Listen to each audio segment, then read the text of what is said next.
Chapter 421. Old Kai sneered when he sensed Lu Yin's dissatisfaction. Kid, the Astral Combat Academy has its own rules and we can help you. If a student is in trouble you can hide in the academy and the academy will help you. However, the academy cannot interfere with the conflicts between the powers of the universe. The academy is just an academy, not a power. Do you understand? Lu Yin was stunned, but he quickly understood. Right, the Astral Combat Academy was just an academy and Astral 10 was just a prison. They could not help the students. I understand. I'll head to Chaos Flow Zone's Deep Crimson Planet right away. Old Kai nodded and ended the call. Lu Yin looked at the drink in front of him and muttered to himself. This place should still be within Tempest Flow Zone, and it was too far away from Chaos Flow Zone. Even with the speed of a Radiant Grade Aurora, it would take about a month to reach Chaos Flow Zone. And that didn't even include the time spent changing routes and taking the tributary vessel. Something unexpected happened, it would take less than 2 months. He tapped his finger on the table and estimated that it would take him about a month and a half to reach Chaos Flow Zone. By then he might not be able to help much and he would be alone. Actually, Lu Yin was not in a rush. Xiao Luo and Lulu were both going. Lulu was from the Mavis family and Deep Crimson Hall would not dare to provoke her. Xiao Luo's origins were mysterious and he was also very discreet. With him around it would not make much of a difference whether or not Lu Yin went. However, the most important thing right now was to contact them. Lu Yin suddenly thought of something and quickly flipped through his cosmic ring. He found a letter of commitment from Chaos Flow Zone's Astral Mountains Alfonso. During Shenwu Continent's trial he had forced many trial takers to sign a letter of commitment. And one of them was this descendant of a power from Chaos Flow Zone. The letter of commitment contained their contact information, and Lu Yin was able to contact Alfonso without much effort. When he saw Alfonso's constipated expression, Lu Yin smiled. Long time no see, my friend. Alfonso laughed dryly. Brother Lu, you're not dead? Lu Yin was surprised. Why do you say that? How could I die? Alfonso pursed his lips. He had read online that Lu Yin had been swallowed by Tempest and he had been happy for a while. After all, Lu Yin had information that could be used against him. However, he had not been happy for long before this kid had appeared alive and kicking, and it seemed like he had not even been injured. Brother Lu Yin, why are you looking for me? Brother Alfonso, you haven't forgotten about this, right? Lu Yin waved the contract in front of Alfonso. Alfonso was helpless. Brother Lu, if you have any requests, just tell me. Some of my classmates might have fallen into the hands of Deep Crimson Hall. I hope that Brother Alfonso can help rescue them. Alfonso was surprised. Deep Crimson Hall?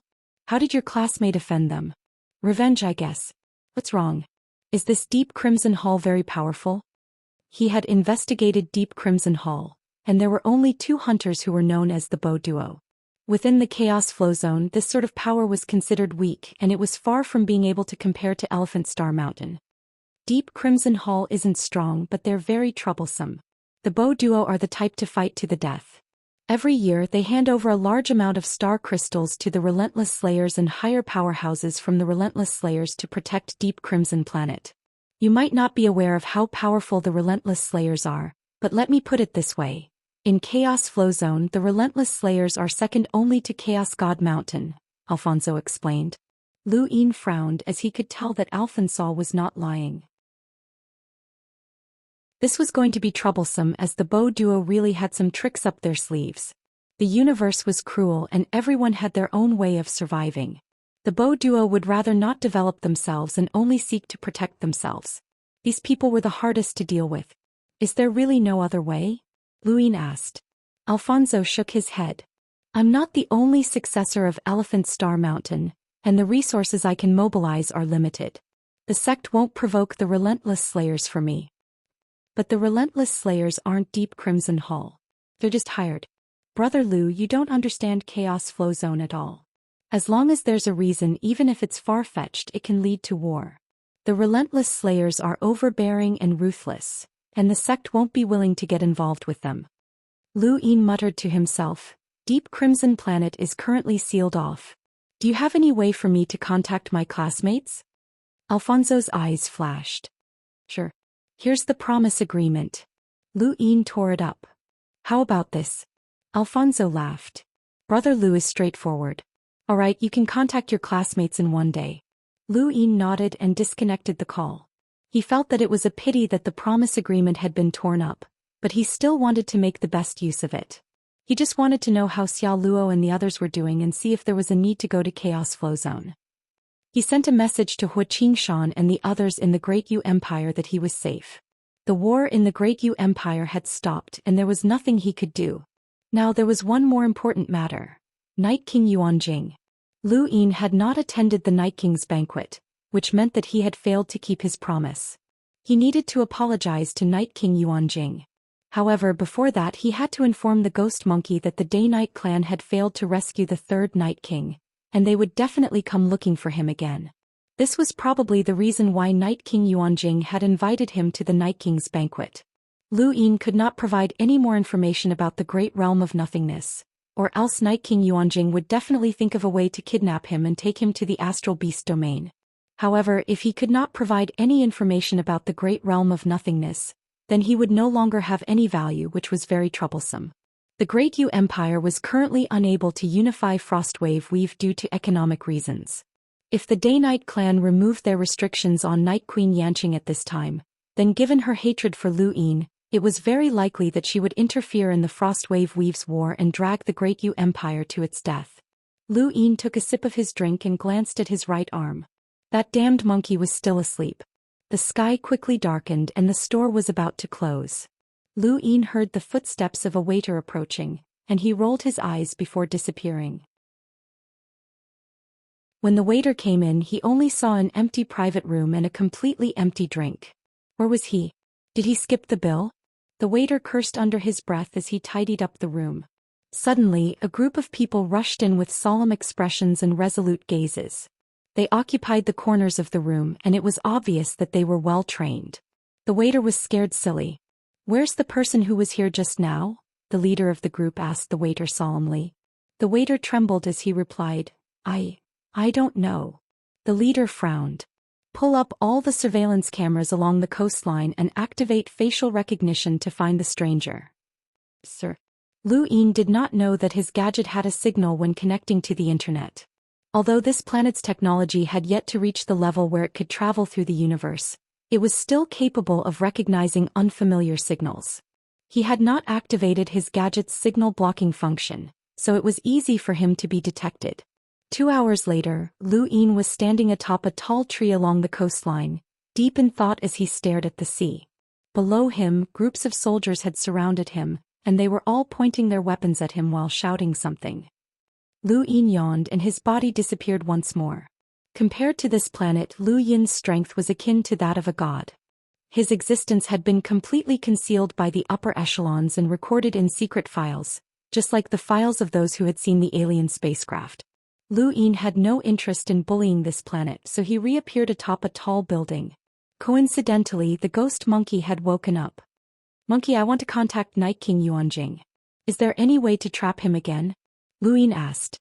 The monkey had just woken up and was still in a daze, so he did not react to Lu Yin's words. Lu Yin was not in a hurry, and he simply sat atop the tall building and enjoyed the breeze. Soon the monkey asked, "Seventh bro, where are we?" "I don't know, it should be some planet in the Tempest Flow Zone." "Your gadget doesn't have a location." "I can't. It's probably broken." "That's impossible. If it's connected to the internet, then it's not broken." "In any case, how would I know? Hurry up and answer me. Is there any way to trap Night King Yuanjing again?"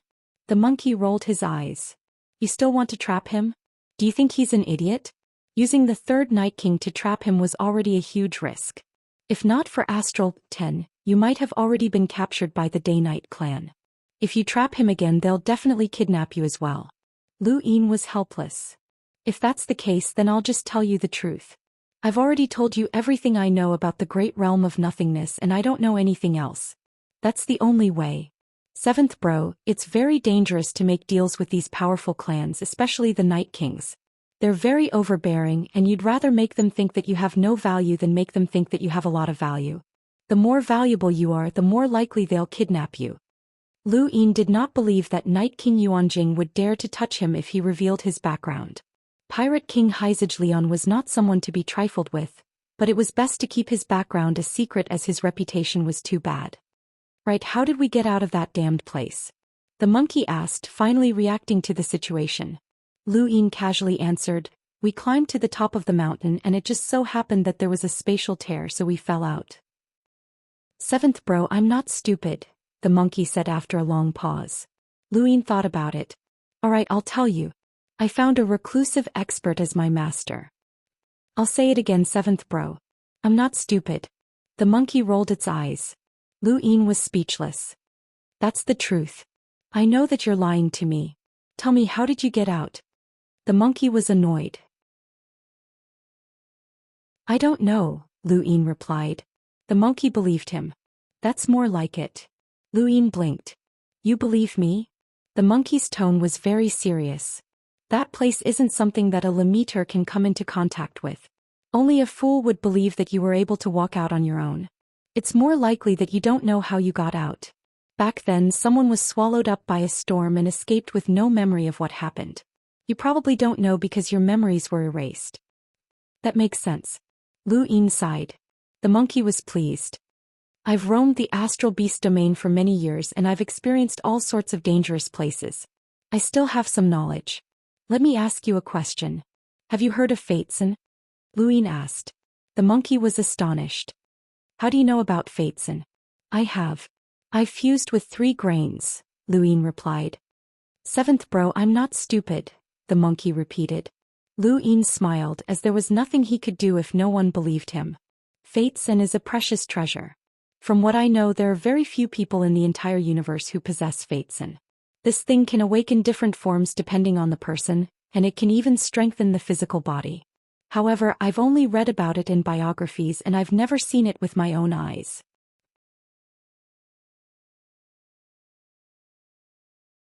Chapter 422. Lu Yin was puzzled. "You were once one of the 5 Academy Masters of the Spiritual Academy.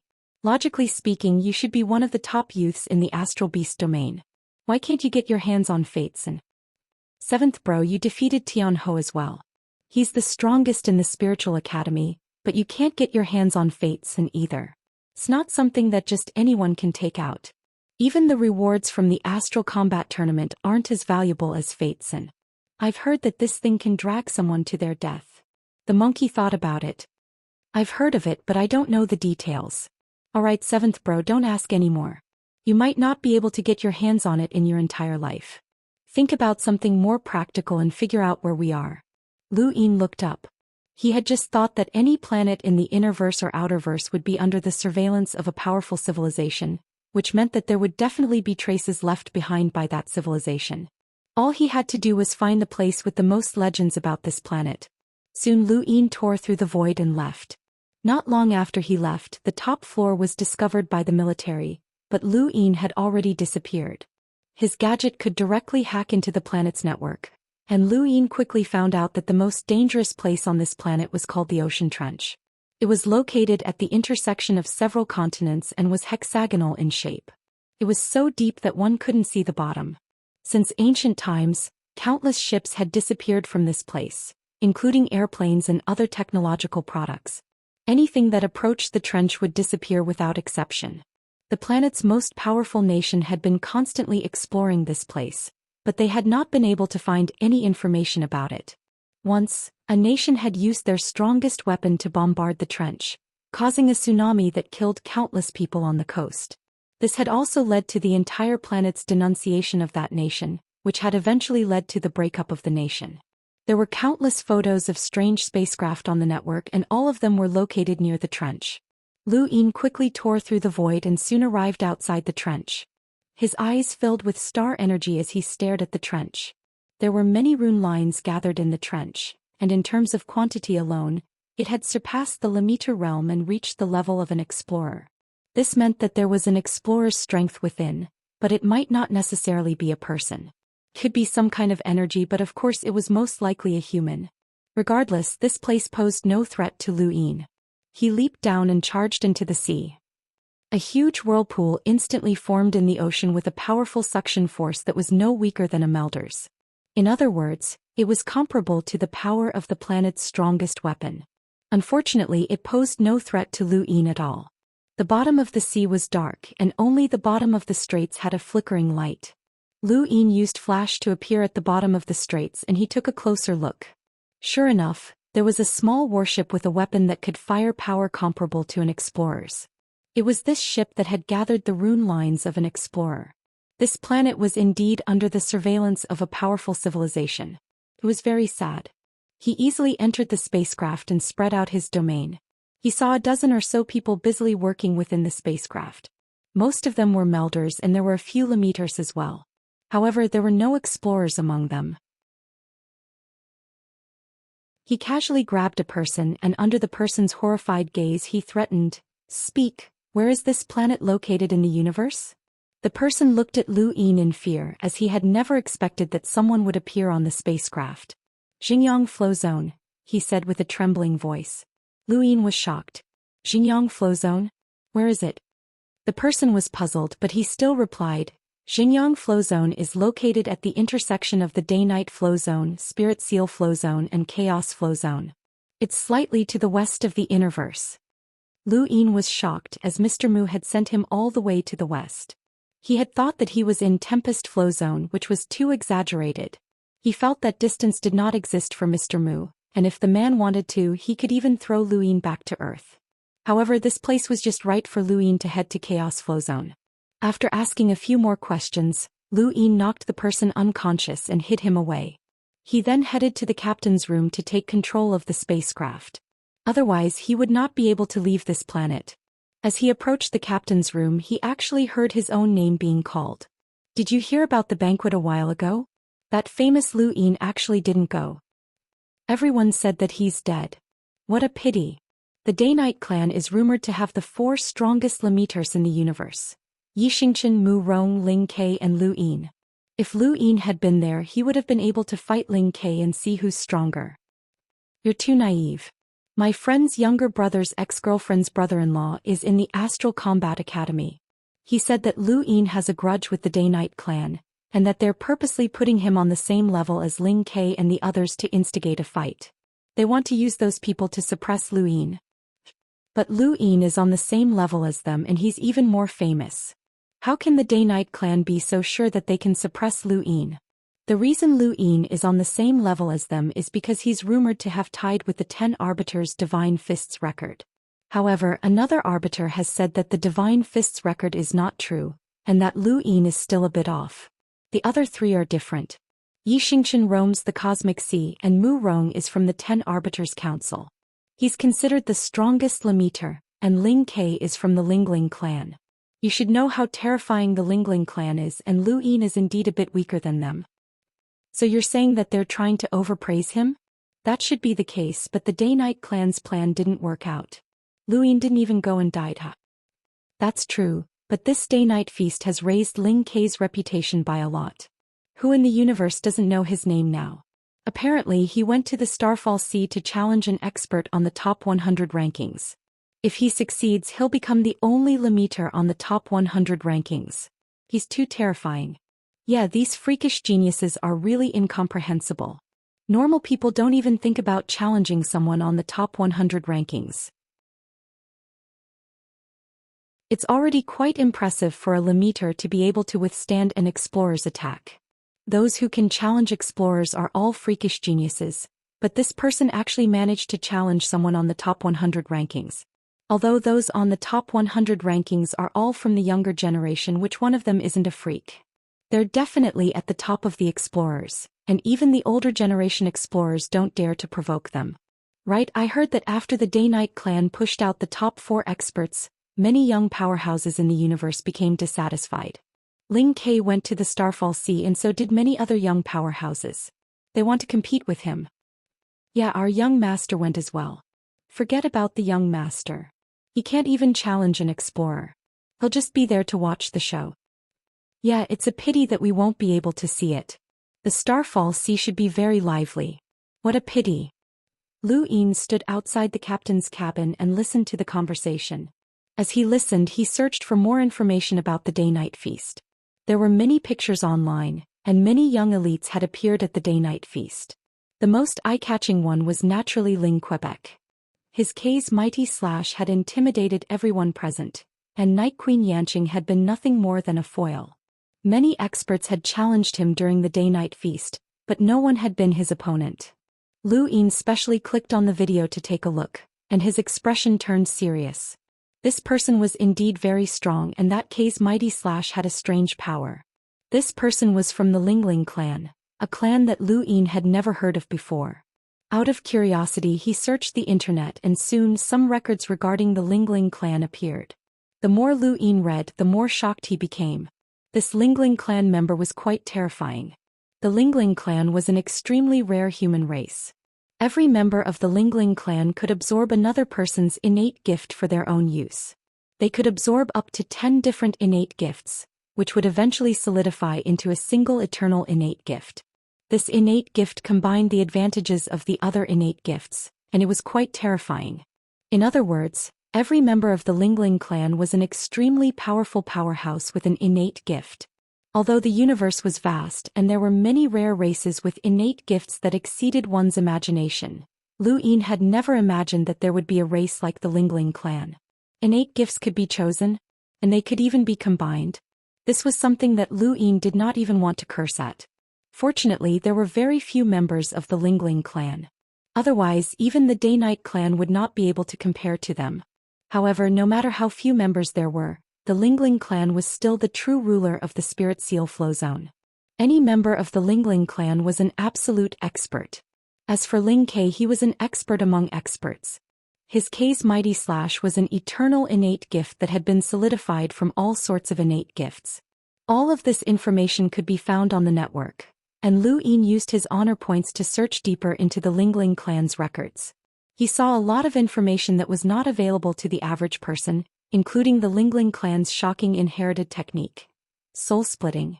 The universe had been developing for countless years, and the border wars had never stopped. There was no power that could completely hide their inherited strength, and the Day-Night clan was one such example. Zhanlong Day-Night's day-night restoration technique had been recognized, and the Lingling clan was no exception. Soul splitting was the Lingling clan's most powerful inherited technique. To put it bluntly, it was just a clone. Lu Yin retracted his gaze. There was actually such a race, which left him speechless. Seventh bro, are you looking through the Lingling clan's records? The monkey was astonished. Lu Yin asked, how do you know about them? Of course. The Lingling clan is a powerful clan that causes headaches in the astral beast domain. They have all sorts of strange innate gifts, and with their terrifying soul-splitting ability, any powerhouse is helpless against them. Fortunately, there are very few of them, and they haven't encountered any powerhouses from the Lingling clan in the past few years. Who's there? Someone shouted. Not too far away, a few people stared at Lu Yin in shock. Lu Yin casually pushed open the door to the captain's cabin. Inside, the two people who had been talking just now stared at Lu Yin in a daze. They had been on this planet for quite some time now, but they had not encountered any outsiders. Start the spacecraft. Destination: Chaos Flow Zone's Deep Crimson Planet. Lu Yin walked in front of the screen and spoke. At that moment, the people outside the captain's cabin rushed in and pointed their star energy guns at Lu Yin. The two people finally reacted and stared at Lu Yin. Who are you? Lu Yin turned around and his gaze turned cold. A whirlwind swept out from beneath his feet. This was the pressure of star energy, and everyone was instantly crushed to the ground as their star energy guns exploded. Please start the spacecraft. Destination: Chaos Flow Zone's Deep Crimson Planet. Everyone stared at Lu Yin in shock as this strength terrified them. They did not dare to resist and quickly agreed.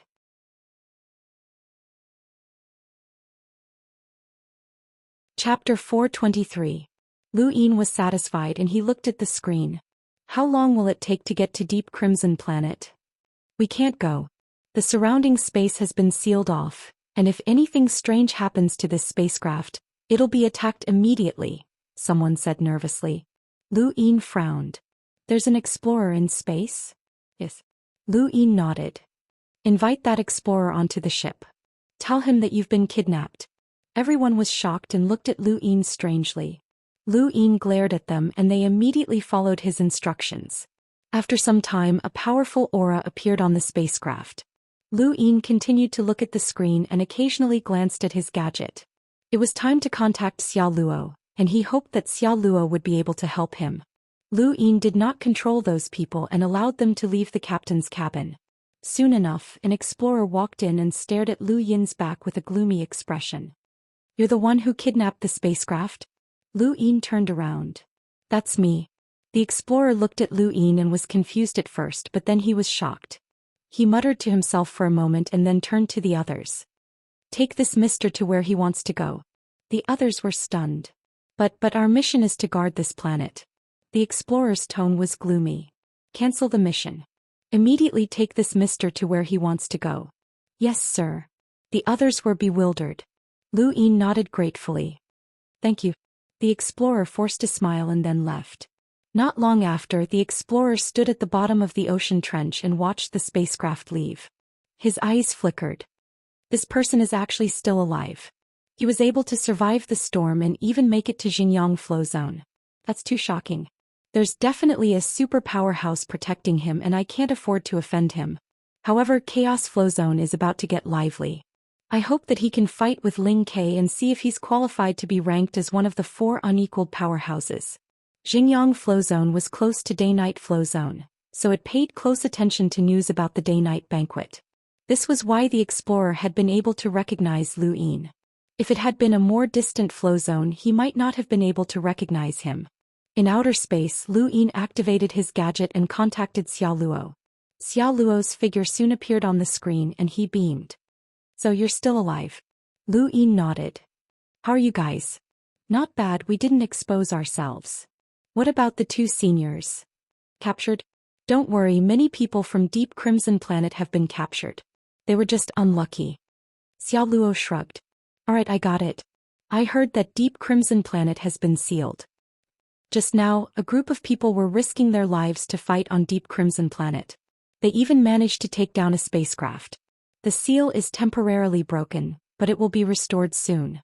Brother Lu, you contacted me at just the right time." Xia Luo smiled. Lu Yin did not elaborate further. Instead he said, "I'm in Xinjiang Flow Zone and I'll be in Chaos Flow Zone soon.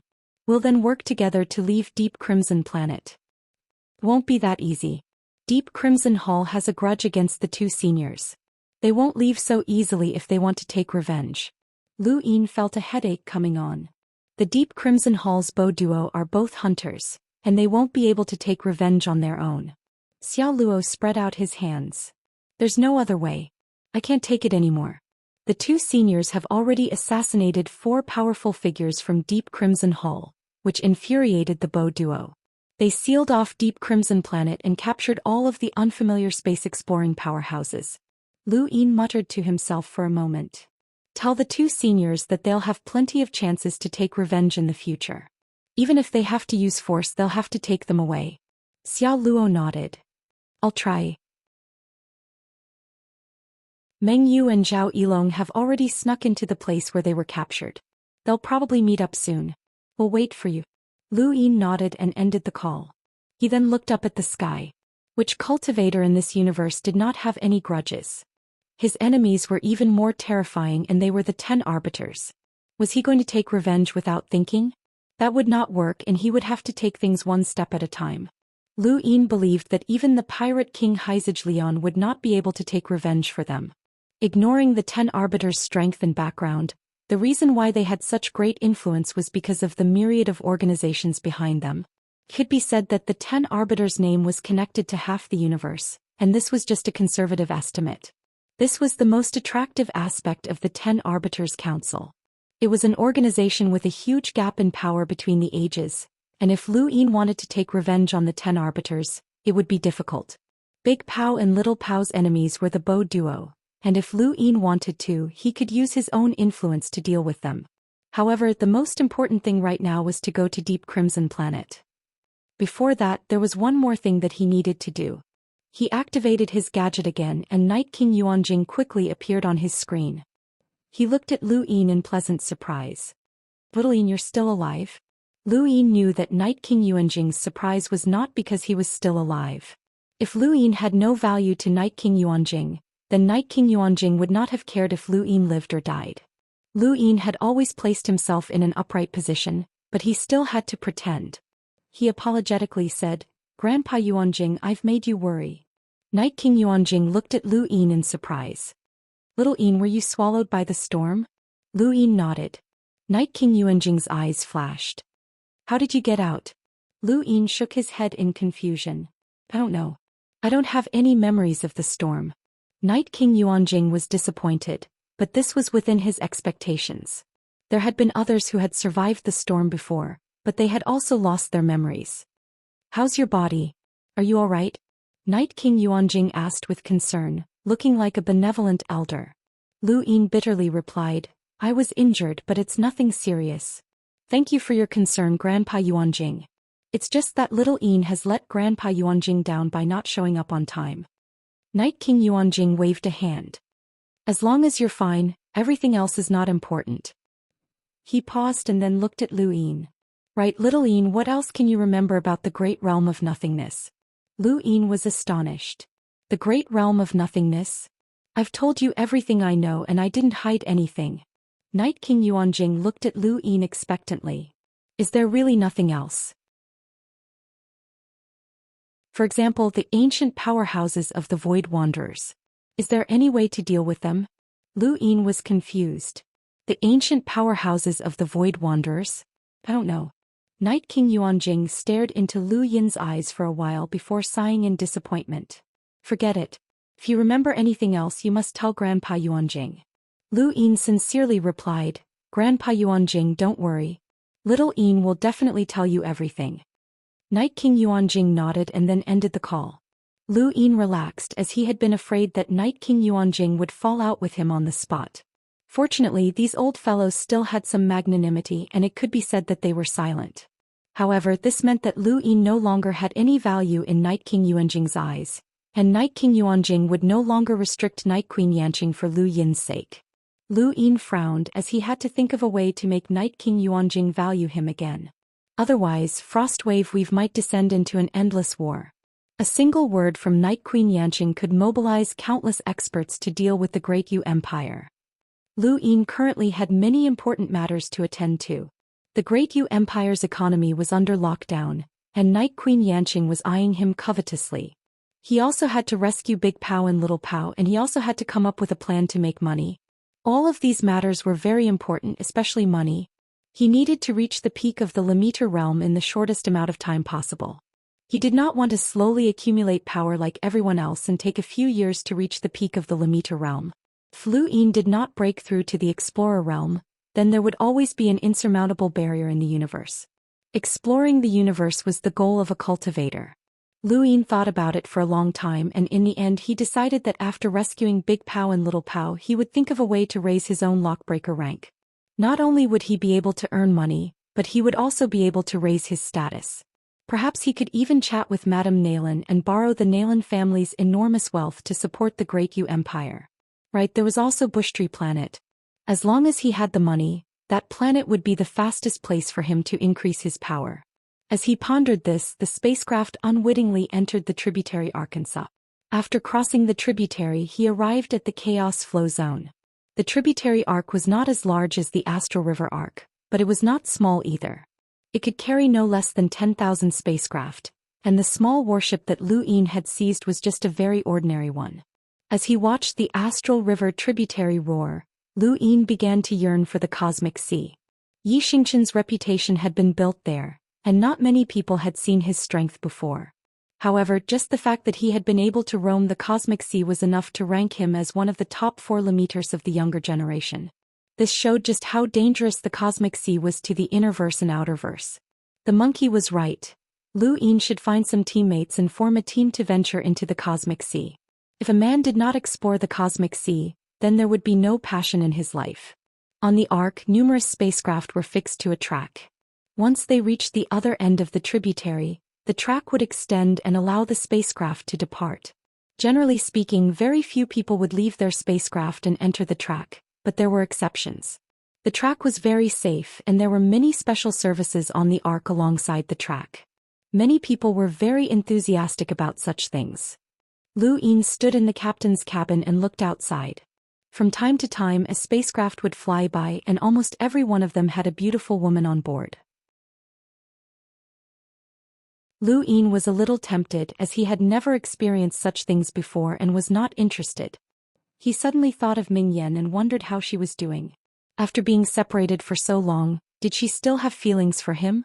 He looked at the information on the dark mist weave on his gadget. Mafioso Planet, Battle Street, and the 9 allied nations were still entangled with Dark Star Gorge. It seemed that they had reached some sort of agreement and things had calmed down quite a bit recently. Lu Yin's eyes flickered as he felt that he should add fuel to the fire. Suddenly Lu Yin saw a familiar figure. He was confused for a moment but then he remembered. Wasn't that the Mad Viper Knight? Back when he had robbed the night pirate group, he had unintentionally injured Zhou Xian, which had led him to the pirate port and drift charge planet. At that time the Mad Viper Knight had escaped, but Lu Yin had not expected to meet him here. Lu Yin did not hesitate to chase after the Mad Viper Knight. He shuttled through the tracks at high speed as he chased after the Mad Viper Knight. He did not know why, but he just wanted to get rid of this person and avenge Zhou Xian, even though he was the one who had injured her. The Mad Viper Knight was different from when he had been in the Outerverse. He had actually broken through to the Explorer realm and was now riding a spacecraft alone as he flew off in a certain direction. Lu Yin chased after him from a distance. He was not worried about being discovered, as the Mad Viper Knight's abilities could not detect him.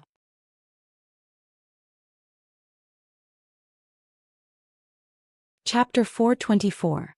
Not long after, the Mad Viper Knight appeared in a dark alley beside the track. 2 figures walked out in front of him and hid in the darkness. Lu Yin leaned against the wall and used his domain to restrain his aura. The tribute will be delivered at 723 Zhongxing Street on Malu Planet. Are you ready? A low voice asked. The Mad Viper Knight replied, We've been ready for a long time. Of course we're ready. This time we won't be surpassed by any other region, the other person said. That's good. The captain doesn't tolerate losers. You should know that. The figure then turned and left. The other figure looked at the Mad Viper Knight. Are you really ready? The Mad Viper Knight replied, I'm ready. Don't worry. The Innerverse isn't like the Outerverse. With your strength, it'll be difficult for you to gather enough tributes. You're on your own now. The figure then left. The Mad Viper Knight did not linger either and immediately left. Lu Yin did not make a move. 723 Zhongxing Street on Malu Planet had piqued his interest, but what interested him the most was the word, tributes. Didn't tributes mean money? He thought about the Mad Viper Knight's identity as a pirate and realized that he should be offering tributes to a stronger pirate group. This was interesting and he might be able to get a big one. Lu Yin left while recalling the image that he had seen on the Mad Viper Knight's clothes. He searched for it on his gadget but he could not find it. Not long after, Lu Yin returned to his spacecraft and used his honor points to search the network. He found the image which represented a powerful pirate group, the Blackbeard Pirates. If there was light in the universe, then there would naturally be a dark side as well. Pirate groups were the representatives of this dark side, and the Blackbeard Pirates were definitely the representatives of this dark side. Chaos Flow Zone was a place where the dark side of the Innerverse was concentrated, and the Blackbeard Pirates were the uncrowned kings of Chaos Flow Zone's pirate groups. Any pirate group that made a living in Chaos Flow Zone would have to pay tribute to the Blackbeard Pirates. In return, the Blackbeard Pirates would provide a certain level of protection. Of course, this depended on the size of the tribute. Lu Yin had never expected the Mad Viper Knight to have joined the Blackbeard Pirates. Since he was qualified to carry the Blackbeard Pirates emblem on his back, he must have offered something incredible. Unfortunately, if he had kept the Mad Viper Knight, the emblem would have been his own. The Blackbeard Pirates were the uncrowned kings of the Chaos Flow Zone's pirate world, and their strength was evident. Pirates were a loose group, and Heizij Leon could use his influence to control a portion of the pirate groups, such as the pirate groups that had attacked the organizations that supported Puyu. However, it was impossible for him to control all of the pirate groups. The so-called Pirate King was only the strongest in name, and that did not mean that he had absolute authority. Clearly, there was no way that this Blackbeard Pirates would obey Heizij Leon. In other words, there was no need for Linley to feel any pressure when robbing them. Lu Yin's eyes lit up with excitement as he was just in need of money, and they had just delivered it to him. However, he still had to be careful. It would be fine if the other party was just an explorer, but if a cruiser appeared, then he wouldn't be able to make a move. Otherwise, he would be easily surrounded and killed. The Blackbeard pirates were able to rule over the entire Chaos Flow Zone, and there might even be an almighty enlighter with a power level of over 200,000. Even if Lu Yin had to take action, he could not leave any loose ends behind. This was something worth looking forward to, and Lu Yin was excited. When the tributary arc came to a stop and extended its orbit, Lu Yin had the warship change its course and head straight for Malu Planet. He had previously checked, and Malu Planet's position had not deviated too much from its original route. At the same time, the Mad Viper Knight spacecraft was also heading towards Malu Planet. Malu Planet was just a planet that had just begun to develop technology, and it was even more backward than the planet that Lu Yin had landed on. It had not yet been connected to a spacefaring civilization, so there was no space station. Lu Yin sat in his personal spacecraft and set a landing spot. With a rumble, he left the warship and entered Malu Planet's atmosphere. The warship then returned to where it had come from, as there was no need for them down there. His personal spacecraft crashed into a huge hill and the hatch opened. Lu Yin casually pushed the spacecraft 100 meters into the ground before covering it up with soil. The landing of his spacecraft would cause a huge commotion, and it would definitely attract attention. Lu Yin did not want his spacecraft to be towed away by others. He checked the direction, as he had already checked a map of Malu Planet before landing. His body quickly disappeared as a crack appeared in the void. Malu Planet gave Lu Yin the feeling that it was a budding technological civilization. This planet had only recently learned how to manufacture firearms, and it was very ancient. 723 Zhongxing Street was a place that resembled a church within a city. Lu Yin did not know if any experts from the Blackbeard pirates had arrived, so he restrained his aura and put on the planet's clothes. He stood in the distance, his eyes filled with star energy, and he saw a huge amount of rune lines condensing. This was a cruiser. Lu Yin retracted his gaze, not daring to look any further. He had not expected the Blackbeard pirates to send several cruisers to receive the tribute. This was troublesome, as he could not deal with so many powerhouses. Furthermore, there might be even more powerhouses arriving. The Blackbeard pirates were indeed powerful. Lu Yin did not dare to stay any longer. Even with the invisible aura technique in his domain, he was still not at ease. His physical strength far exceeded the limits of this planet's natives, and his heartbeat could be easily detected. Fortunately, he had not gotten too close, or else he would have been discovered. Lu Yin sighed as he left the hull. It was impossible to rob an existence like the Blackbeard pirates, but it was a pity that the tribute would definitely exceed his expectations. Wait, if robbing this place was impossible, then what about other places? For example, the landing spot. Lu Yin activated his gadget and scanned the surrounding terrain. He had chosen to land in a hilly area, and the others had done the same. Given that they were in a hurry to hand over the tribute, they would definitely choose to land in the closest place to the city. The city was surrounded by plains, hills, and forests in the distance. In that case, these were the three most likely places to land. Most people would not choose hills as compared to plains. Forests were more likely since trees were more suitable for concealment. Lu Yin's eyes flashed and he did some calculations. With the city as the center, his gadget's detection range did not extend to the forest. In other words, if there was a battle in the forest, his gadget would not react. As long as his gadget did not react, it would be fine. He quickly left. It didn't take long for him to arrive at the edge of the forest where a spacecraft might have landed. He sent out a palm strike at the void using the strength of a normal limiter. He wanted to see if there would be any reaction from the cruisers. If there was no reaction, then his robbery would not attract any attention. If there was a reaction, then he could just escape. With his invisible aura technique, cruisers would not be able to detect him, and even ordinary hunters might not be able to detect him. The worst-case scenario was that he would be discovered and then he would fight. As long as he did not reach the hunter realm, Lu Yin had the ability to protect himself. If his luck was really bad, then a hunter would descend. Mr. Mu's token was not just for show. Although it could only be used once, it was still a life-saving item that was absolutely foolproof. He waited for a while, but there was no reaction from the cruisers. Lu Yin thought for a moment and then attacked again. This time, the power of his attack surpassed that of an ordinary explorer, but there was still no reaction. He sighed. This place was safe, and even if a battle broke out, it would not attract the cruisers' attention.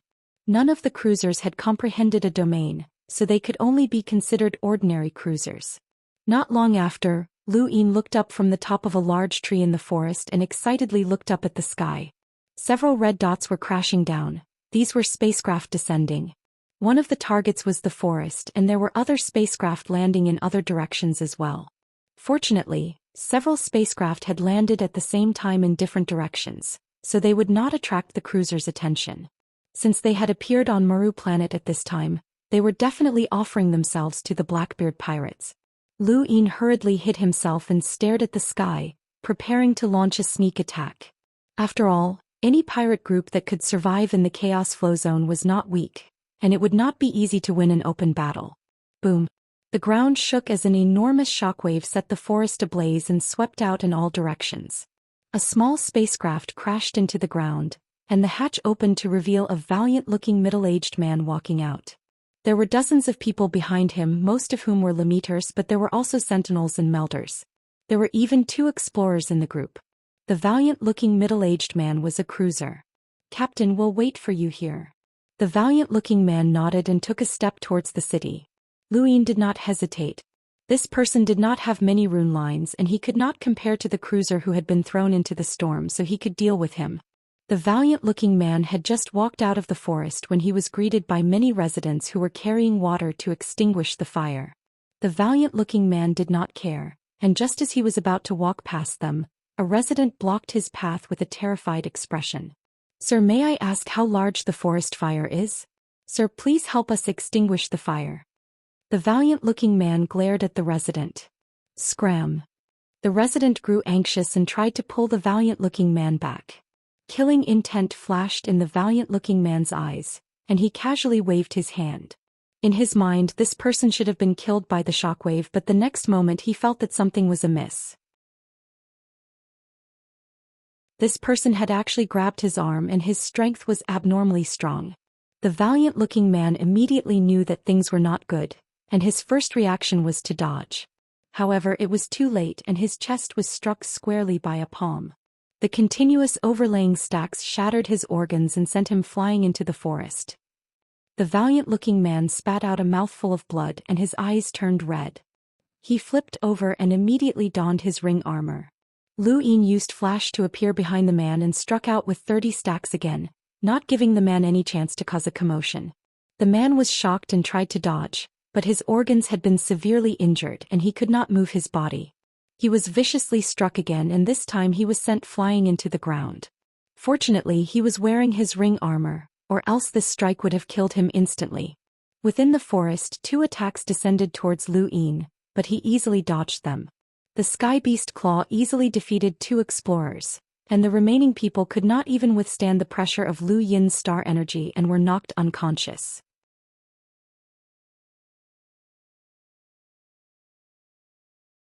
Chapter 425. Lu Yin walked over to the sturdy man and looked down at him. This man was worthy of being a pirate, and his reactions were extremely fast. If it had been a normal person who had been ambushed by Lu Yin, they would have already died. Lu Yin squatted down and removed the man's cosmic ring. He took some of the man's blood and immediately headed towards the hills. As for the sturdy man, Lu Yin did not kill him. After ensuring that the man would take at least 2 days to awaken, Lu Yin left. Lu Yin returned to his personal spacecraft and immediately activated it. He only relaxed when the spacecraft rose into space, and only then did he have time to pour out the contents of the ring. Lu Yin was ecstatic when he saw the contents of the cosmic ring. There were actually over 1,000 star essence inside, which was too exaggerated. If converted to cube crystals, that would be over 100 million star crystals. Lu Yin's breathing quickened as he had never seen such a large amount of wealth before. He estimated that even Lulu would not have so much money on her person, as expected of a pirate group with a cruiser overseeing it. And this was just one pirate group. Who knew how many pirate groups had offered tributes to the Blackbeard pirates? Lu Yin did not even dare to imagine the amount of money that so many pirate groups had gathered. The Blackbeard pirates were much wealthier than the Great Yu Empire, and they lived up to their reputation as the uncrowned kings of the Chaos Flow Zone's pirate world. These pirates offered tributes once a year, and even if there were only 100 pirate groups, the Blackbeard pirates would still have a fixed income of 100,000 star essence each year. This was the true way to make money. Lu Yin suddenly thought of Heizij. He was the pirate king, so he should have even more money. It seemed like he should head to the cosmic sea sooner, and there should be a lot of gifts there. Aside from the star essence, the sturdy man's cosmic ring contained ordinary medicine, weapons, and so on. Lu Yin did not care about these items and casually flipped through them, afraid that he would miss out on something better. He even activated his serious art. The moment he activated his serious art, he discovered something unusual. There was a small tracking device hidden within the 1,000-star essence, and he had not been able to detect it with his domain alone. He had needed to combine his serious art with his modified eyes. In other words, he had needed to reach the level where he could use the secret sidestep technique to discover this tracking device.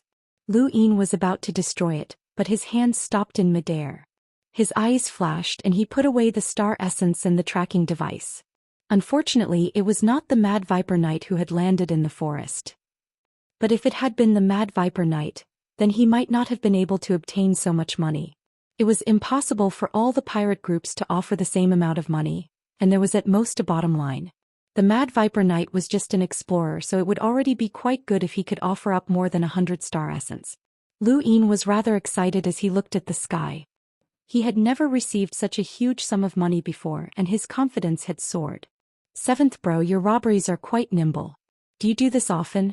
Were you a pirate in the past?" The monkey asked curiously. Lu Yin laughed as he was in such a good mood that he didn't care about the monkey's words. "Seventh bro, now that we have money, can we buy a better spacecraft?" the monkey asked again. Lu Yin looked up. Right, he had forgotten that his current spacecraft was too ordinary and wasn't of a high enough grade. He wanted to buy a radiant grade Aurora. How much would it cost? It was about 10 star essence, which wasn't expensive at all. The Blackbeard pirates definitely had a very fast spacecraft, and with this spacecraft speed, they might not be able to smoothly escape to Deep Crimson Planet even if they had 2 days of buffer time.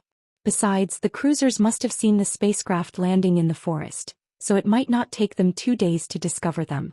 Lu Yin immediately searched for the most prosperous planet nearby and changed directions. When Lu Yin entered outer space again, his spacecraft had been replaced by a radiant-grade Aurora. With the speed of a radiant-grade spacecraft, it only took him half a day to reach Deep Crimson Planet, which was 10 times faster than before. By the time Lu Yin reached Deep Crimson Planet, the sturdy man had yet to wake up. A day had passed and the Blackbeard pirates had been too confident in themselves and had let their guard down. Deep Crimson Planet was still sealed off and only people could enter and not leave. Lu Yin parked his spacecraft at the space station and tried to contact Xiao Luo, but he couldn't. All of Deep Crimson Planet's signals had been blocked, and Big Pow and Little Pow had thoroughly angered the Bo duo.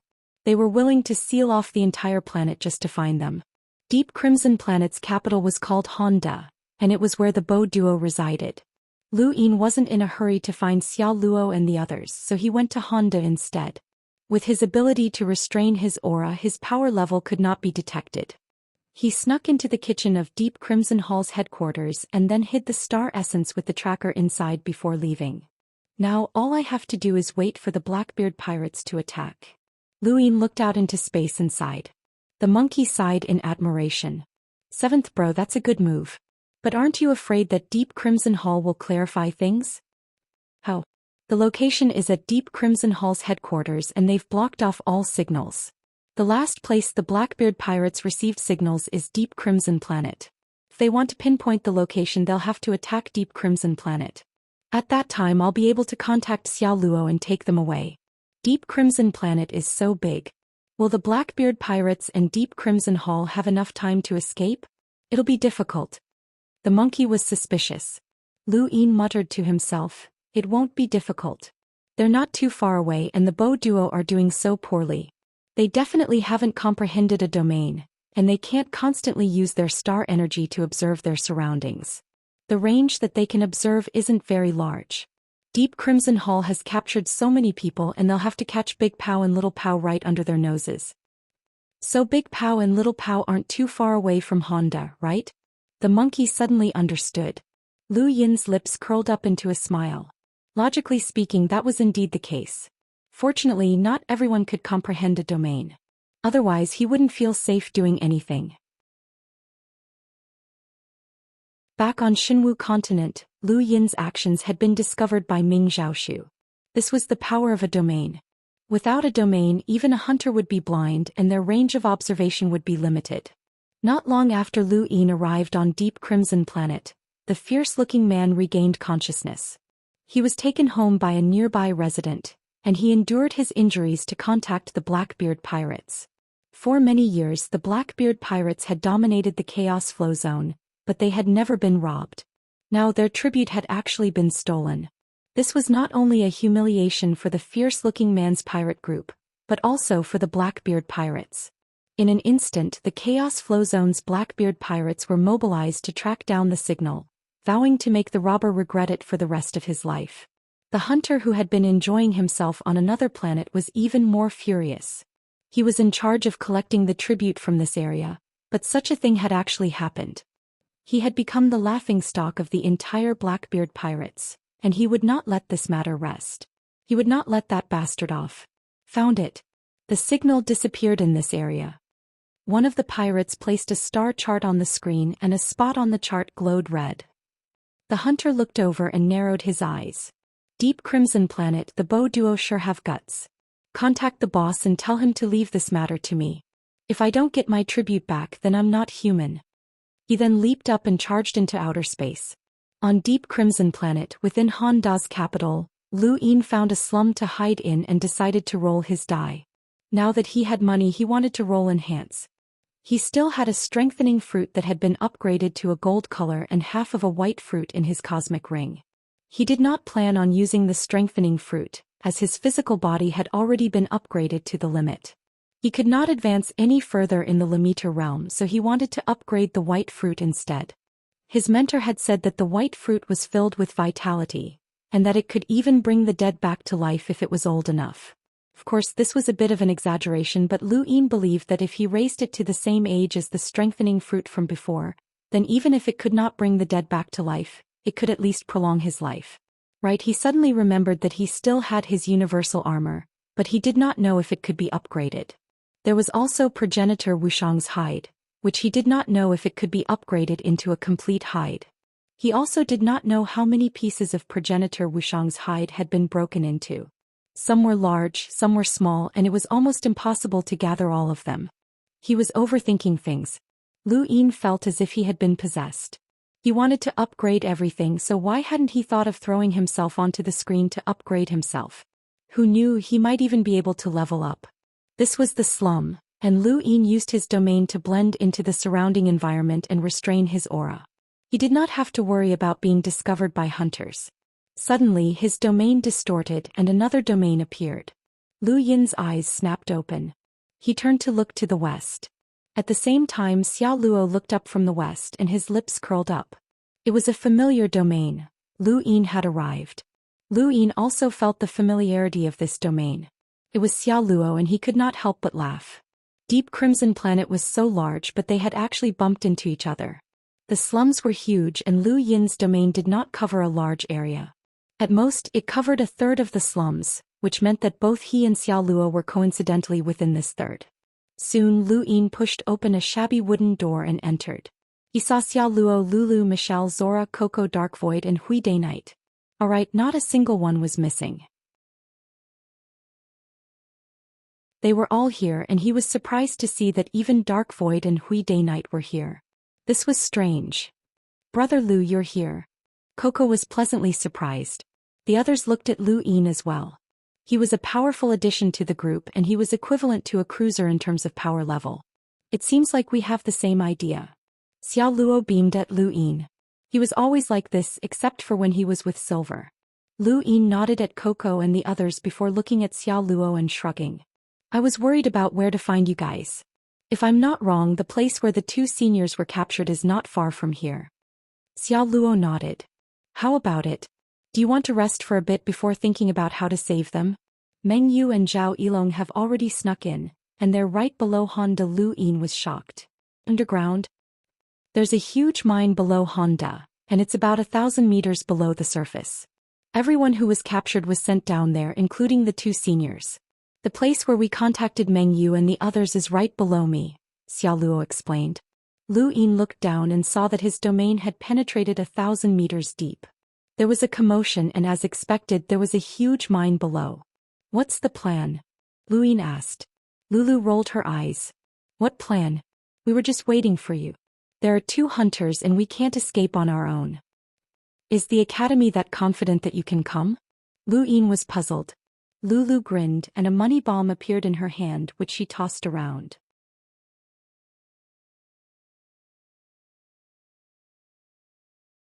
Chapter 426. Lu Yin pursed his lips. It was no wonder why the academy was so relaxed. With the money bomb's power, the Bo duo might not have been able to withstand it.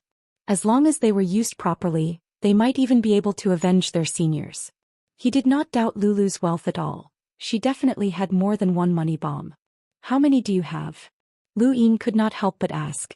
Lulu raised her head. "Guess." Lu Yin tossed her 50-star essence. "Here, take this." Lulu caught it in shock. So fast. Everyone else looked over in shock, as those were star essence, not star crystals.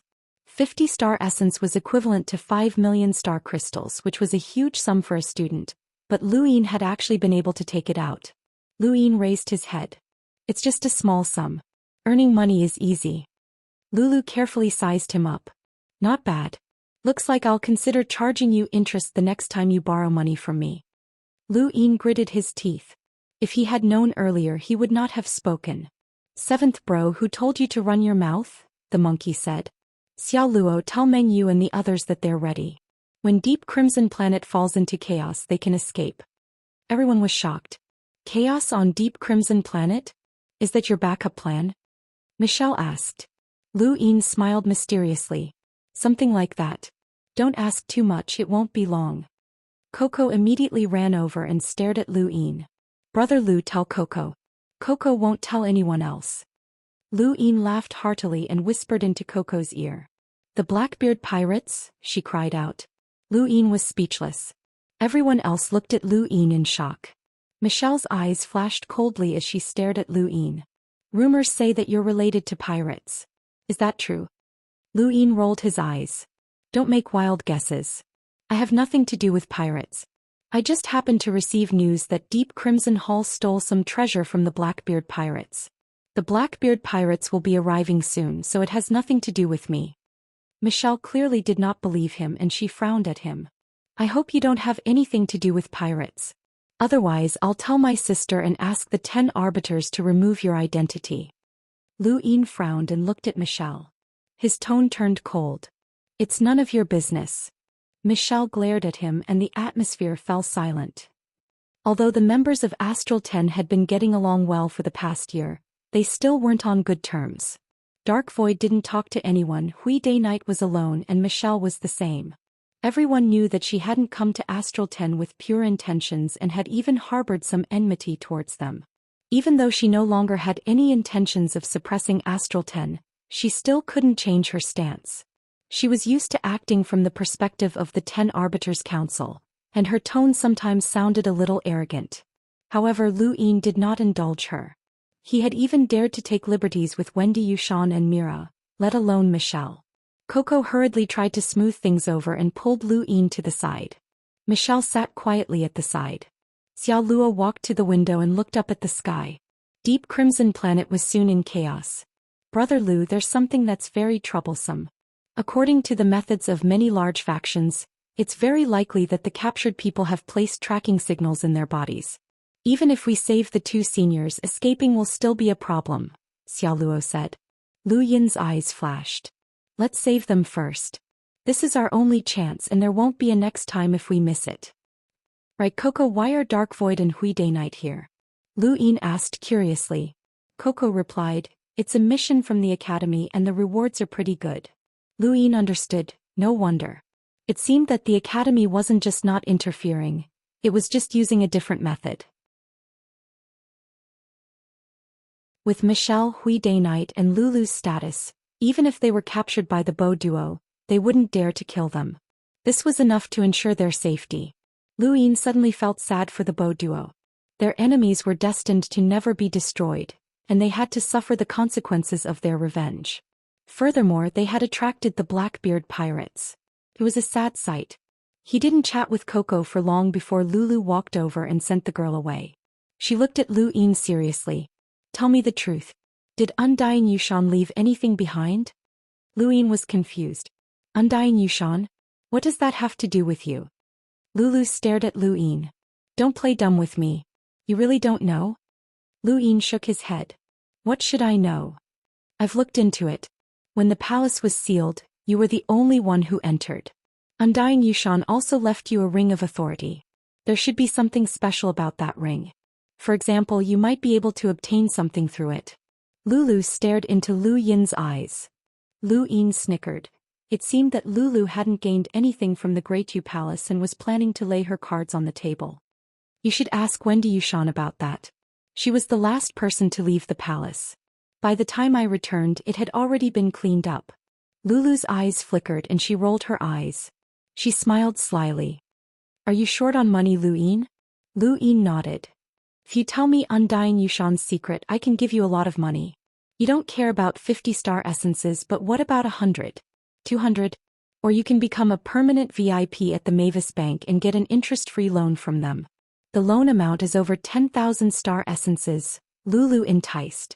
Lu Yin was tempted and immediately nodded. Alright, I'll tell you the secret. Lulu was stunned. He had agreed so quickly that she didn't dare accept it. Then tell me. Lu Yin was disdainful. You want to trick me? What if I tell you and you can't do it? Lulu glared at Lu Yin and activated her gadget. Tell me.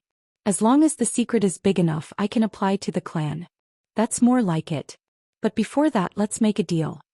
Lu Yin looked at Lulu expectantly. How many money bombs do you have? I want to buy them. Lulu raised her brows and looked at Lu Yin arrogantly. You want to buy them?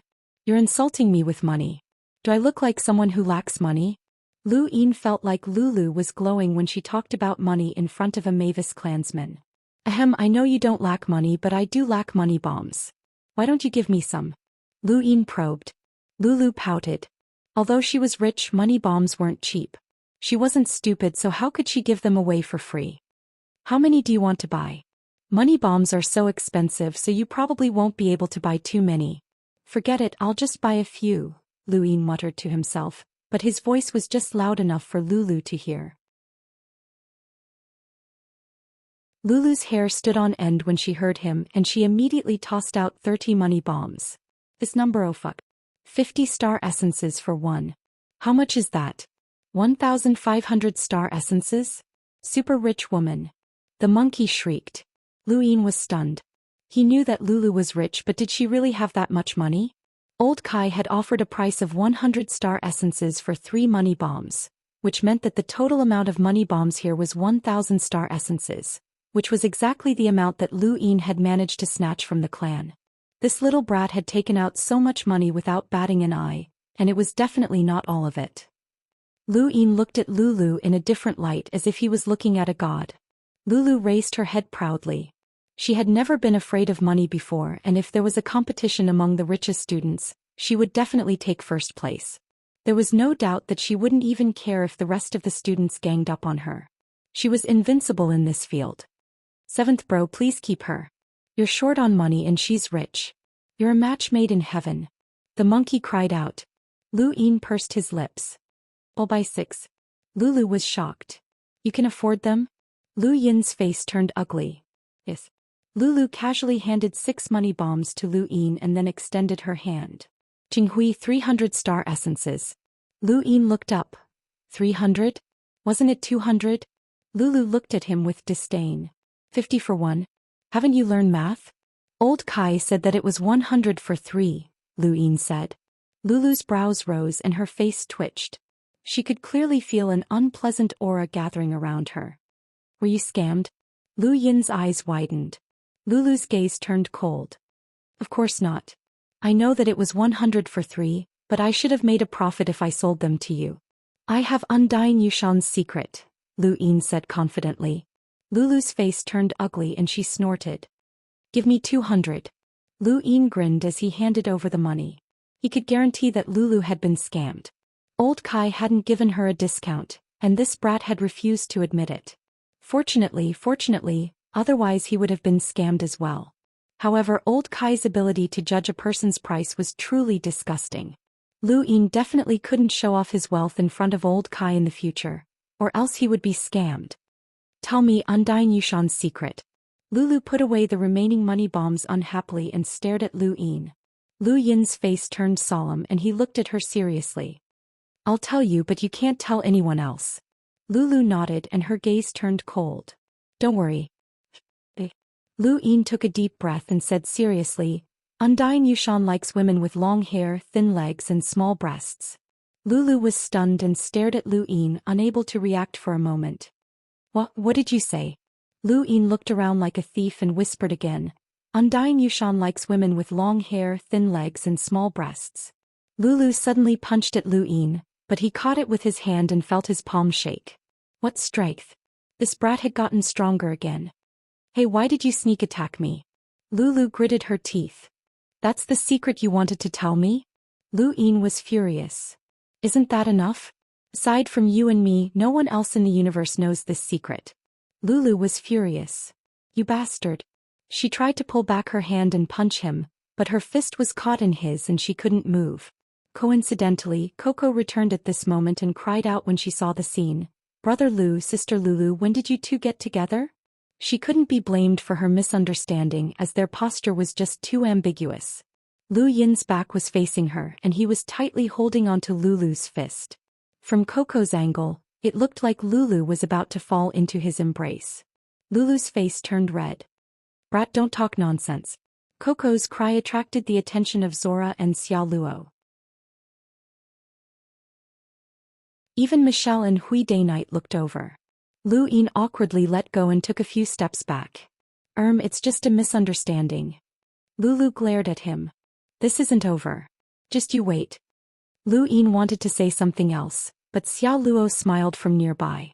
Congratulations, brother Lu. Lu Yin was speechless. It really is a misunderstanding.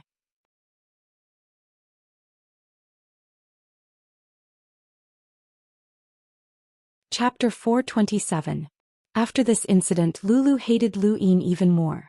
She swore that she would teach this bastard a lesson the moment she had the chance. She had never realized how shameless he was before. Seventh bro, you're on your own if you offend a woman. The monkey cackled. Lu Yin was helpless as he did not want to, but he really wanted a money bomb. With Lulu's wealth, it was impossible for her to buy one, so he could only accept this. He could not really reveal Undying Yushan's secret, right? Fortunately, Lulu did not harbor any ill intentions. At most she would take some malicious revenge, but he could just coax her in the future. The group did not stay in the slum for long before the sky split open with a loud bang. Lu Yin and the rest stood up. They're here. Let's go. Outside Deep Crimson Planet, the hunter who had been in charge of the Blackbeard Pirates tribute looked down with a vicious gaze. Soon enough, two hunters tore through space and appeared. They were the Bo duo. Who are you? Why are you attacking Deep Crimson Hall? Bo Lauda barked as he stared ahead vigilantly. The hunter raised his head and spoke in a gloomy voice. I'm Ramu. The Bo duo, you're quite bold to touch the Blackbeard Pirates' belongings. The Bo duo looked at each other in shock. You're from the Blackbeard Pirates? Ramu sneered. Still pretending? You're courting death. He then raised a hand, causing the void to distort. Surging star energy transformed into a sharp wind that swept through the heavens, slicing through space as it extended towards Deep Crimson Planet. The Bo duo hurriedly moved to block it, as this move was enough to destroy Deep Crimson Planet. At the same time, a riot broke out beneath Honda. Big Pao, Little Pao, Mengyu and Zhao Yilong incited the captives to rebel. Several cruisers from Deep Crimson Hall tried to suppress them, but they encountered Lu Yin, Xia Luo and the others. A chaotic battle erupted beneath Honda, and the ground soon cracked open. A cruiser from Deep Crimson Hall was sent flying by Lu Yin's punch. Both of his arms were broken and his eyes were filled with shock. There were not many Limiters in the universe who could challenge a cruiser. Xia Luo, Lulu and the others were not weak either, and they worked together to block a cruiser. Big Pao and Little Pao madly attacked the Deep Crimson Hall's powerhouses.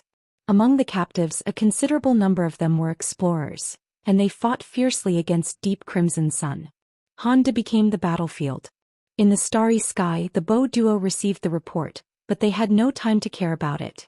Llama's combat power was higher than theirs, and he kept saying that they had snatched the tribute. They did not even have the chance to explain and could only resist. Beneath Hondo, Lu Yin grabbed Cannon. Let's hurry up and leave. Deep Crimson Hall has a good relationship with the Relentless Slayers, and the Relentless Slayers experts will arrive soon. Big Pow nodded without hesitation. All right, let's go. The group quickly rushed towards the space station. Fortunately, Deep Crimson Planet's space station was not too far away from Honda, and the group quickly took action to snatch the spacecraft. Aside from Honda's group, many other spacecraft flew into outer space and a battle broke out at the space station. Deep Crimson Planet had been sealed off for a long time. Many people had wanted to leave long ago, so this was the perfect opportunity. Spacecraft after spacecraft flew into outer space, but before they could get very far they were destroyed. Deep Crimson Hall's cruisers had sealed off the region and prevented anyone from leaving. Even so, there were still many spaceships that shot into space in a futile attempt to escape. Most of the people who had been captured on Deep Crimson Planet were from the Outerverse, and they had tried their best to enter the Innerverse in order to become stronger. However, they had been captured by Deep Crimson Hall and turned into miners. These people had no background and they had thought that they would never be able to escape. They had never imagined that there would be a chance and they would not let go of it even if they died. In outer space, 2 cruisers from Deep Crimson Hall led more than 10 explorers to attack a spacecraft. From time to time, a spacecraft would explode and from time to time, powerhouses would appear to fight against the Deep Crimson Hall experts. When he saw this scene, Lu Yin had no choice but to give up on his personal spacecraft and join up with Xiao Luo and the others. Only by working together would they be able to break out of outer space. They had seized a small spacecraft that was inconspicuous, but it was not very fast either. As soon as it entered outer space, it was discovered by a cruiser from Deep Crimson Hall, and the cruiser raised a hand and launched an attack that could destroy the void. Lu Yin did not move. Big Pow and Little Pow stood at the top of the spacecraft and tried to block the attack. Together they could kill a normal cruiser, so blocking the attack was no problem at all. The cruiser had not expected to be blocked and he immediately felt that something was amiss. There were very few people on Deep Crimson Planet who could fight against a cruiser, and these people were the ones most likely to be able to kill the cruisers from Deep Crimson Hall. Perhaps this was the person they were looking for. With that thought in mind, the cruiser immediately gave chase and notified everyone from Deep Crimson Hall. Inside the spacecraft, everyone looked at the screen as a series of battle numbers appeared. Everyone's power levels had broken through 10,000, and 2 of them had broken through 50,000. They were the cruisers from Deep Crimson Hall. Lulu, it's up to you. Lu Yin shouted. Everyone looked at Lulu. Lulu's expression turned ugly and she glared at Lu Yin. Why aren't you going up? Are you a man? I don't have as many as you. Lulu was furious and she put on her universal armor before walking up to the top of the spacecraft. Big Pow and Little Pow looked at her in shock. Why are you here? Lulu was in a bad mood but she did not explain. Instead, she pulled out 2 money bombs and aimed one at the cruiser in front of her while the other aimed at the cruiser who was chasing after her from the right. She poured her star energy into the bombs and 2 rays of light instantly shot out and killed the 2 cruisers. This scene was shocking and no one from Deep Crimson Hall dared to move. They all looked at Lulu in fear. Lulu raised her head and said, "Let's go." Then she returned to the spacecraft. Big Pow and Little Pow looked at each other in shock as there was actually such a powerful weapon. The people from Deep Crimson Hall could only watch as the spacecraft left, and they did not dare to chase after it. Elsewhere, Ramus tore through the seal on Deep Crimson Planet and landed at Deep Crimson Hall's headquarters. He followed the signal and found the star essence in the kitchen. The Bo duo's faces were pale. Immediately retrieve the surveillance footage and find out who hid this thing in the kitchen. Ramus was not stupid. If a star essence with a tracking device had been placed in Deep Crimson Hall's kitchen, then that meant that the culprit had already known about the tracking device. In other words, Deep Crimson Hall had been wrongly accused. Ramus casually crushed the star essence and then looked at the Bo duo. He growled, "Find that person immediately. Otherwise your Deep Crimson Hall will be buried with him." So what if they had been wrongly accused? The Blackbeard pirates were tyrannical, and regardless of whether they had done anything wrong, they could forget about escaping if they were implicated in this matter. The Bo duo were sullen, but they were helpless against the Blackbeard pirates. At that moment, a video was transmitted to them. It was the scene of Lulu using her money bombs to kill 2 cruisers.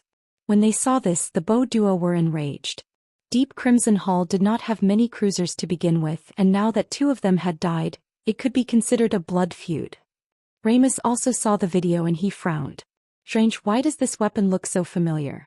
Feels like I've seen it somewhere before. Ramus, the people who robbed your tribute should be the same group of people who caused trouble on Deep Crimson Planet. Their goal is to escape, Bo Sr. said. Ramus narrowed his eyes. Are you saying that it's the people on that small spacecraft? It must be, Bo Jr. said. Ramus sneered. Do you know how strong the pirate captain was? He was a cruiser and his body was severely injured. Tell me, is there an expert on that small spacecraft that can heavily injure a cruiser? Bo Sr. replied, but this weapon can instantly kill a cruiser. A weapon is a weapon. The pirate captain was heavily injured by a single person and it was a palm strike. It has nothing to do with the weapon. There are only 2 explorers on that small spacecraft and the rest aren't even explorers. Are you trying to tell me that a Lemeter can heavily injure a cruiser? Ramus obviously did not believe him. Then tell me, was it Yi Xingchen, Mu Rong or Ling Ke on that spacecraft? They could only think of 3 Lemeters who could defeat a cruiser. In their minds, Lu Yin was already dead. The Bow duo could not answer. Your Deep Crimson Hall has offended too many people and you have plenty of cruisers as well. The other party definitely wants to use my Blackbeard pirates to destroy you. Let me tell you this. If you can't find the tribute within a month, then we'll do as the other party wishes and destroy you.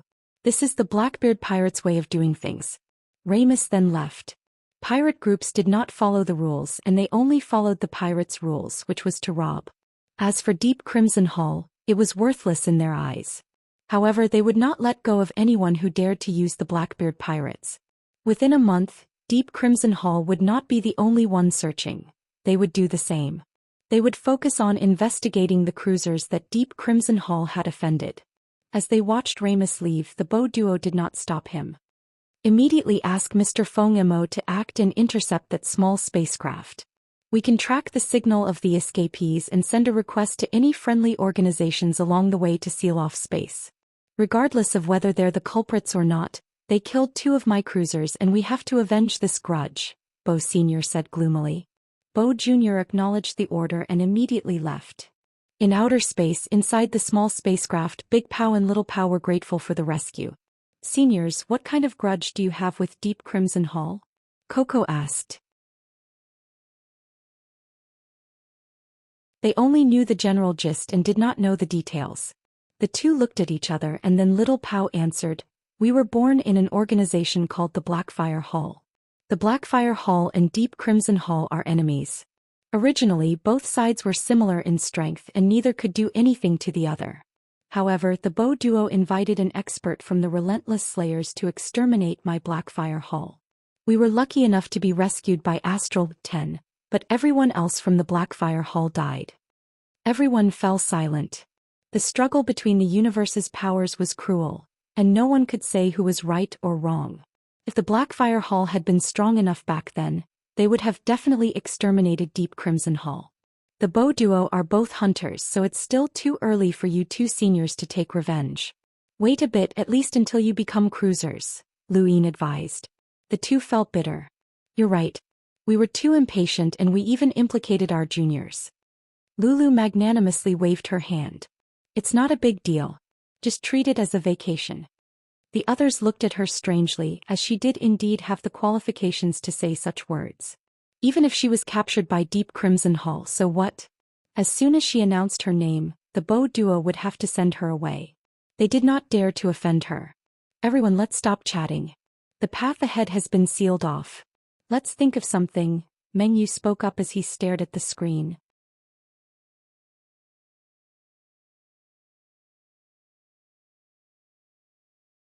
Chapter 428.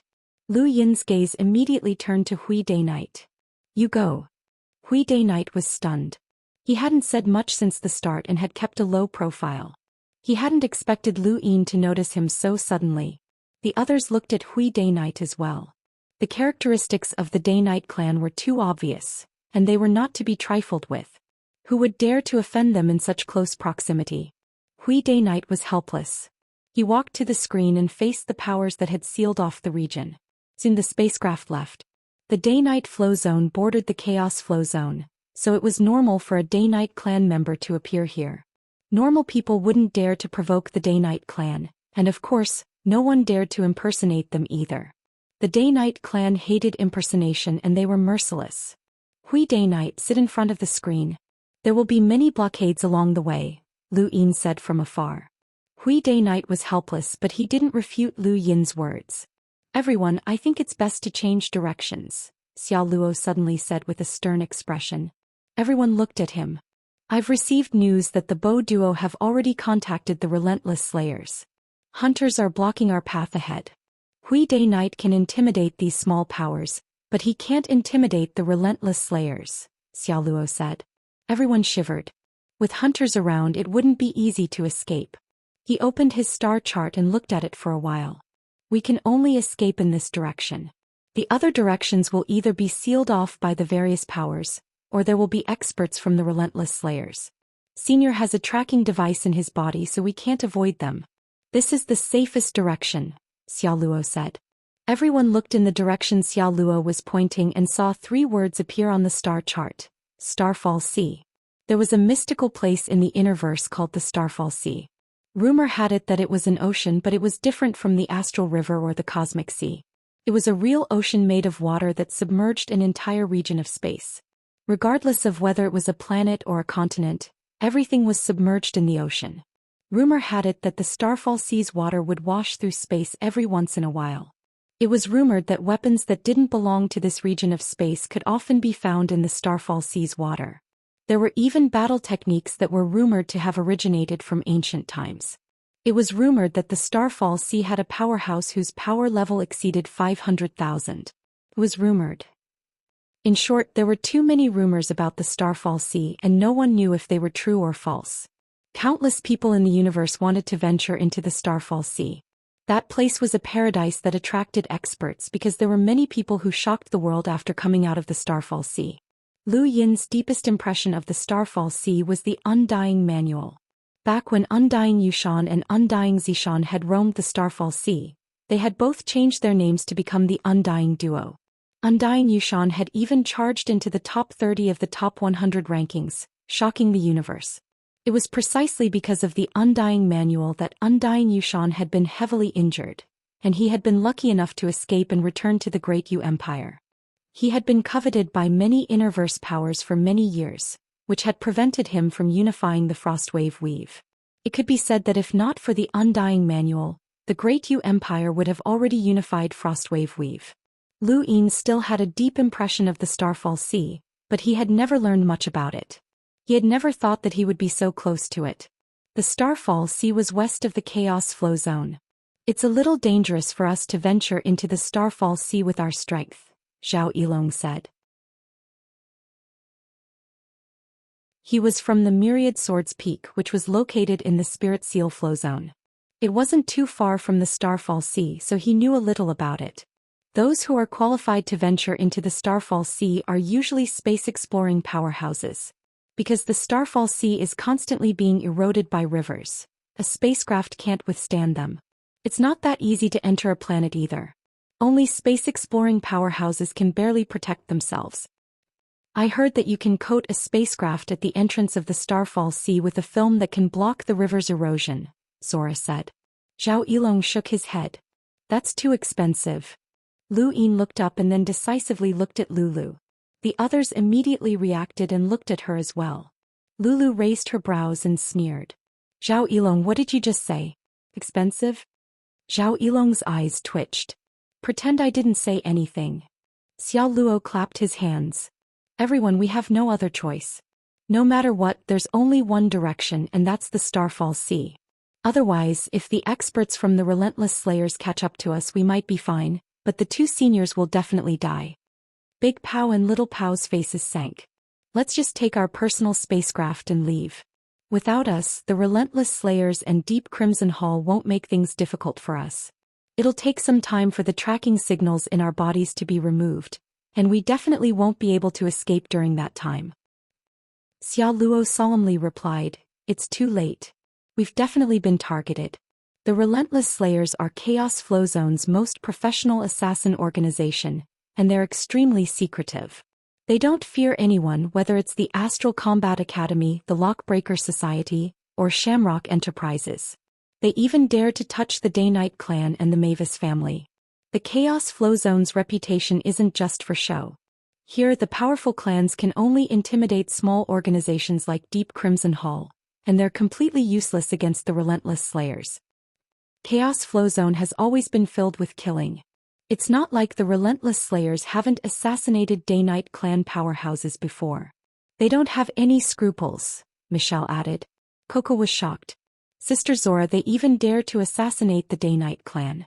Aren't they afraid of being surrounded by the Day-Night clan?" Zora smiled bitterly. This isn't the first time that the Day-Night clan has surrounded them, but the Relentless Slayers are too secretive. At most, the Day-Night clan can destroy their trading sites on the surface, but they can't eliminate them completely. Furthermore, any foreign powers that enter Chaos Flow Zone will be resisted, and Chaos God Mountain won't sit idly by. In short, Chaos Flow Zone has no rules, but it also has the biggest one. Lu Yin slammed the table. "Since that's the case, let's head to the Starfall Sea." No one objected, as Lu Yin's prestige was the highest amongst everyone present. Since he had already made his decision, no one else would object. Furthermore, this was the only path they could take, as the other paths would definitely be blocked by the Relentless Slayers experts. Big Pow and Little Pow thanked everyone once again. The small spacecraft could house over 100 people, and there were more than 10 rooms, which was more than enough for each person. Lu Yin sat in his room and looked at the stars. He touched his heart, left arm and right leg. The fates and had already fused together, so there was no longer any pain. However, he did not know how long it would take for them to awaken. Mr. Mu's words had been quite frightening, as he had said that some people would never awaken, which left Lu Yin at a loss. His physical strength and star energy had been tied down by the 3 grains of fates, and his current strength could not even compare to when he had fought against Tian Ho in the Tournament of the Strongest. He hoped that he could awaken, but he did not know what it would be like. Knock, knock, knock. There was a knock on the door. "Come in," Lu Yin said. It was Zhao Yilong, and when Lu Yin saw him, the first person he thought of was Wendy Yushan. She was the senior sister of Myriad Swords Peak. "Brother Lu, do you have some time? Let's talk?" Zhao Yilong looked at Lu Yin with a complicated expression. Lu Yin nodded and gestured for him to sit. Zhao Yilong did not sit, but instead walked over to the window and looked at the stars. He seemed to be organizing his thoughts, but he was unable to speak. Lu Yin was amused. "Do you want to talk about Wendy Yushan?" Zhao Yilong turned around and looked at Lu Yin seriously. "What's your relationship with her?" Lu Yin thought about it. "Kinship." Zhao Yilong was confused. "What do you mean?" "Kinship, I guess. Like, are you close to her?" Lu Yin asked. Zhao Yilong shook his head. "She's the senior sister and the strongest disciple of Myriad Swords Peak. I'm not qualified to be close to her. I'm here to tell you that it's best if you don't pursue her." Lu Yin frowned. "What's wrong with me pursuing her?" Zhao Yilong sternly replied, "We're classmates and I don't want to see you die." Lu Yin raised a brow. "What do you mean?" Zhao Yilong thought about it. "There's a rumor in Myriad Swords Peak that they accepted the senior sister at the request of someone.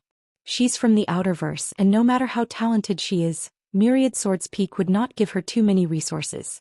However, her cultivation at Myriad Swords Peak has been smooth sailing.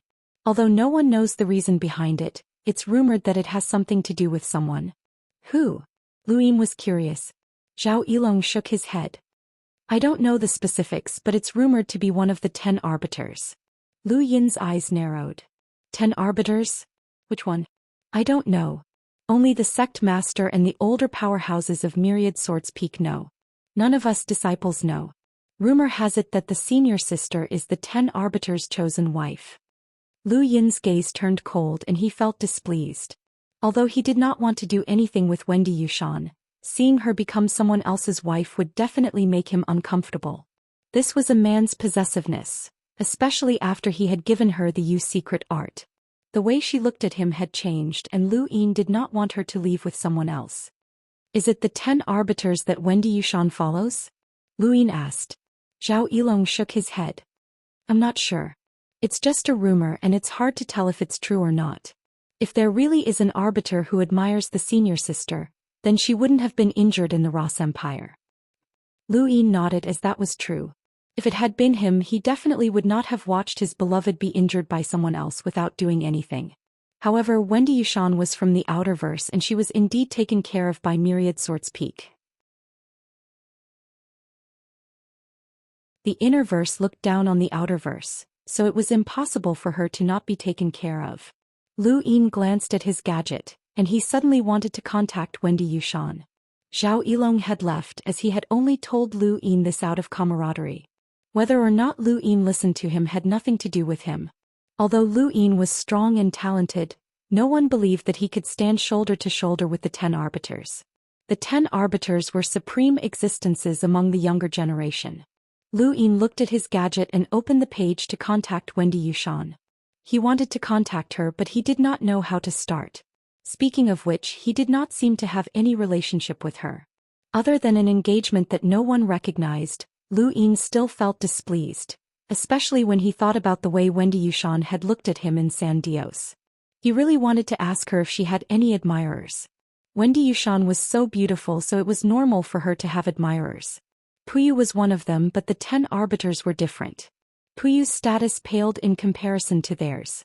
Lu Yin could ignore Puyu, but he could not ignore the 10 arbiters.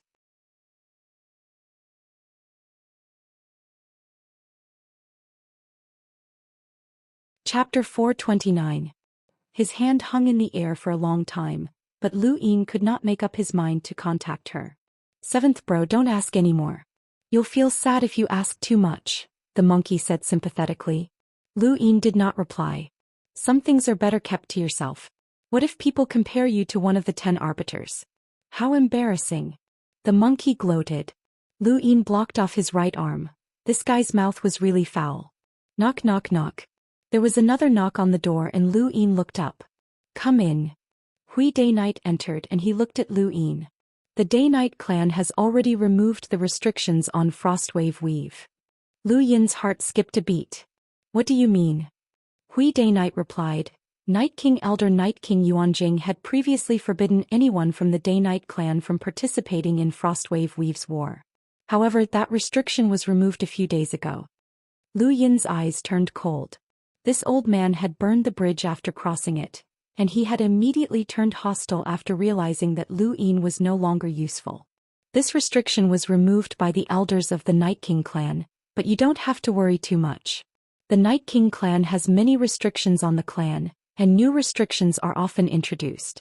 It's not guaranteed that anyone will notice. Lu Yin did not have high hopes.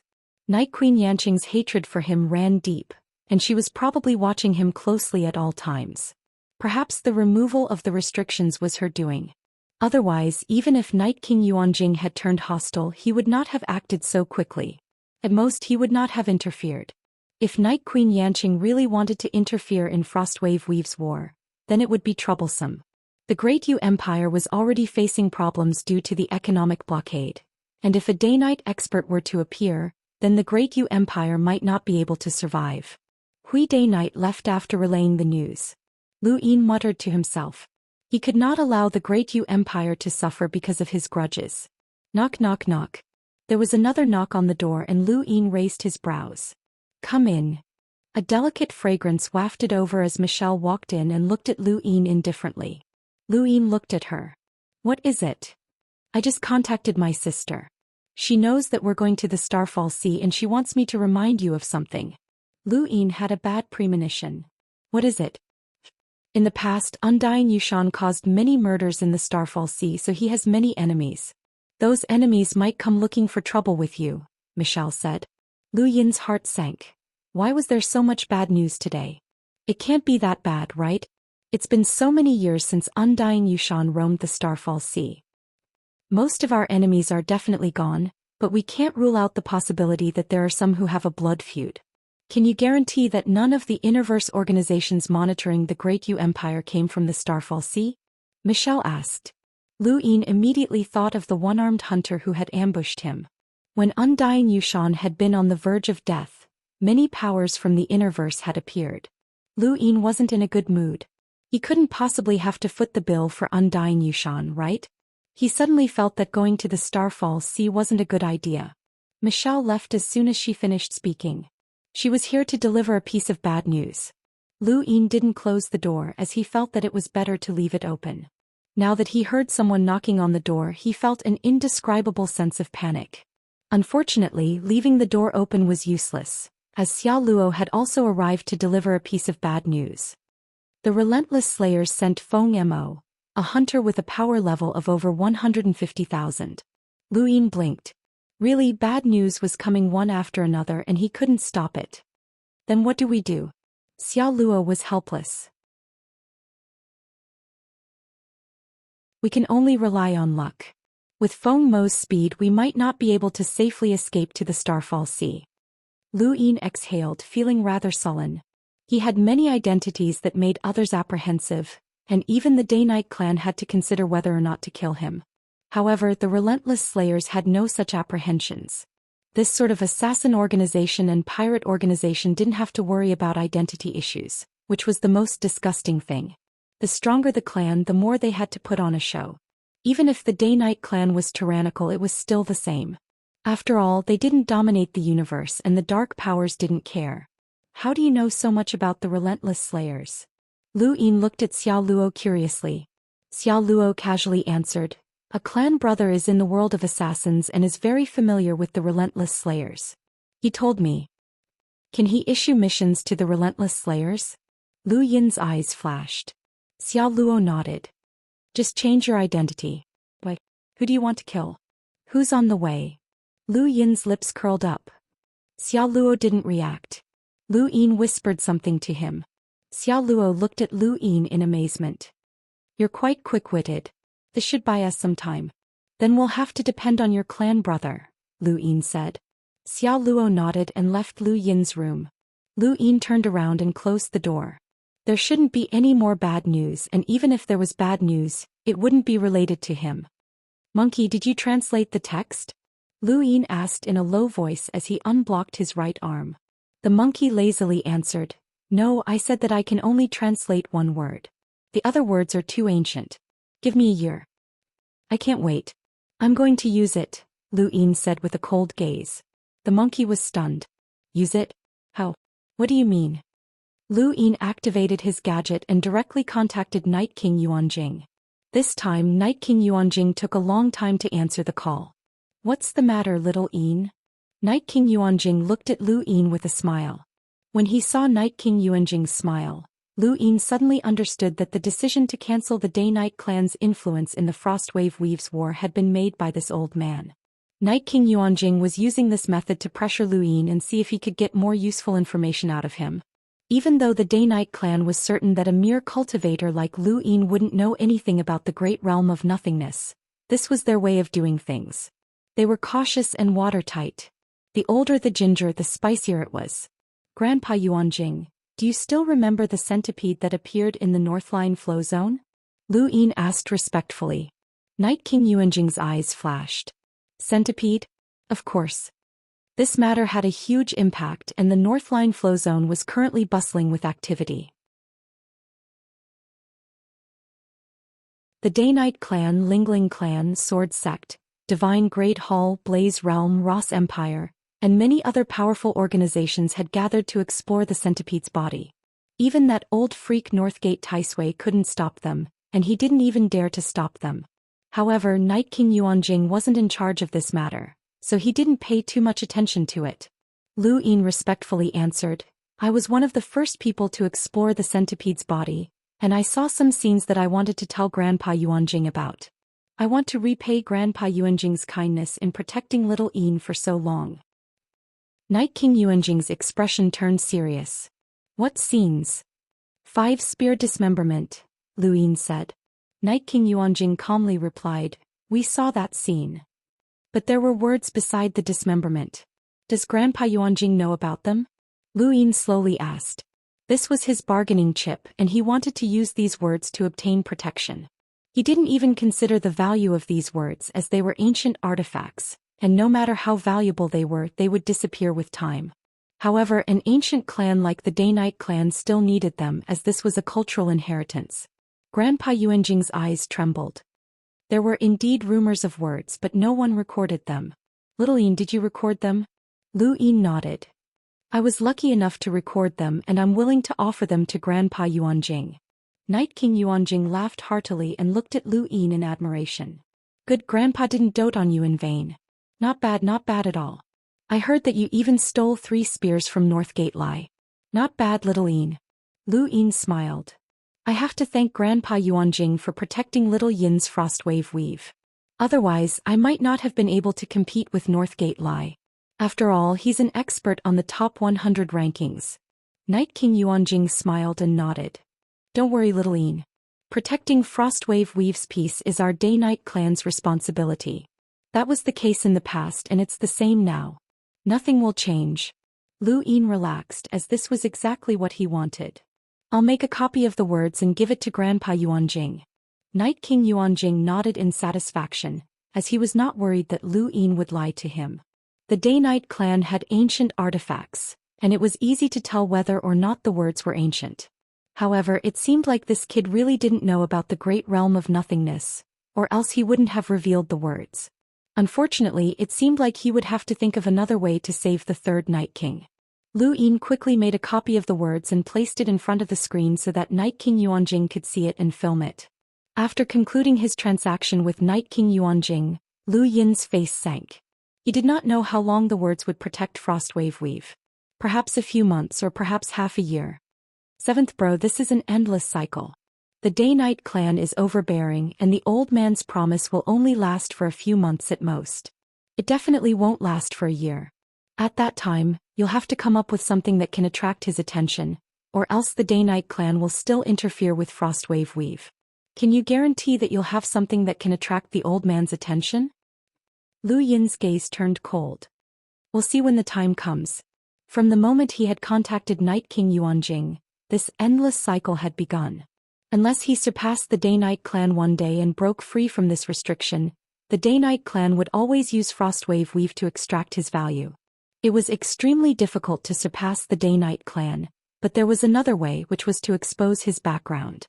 Heizij Lian's existence was enough to make the Daoist clan wary, but if he did that, then he would no longer have a foothold in the innerverse and outerverse. A pirate like him would not even be allowed to stay in the 10 Arbiters, let alone the 10 Arbiters. 7th bro, I think that we should find another powerful backer, the monkey suggested. Lu Yin grumpily replied, nonsense. Of course I know that, but where are we going to find one? Rely on the 10 Arbiters. Lu Yin's heart trembled. Relying on the 10 Arbiters was one option, but even so, it was not enough to make the Daoist clan wary. Night King Zhenwu's existence was the most overbearing even among the 10 Arbiters, and he had even stepped into the border warfront. Daoist Flow Zone, Night King Planet. Under the cover of moonlight, Night Queen Yanqing sat quietly beside a piano within an ancient castle, playing a low melody. One figure after another entered the castle and knelt before Night Queen Yanqing. These figures all had the power level of a cruiser and there were at least 10 of them. All of them were from the Daoist clan.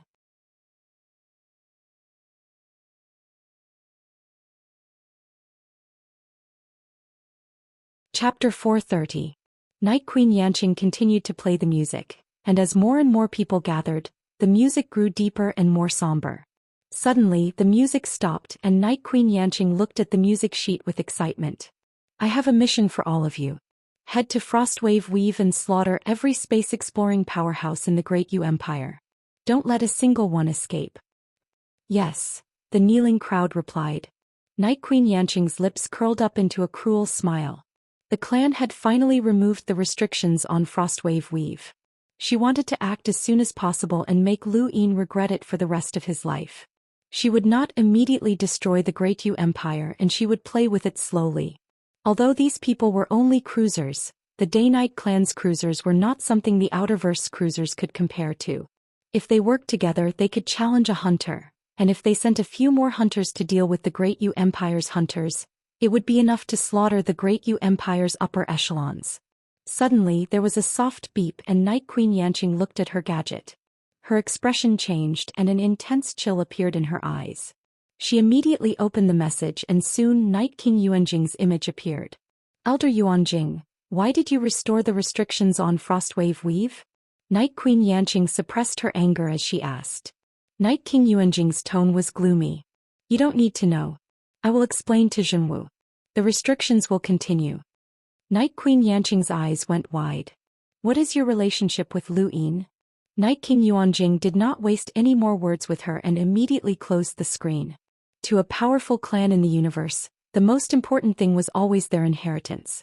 The Day-Night clan valued the ancient text that Lu Yin had handed over, as it represented their culture and inheritance. Even if the text's contents were worthless, the text itself was worth studying. Night King Yuanjing had proposed to the Council of Elders in exchange for not interfering in Frostwave Weave's war for a period of time.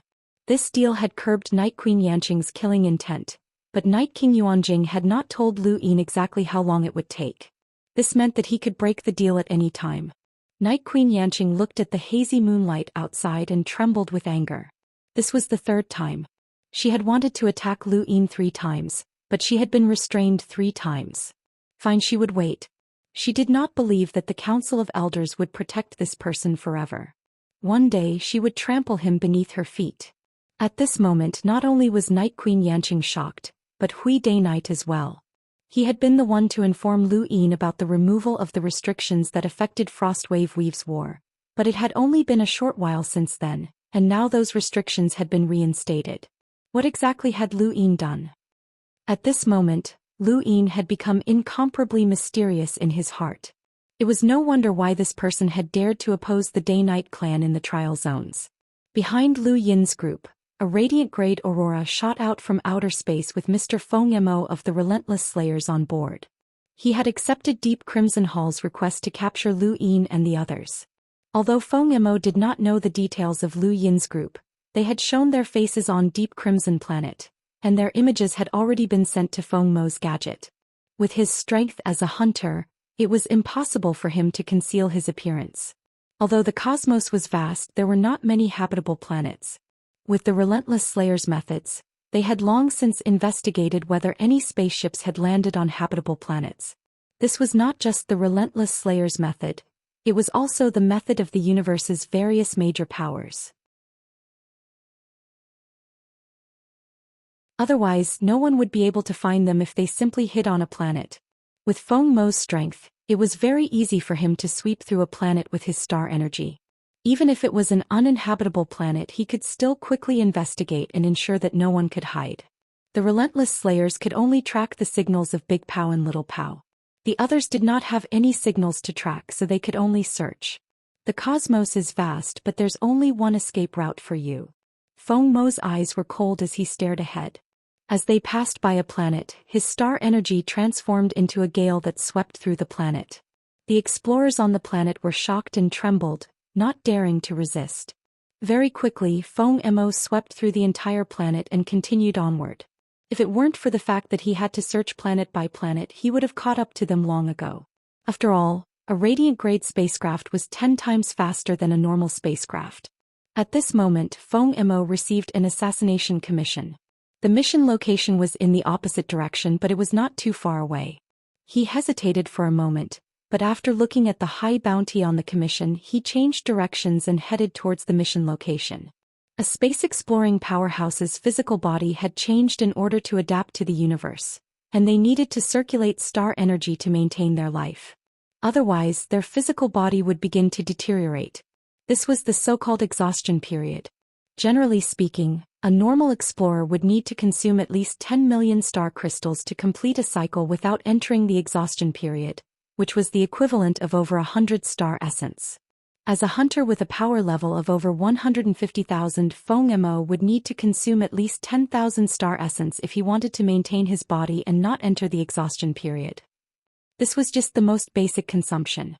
The battle techniques that he cultivated consumed even more star energy than a normal powerhouse's, and this number would increase exponentially. This was a terrifying amount of resources, but it was only used to maintain his body's condition. In addition to that, he also needed to cultivate breakthrough battle techniques, trade, and so on. Although he was a hunter, he was actually very short on money. Otherwise, a dignified hunter would not have become an assassin. There were many powerhouses in the universe, but they all had their own helplessness. Even a powerful clan like the Day-Night clan was not as extravagant when it came to resource allocation. The Mavis family was an exception. Feng Emo was puzzled when he saw the mission information. The target was just an explorer, so there was no reason for a hunter like him to take action. However, since the target had specifically asked him to take action, he would not refuse since they were not too far away. With the speed of a Radiant-grade spacecraft, it would take him at most 2 hours to catch up to that group of people, and a round trip would only take him a few more hours. Feng Emo confidently headed towards the mission location. 2 hours later, the mission location was right in front of him. Just as Feng Emo was about to enter the planet's atmosphere, the mission suddenly changed. He frowned, as it was not common for missions to change. However, the employer would definitely compensate the assassin accordingly, provided that the assassin had to complete the mission. Otherwise, the compensation would not be valid. Feng Emo looked at the mission location and saw that it was only an hour away, so he could make it in time. With the speed of that group of people's spacecraft, it would take them at least 10 days to reach the Starfall Sea. Feng Emo confidently set off. Lu Yin and the rest did not stay idle. They changed their route and headed towards the closest and most prosperous planet. Their goal was to buy a small Radiant-grade spacecraft. As for the money, they had to raise funds. Lulu had money, but she was not stupid. Why should she pay for everything? Besides, Radiant-grade spacecraft were not cheap and cost at least 50 star essence. The idea was good, but it could not be realized. The students had no money, and Coco, Zora, and Hui Day-Night were all poor. Xia Luo simply raised his hands, indicating that he was willing to be searched by Lulu. Lu Yin actually wanted to do the same, but he had money and could not hide it. In the end, he and Lulu shouldered the majority of the costs and raised funds to buy a small Radiant-grade Aurora spacecraft. They then rushed towards the Starfall Sea at 10 times their original speed. Feng Emo did not know much about Lu Yin's background, so how could he have guessed that a group of youths could afford a Radiant-grade spacecraft? It cost at least 5 million star crystals, and only the heirs of great powers could afford it.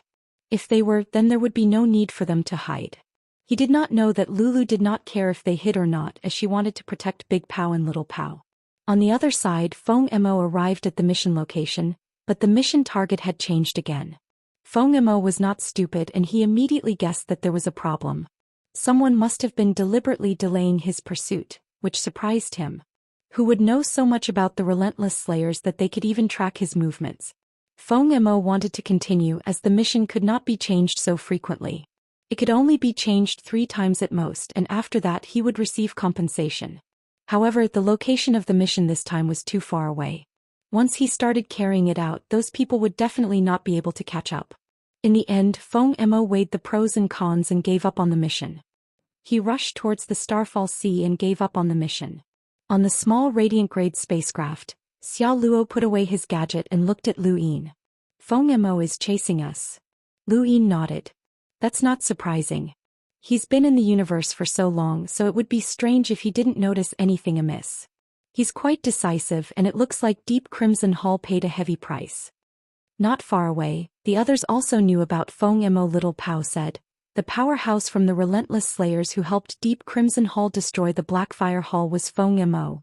It looks like his relationship with Deep Crimson Hall isn't shallow, Xia Luo commented. Little Pow's eyes flashed coldly.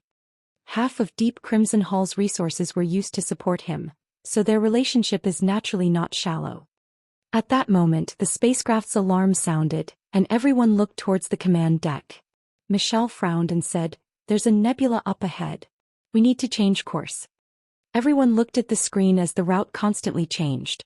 Finally, a new route was set.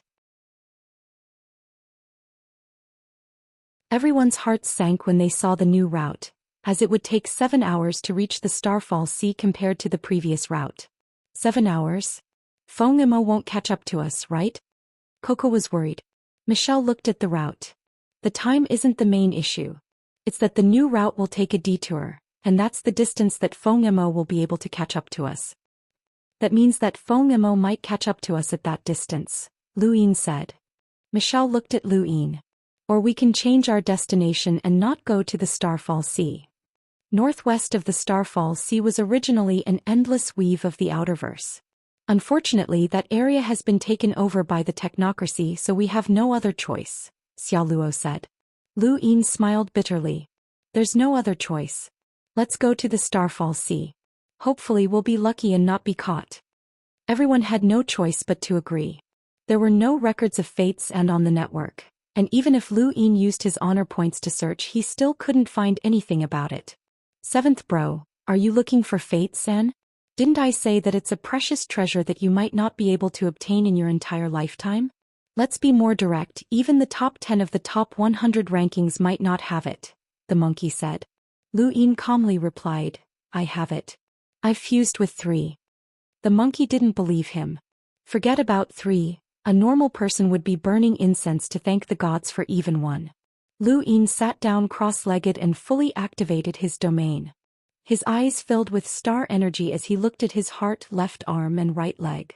Rune lines gathered in these 3 areas, and the more rune lines there were, the greater the influence of the universe.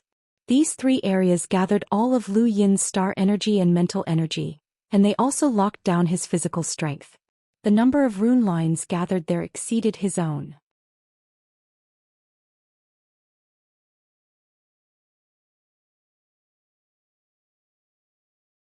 Chapter 431.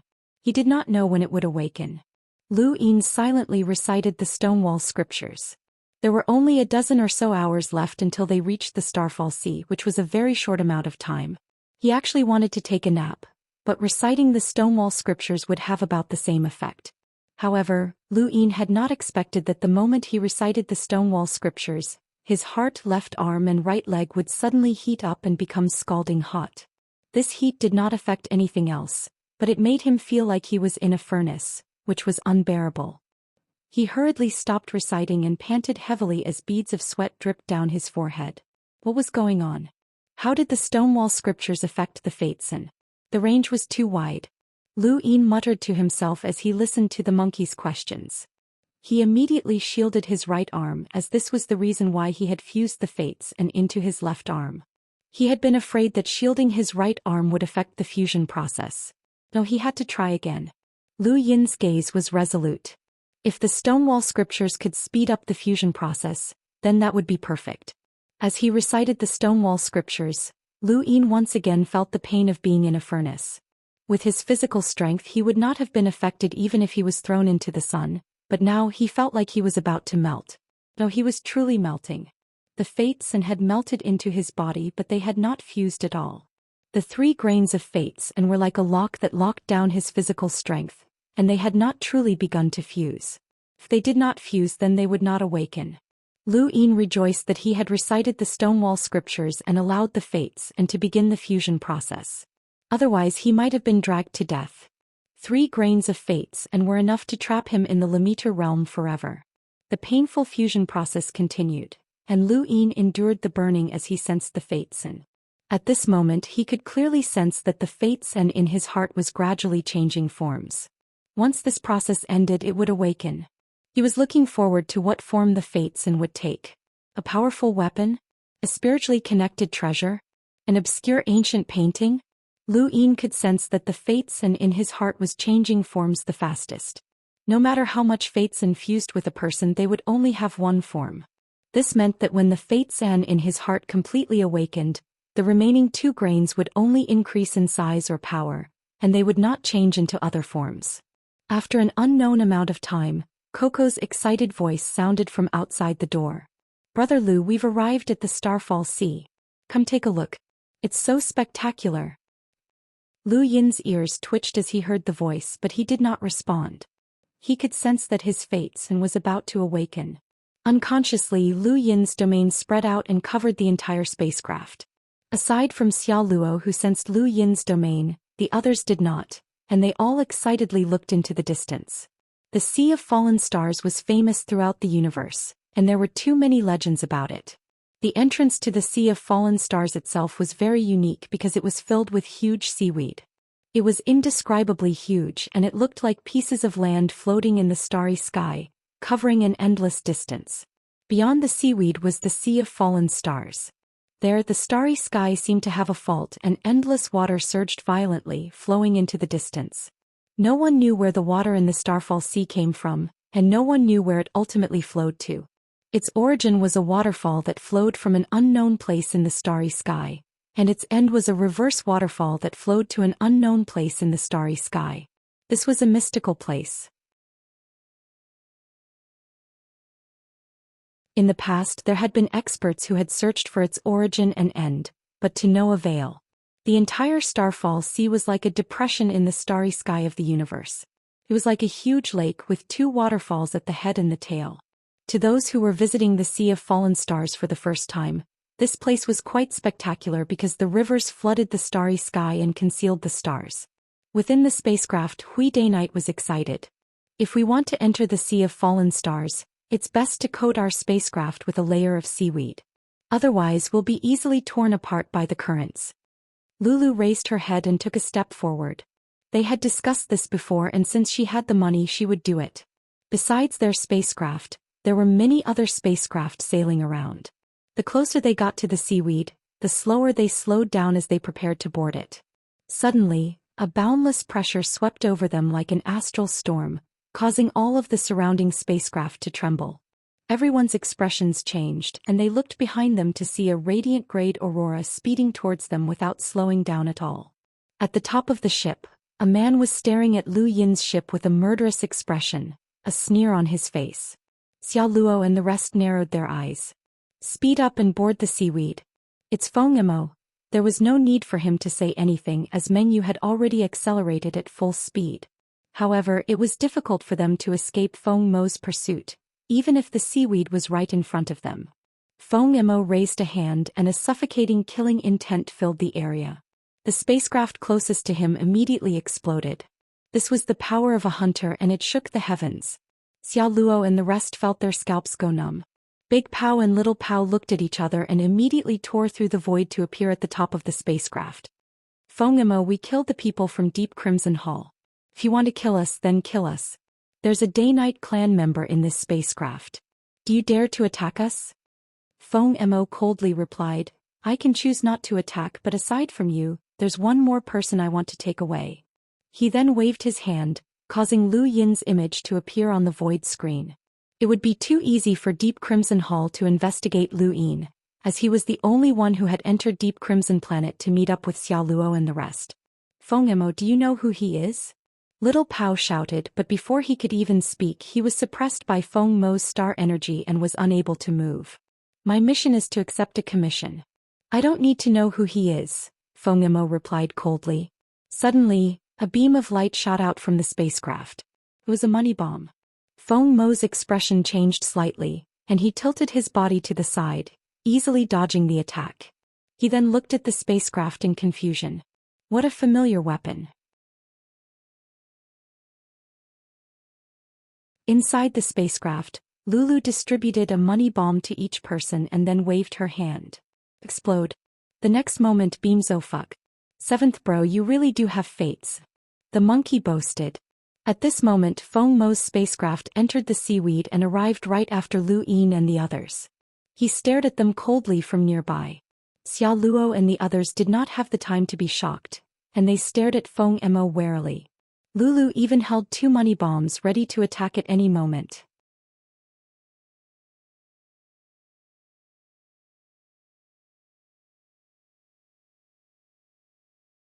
Chapter 432. However, their worries were unnecessary as Feng Emo did not dare to make a move here.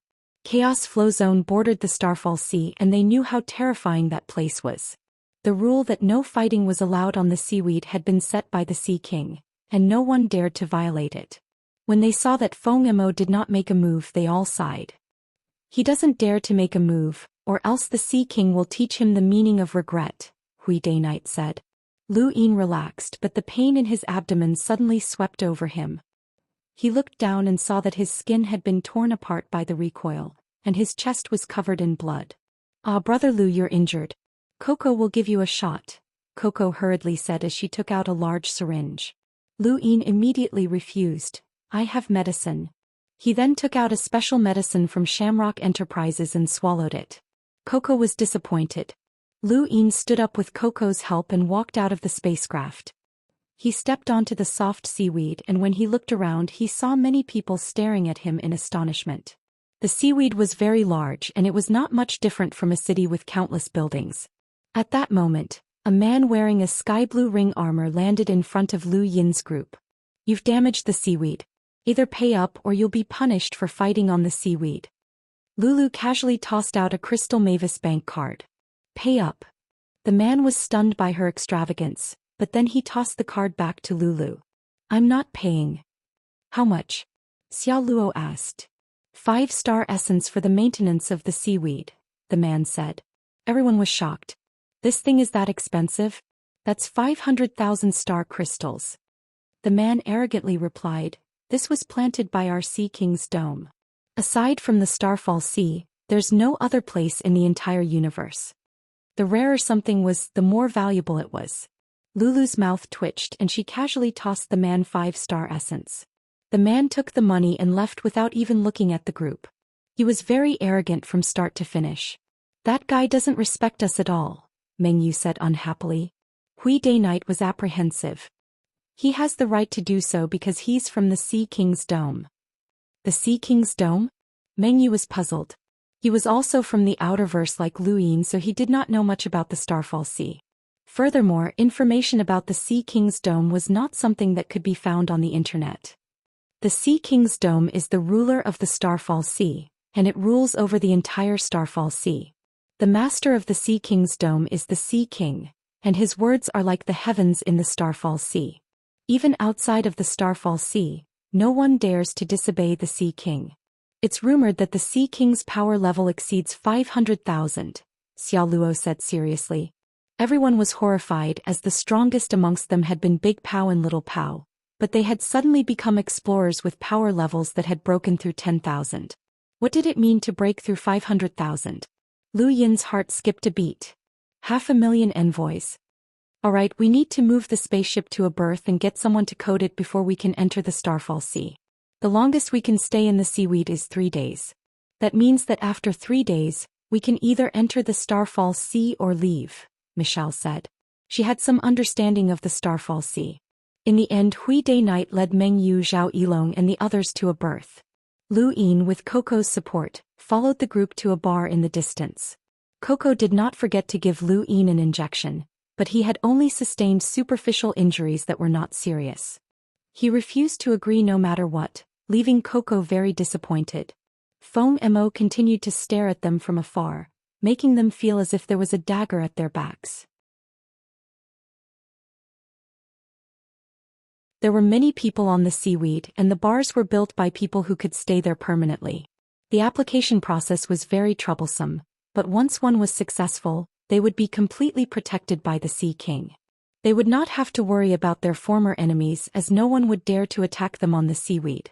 The entrance to the Starfall Sea was one of the happiest places in the Innerverse, as there was no need to worry about the strong preying on the weak. Lu Yin and the others were split into 3 groups and sat down in the bar. The lights were dim and there was no loud music. Everyone tried their best to be quiet, which was quite different from the usual bars. As soon as they sat down, Lulu impatiently asked, Lu Yin, where did you get Fates? Beside her, Xiao Luo also looked at Lu Yin curiously. Michelle, Coco and Zora did not understand as they had never heard of Fates. That's right, 7th bro, where did you get it? The monkey asked. Lu Yin swirled his wine glass. Someone gave it to me. Lulu was shocked. Who would be so generous as to give you Fates? That's a supreme treasure of the universe. Sister Lu, what's Fates? Coco asked. Xiao Luo explained, it's a treasure that can fuse with one's body and awaken a form that is most suitable for them. It's very mysterious. Fates and almost doesn't exist in the Outerverse, and it's rare in the Innerverse as well. Perhaps the 10 arbiters have it, or perhaps they don't, Lulu said solemnly. Everyone was shocked as even the 10 arbiters might not have it. It was truly a supreme treasure, so where had Lu Yin gotten it? Michelle's gaze was fixed on Lu Yin. She knew a little more than the others, and it was very likely that Lu Yin was in cahoots with the pirates. Even though he had used some other method to lure the Blackbeard pirates over, They could not completely disassociate themselves from the matter. There was also the matter of the Outerverse Dark Star Gorge being cleaved apart by a superpower house. Her sister had told her that Lu Yin's background was not simple. Lu Yin rolled his eyes. Don't exaggerate. How could the 10 arbiters not have it? Even if they didn't, it would only be because they didn't want to use it. Lulu retorted, I'm not exaggerating. My Mavis family only has a few grains of fates and we've never given up on collecting them even after so many years. Do you think I'm exaggerating? Lu Yin's heart skipped a beat, as it seemed that this thing was even more precious than he had imagined. It was no wonder why the monkey had never believed that Lu Yin had fates. Even with his honor points, he could not find any information about it on the network. 7th bro, I've told you before that Tian Ho is the strongest person in the spiritual academy and Skymander's disciple, but he still doesn't have fates and you should know how precious it is. I only learned about it from a powerhouse's autobiography, and I can tell you that the hunter who attacked you definitely didn't recognize fates and speaking of which, it's not surprising that someone from the Mavis family could recognize it, but how did that Xiao Luo know? Lu Yin was the exact opposite of the monkey, as he had always been certain that Xiao Luo knew much more than he did. That guy had hidden himself very deeply, but fortunately he did not harbor any enmity towards Lu Yin. Furthermore, when he had blocked the hunter's attack, Lu Yin had noticed that the rune lines on Lulu and Xiao Luo's bodies had been abnormally condensed. There was only one explanation for this abnormality.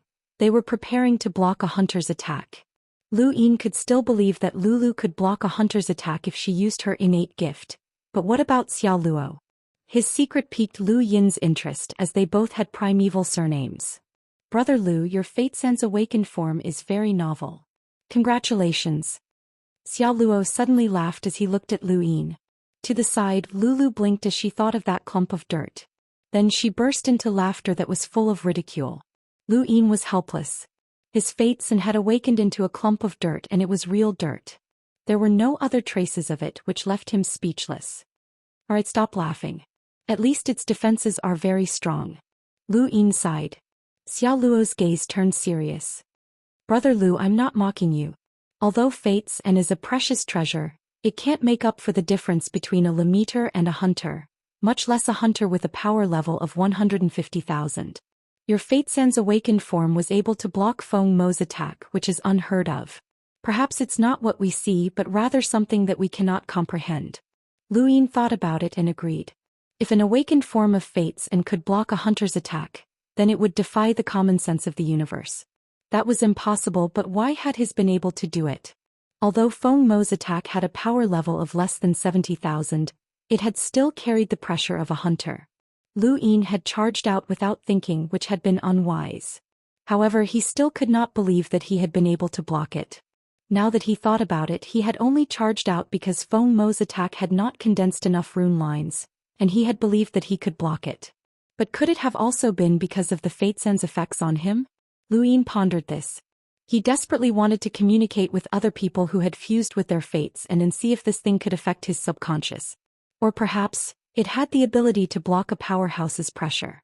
Otherwise, there was no way to explain why he had charged out in a hot-headed manner without feeling any pressure at all. Alright, let's think about what to do next. Feng Mo will definitely not let us go, and he'll definitely chase us to the Starfall Sea. Killing is not forbidden there, and on the contrary, there's a lot of killing there. We definitely won't be able to escape, Michelle said solemnly. Lu Yin looked up. It's simple. Feng Mo's target is me, Big Pow and Little Pow. The three of us will split up and he can only chase after one of us. There's a 90% chance that he'll chase after you, Michelle said. Lu Yin fell silent. He was right. Feng Mo had only wanted to capture him alive for one reason: to hand him over to the Blackbeard pirates. The Bo duo were not stupid, and they could easily figure out that Lu Yin was most likely the one who had robbed the Blackbeard pirates. Of course, they were not completely sure, so they had paid the price for Feng Mo to capture him alive. Feng Mo's biggest target was definitely Lu Yin. Feng Mo's cold gaze was still not too far away, and he did not bother to hide it. He sat down 10 meters away from Lu Yin's group, and his gaze was completely focused on Lu Yin. Lu Yin's head hurt. If he had known this would happen, he would have changed his appearance after entering Deep Crimson Planet. Lu Yin felt a chill run down his spine as Feng Mo stared at him. He called the bartender over and pointed at Feng Mo. Give that brother of mine a drink as well. Feng Mo sneered. You won't be able to escape. Come with me obediently and I'll spare your life. Lu Yin smiled in a friendly manner, but then his head hurt again. He didn't know if there were any experts from the Lockbreaker Society or the 10 Arbiters Council on the seaweed. If there was really no other choice, Lu Yin considered revealing his relationship with Haizij Lian. The relentless slayers would definitely not dare to make a move against Haizij Lian. Haizij Lian was not from the Day-Night clan. He was a pirate king and he had many tricks up his sleeve. However, that was the final step. Lu Yin took a sip of his wine. At this moment, Big Pao ran over and sat beside Lu Yin. He excitedly whispered, I've thought of an idea. Feng Mo definitely won't dare to make a move against us.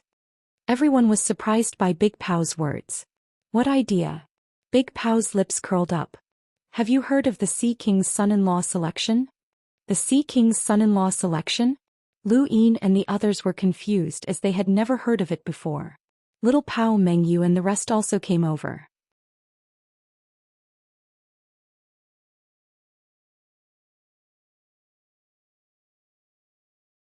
Chapter 433. Big Pao smiled mysteriously and then whispered, I just went out to make some inquiries. Something big has happened in the Starfall Sea recently, and it's the Sea King's selection of a son-in-law. The Sea King wants to marry off his most beloved daughter, and this event has a huge impact.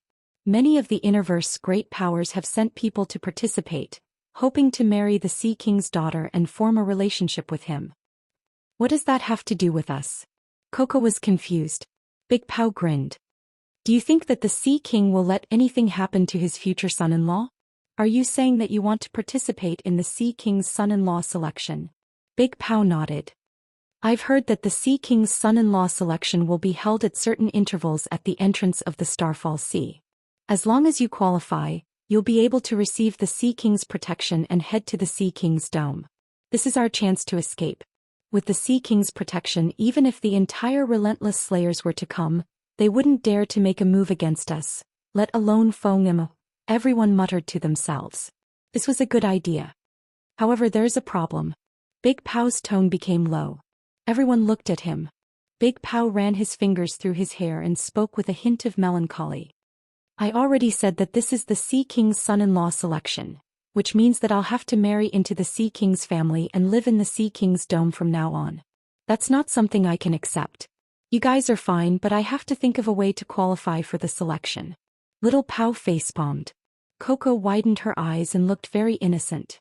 Senior Big Pao, your confidence caught us off guard. He remembered that Big Pao had been like this the first time he had seen him. Michelle's tone was cold. Don't worry, you won't even qualify. Big Pao's mouth twitched. What a joke.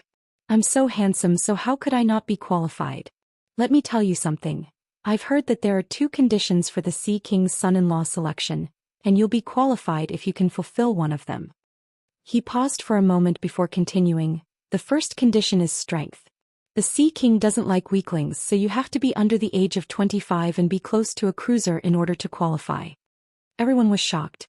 Sora could not help but say, there aren't many people like him in the universe. Only Brother Lu is qualified among us. Big Pao replied, don't be hasty. There's still a second condition. The corner of his mouth curled up. The second condition is to be handsome. The Sea King has decreed that being handsome can make up for any shortcomings. Everyone was dumbfounded. Was this even possible? Judging by looks. In a normal family, looks were very important, but this was the Sea King. That can't be. Is the Sea King that shallow? Lu Yin was astonished. Big Pao replied, that's how it is. As long as you're handsome enough and not too weak, you'll be able to qualify for the Sea King's son-in-law selection. Now you know why I'm so confident. It's so frustrating as no one can compare to me when it comes to handsomeness. Coco blinked. Big Cannon, you don't have to worry. You definitely won't be qualified. Big Pao rolled his eyes. This little girl has no sense of beauty. Speaking of handsomeness, I have a certain level of confidence, Little Pao said with a serious expression. Blind confidence, Zola mocked mercilessly. That's still confidence. Little Pao's expression became even more serious. Meng Yu and Zhao Yilong couldn't help but look at each other. Lu Yin didn't like this topic. He could only be described as sunny and a little handsome, but he definitely wasn't at Xiao Luo's level. In terms of looks, there were a bunch of people who could leave him in the dust. Let's investigate this again. If the Sea King's son-in-law selection is real, then this is indeed a path to take. Big brother Lu, are you not confident? You're very handsome. Coco looked at him. Michelle sneered. She would never forget Lu Yin's words. He had actually said that she couldn't compare to her sister, which was unforgivable. Her sneer was ear-piercing to Lu Yin. Well, everyone's sense of beauty is different. Some like sunny and handsome guys while others like muscular guys. Maybe the Sea King's daughter likes something different. It's better if we investigate further. That's true. Scope. The person who's going to pick up the Sea King's son-in-law is on a nearby patch of seaweed. With our speed, we'll be there in half an hour. Let's leave the spacecraft here for the coding, Big Pao said. The group then stood up and glanced at Feng Mo before heading to the other patch of seaweed that Big Pao had mentioned. Feng Mo sneered. This group definitely wouldn't be able to escape his grasp. He immediately followed, but he was stopped before he could even take a few steps. It was the bartender. Sir, please pay the bill. Feng Mo pointed at Lu Yin's group. They ordered this drink. I didn't even drink it. The bartender's face darkened. Please pay the bill along with your friends. Feng Mo was furious. It was no wonder why that brat had ordered a drink for him. He had been waiting for him here. This group of people had actually refused to pay the bill and wanted him to pay for it. Feng Mo wanted to leave, but this was the entrance to the Starfall Sea and he knew the consequences. Even though he was a hunter was nothing to the Sea King's dome. Helpless, Feng Mo paid the bill and hurriedly chased after them. He definitely wouldn't let this group of brats off. Flying was allowed above the seaweed and it wasn't prohibited. Each patch of seaweed covered a large area, and even with the group's speed, it took them more than 10 minutes to reach the next patch of seaweed. They were still 10 minutes away from the location that Big Pao had found out about. Lu Yin sighed as he looked at the buildings around him. The universe really did have everything. There were so many buildings that if one didn't look at the ground they would have looked like planets. Who would have thought that these buildings were built on seaweed? He was suddenly very curious about what was beneath the seaweed.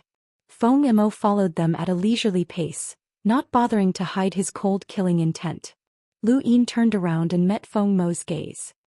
Is the commission money that Deep Crimson Hall gave you enough for you to spend your time here? If you can't complete the mission then you'll lose everything. Feng Mo sneered. You won't be able to escape. Lu Yin's eyes narrowed. I guarantee that if you capture me, your relentless slayers will be in big trouble. It doesn't matter. Let's capture you first. Feng Mo was not threatened as the relentless slayers would have long since closed down. Lulu looked at Feng Mo and asked, how much did Deep Crimson Hall give you? I'll pay double. Disdain flashed through Feng Mo's eyes as he didn't believe her at all. Lulu became unhappy. Hey you pauper, I'm talking to you.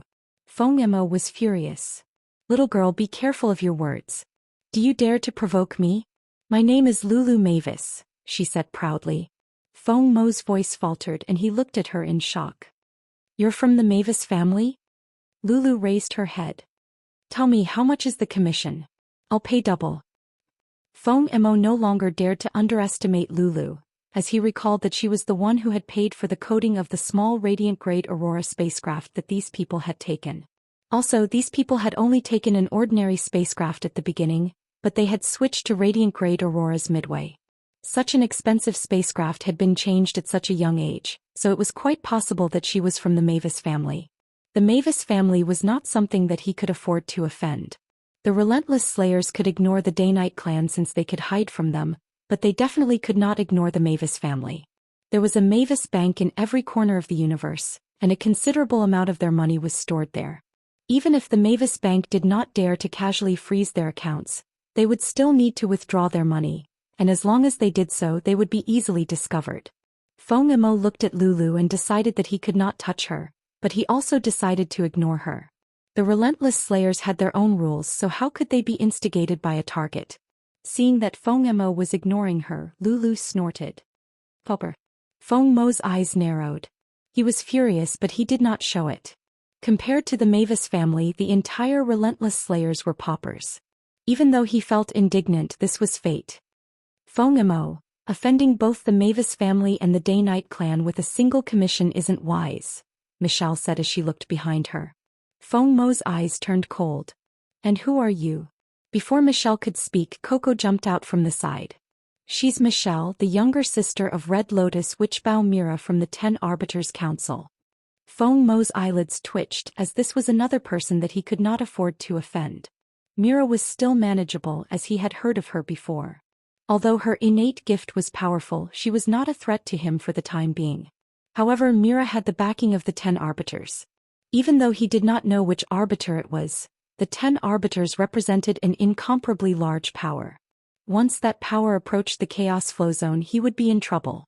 Just like the Day-Night clan, although the relentless slayers did not care too much about them, if the Day-Night clan was determined to cause trouble for them, they would still suffer heavy losses. It was best not to provoke such an enemy if possible. Alright, I can't touch this girl either.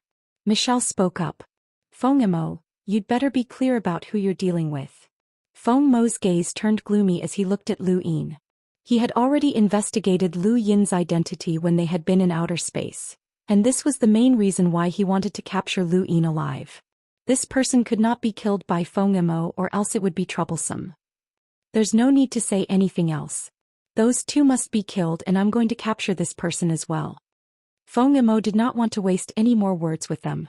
The more he heard, the more powerful their background seemed to be.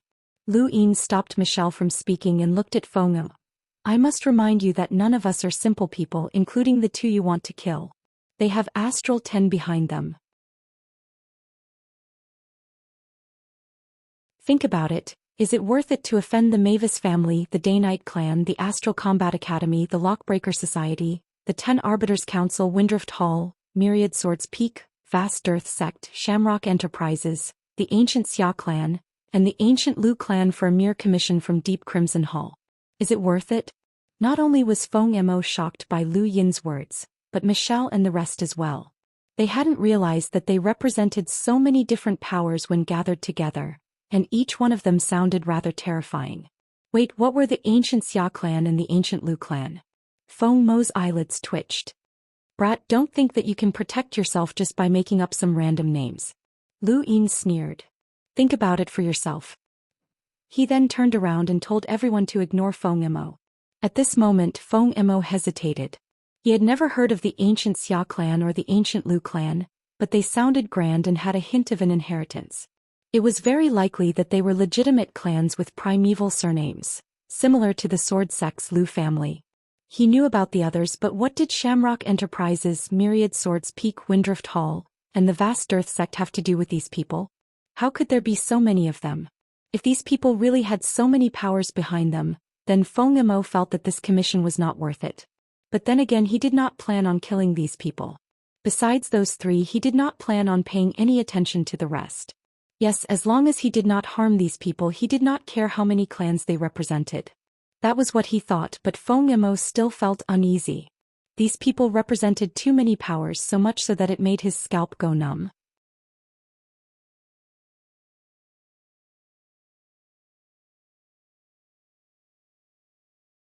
Chapter 434. In front of them, Coco asked softly, Brother Lu, what are the Ancient Xia and Lu clans? Zora, Michelle, and Mengyu also looked over. Lu Yin answered matter-of-factly, I tricked him. Coco blinked. It sounds like the real deal.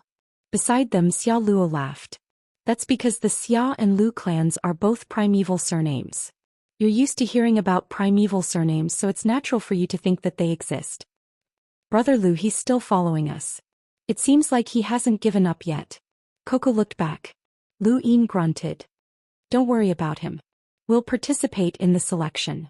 After his scare, it was guaranteed that Feng Mo would not dare to kill anyone. If they were lucky, they would be able to escape the selection. However, the Bo duo were troublesome. With the Blackbeard pirates pressuring them, it was very likely that they would be forced to come personally.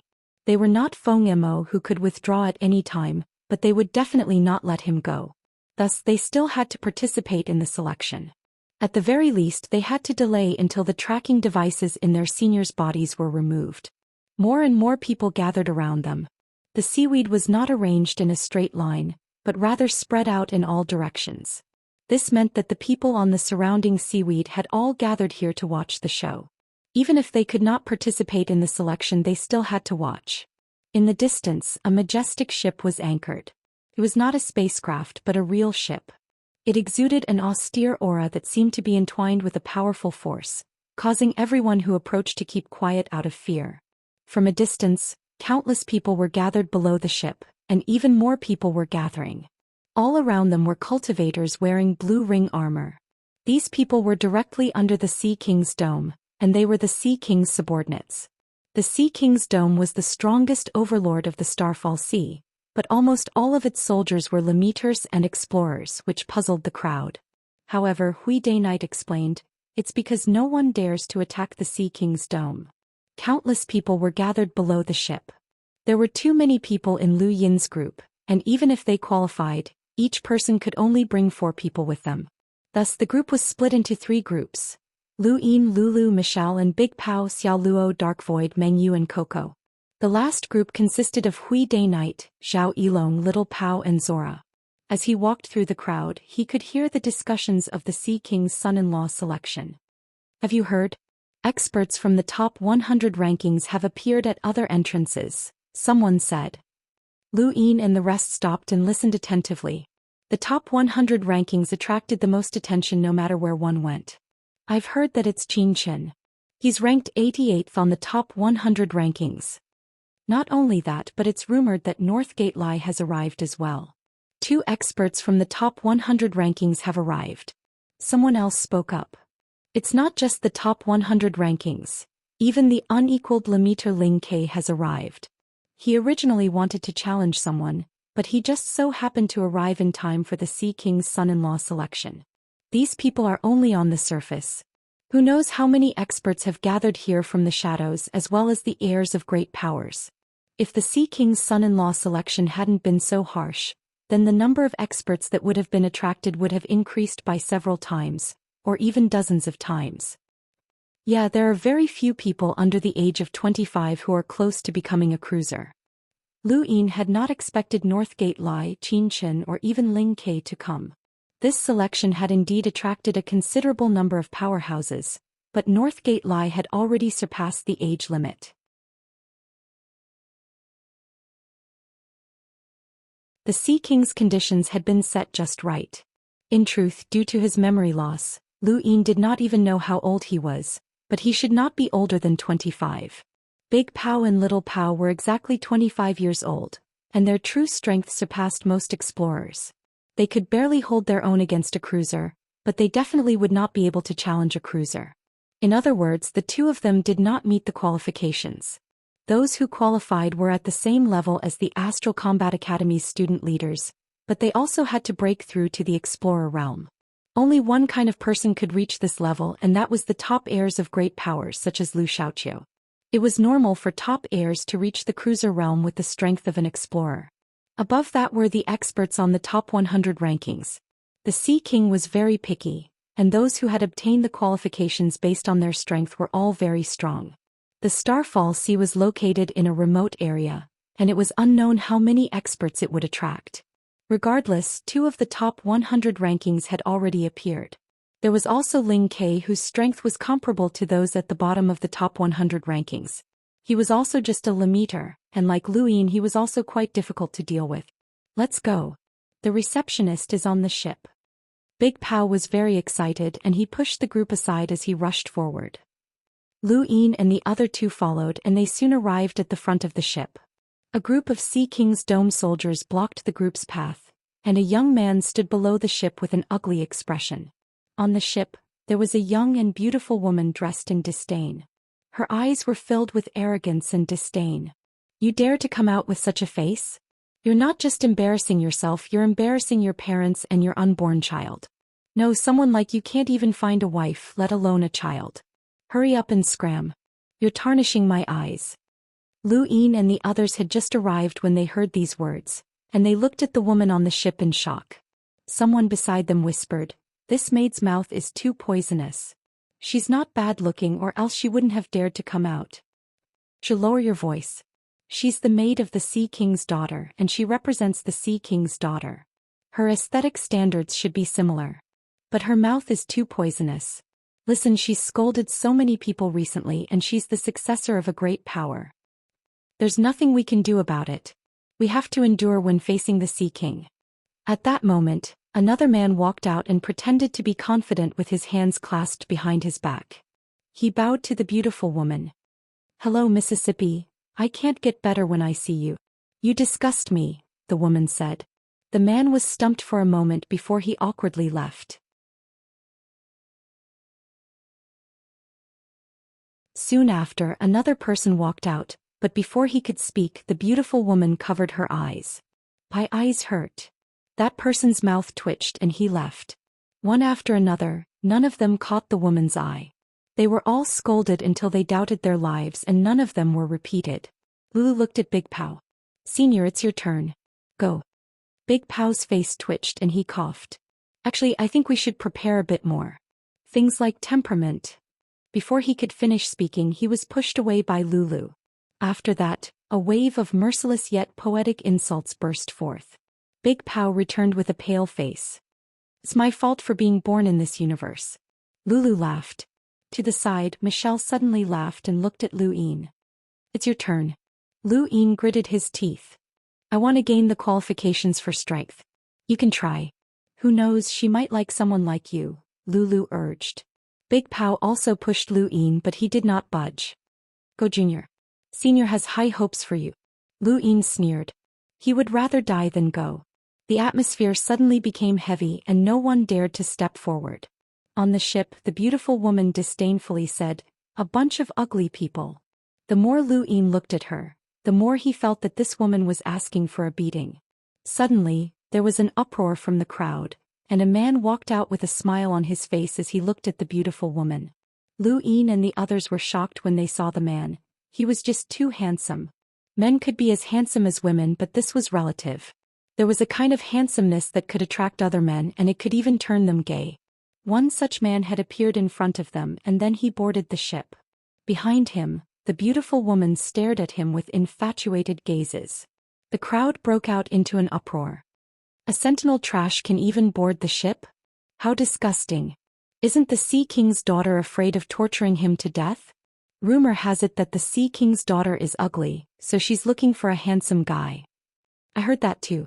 The Sea King wants to change the genes of the next generation, so she's been looking for a handsome guy for a long time. No, I have to change my appearance. I want to be the Sea King's son-in-law. You're asking for it. Do you think she can't tell? Someone was discovered a few days ago and was beaten half to death. He was an explorer but he didn't dare to fight back. His face was even disfigured.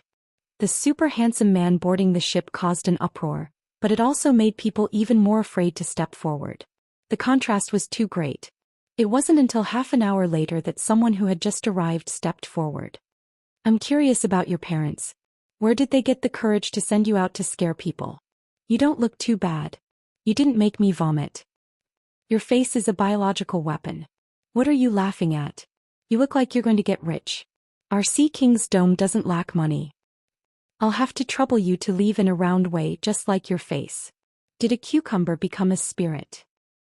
Even Lu Yin was impressed by this woman. She had listened to his lecture for a few hours without repeating a single sentence. Strange, why haven't Hui Day Night and the rest come out yet? Just as he thought of Hui Day Night, he walked out. Lu Yin looked over and saw that he seemed a little apprehensive. Hui Day Night was actually quite good-looking. The Day Night clan had good genes, and his black and white hair gave him a unique charm that made him very popular with girls. This was also the reason why Hui Day Night had wanted to qualify for the Sea King's dome. But now he was apprehensive. He looked at the beautiful woman and felt like he was waiting for judgment. The crowd was in an uproar again. There was actually a Day Night clan member here. Everyone knew that the Day Night clan did not marry outside the clan. The Sea King was looking for a son-in-law, so the son-in-law would definitely marry into the Sea King's dome. For a Day Night clan member to appear in such a situation was too daring. Was he trying to betray his clan for love? The beautiful woman was stunned as well. She had not expected a Day Night clan member to appear either. She looked at Hui Day Night in shock. Your courage is commendable. Hui Day Night secretly sighed. Fortunately she had not scolded him. Her tone was rather gentle. But courage cannot be compared to looks. Let me give you a piece of advice. Look in the mirror when you go out in the future, she said in a gentle tone. Hui Day Night wanted to retort, but he was too stunned to say anything. More importantly, he was afraid of being scolded again, so he turned around and left. Lu Yin and the rest looked at him sympathetically. How pitiful. Suddenly, a huge force slammed into Lu Yin from behind and he was pushed away. It was Lulu. This brat was willing to do anything just to see Lu Yin make a fool of himself. The beautiful woman looked at Lu Yin.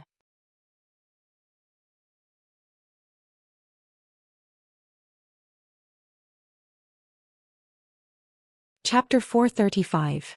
Lu Yin's heart sank when he saw the disdain and mockery in the maid's eyes. He immediately shouted, I want to obtain the qualifications for strength. The beautiful woman had just opened her mouth and was about to spit out a bunch of insults, but she was interrupted by Lu Yin just as she was about to spit them out. She looked at him in astonishment. Strength and qualifications? You're only a Lemeter, and you want to compare yourself to a cruiser? Is there something wrong with your brain? Or did you drink too much? Lu Yin raised his brows. This girl's words were too harsh. I'm confident. Hurry up. The pretty girl narrowed her eyes and stared at Lu Yin. All right, wait. At that moment, a soldier from the Sea King's dome walked up behind her and whispered something. The girl was shocked and she looked at Lu Yin again. You're the Lu Yin who's been called an unequaled Lemeter? Everyone stared at Lu Yin in shock. Not everyone could bear the title of an unequaled Lemeter. Ling Kei's appearance had caused quite a stir and now Lu Yin had appeared as well. Wasn't it rumored that he had died? Lu Yin nodded and relaxed. It was good that they knew each other. The pretty girl sized Lu Yin up and her tone became much gentler.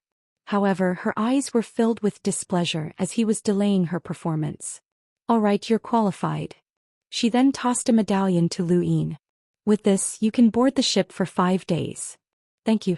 Lu Yin accepted the medallion, but he did not immediately board the ship like that handsome guy. Instead he returned to the crowd and glared fiercely at Lulu.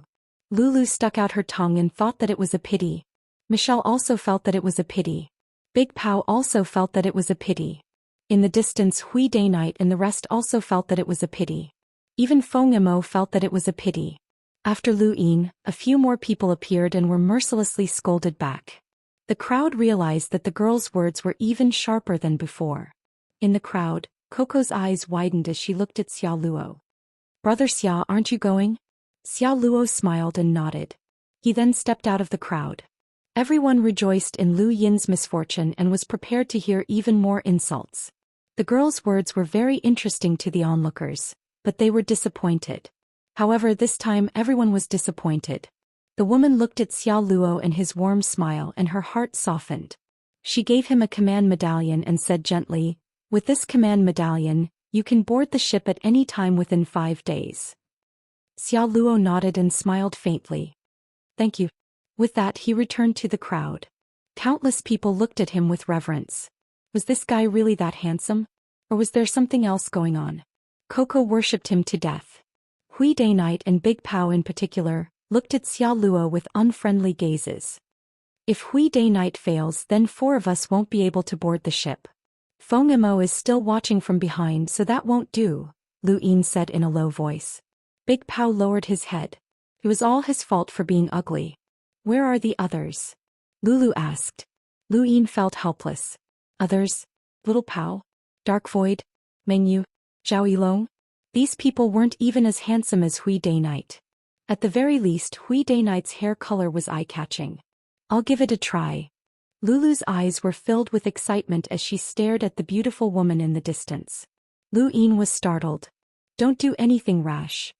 Lulu snorted and left with her head held high. Michelle calmly replied, let her try. She might succeed. She's a girl, Lu Yin grumbled. Michelle calmly replied, how do you know that the Sea King's daughter doesn't like girls? Lu Yin was stunned, but he couldn't refute her words. Forget it. If Lulu wants to try, then let her try. It's not like her life is in danger. Besides, the Mavis family's innate gift is very mysterious.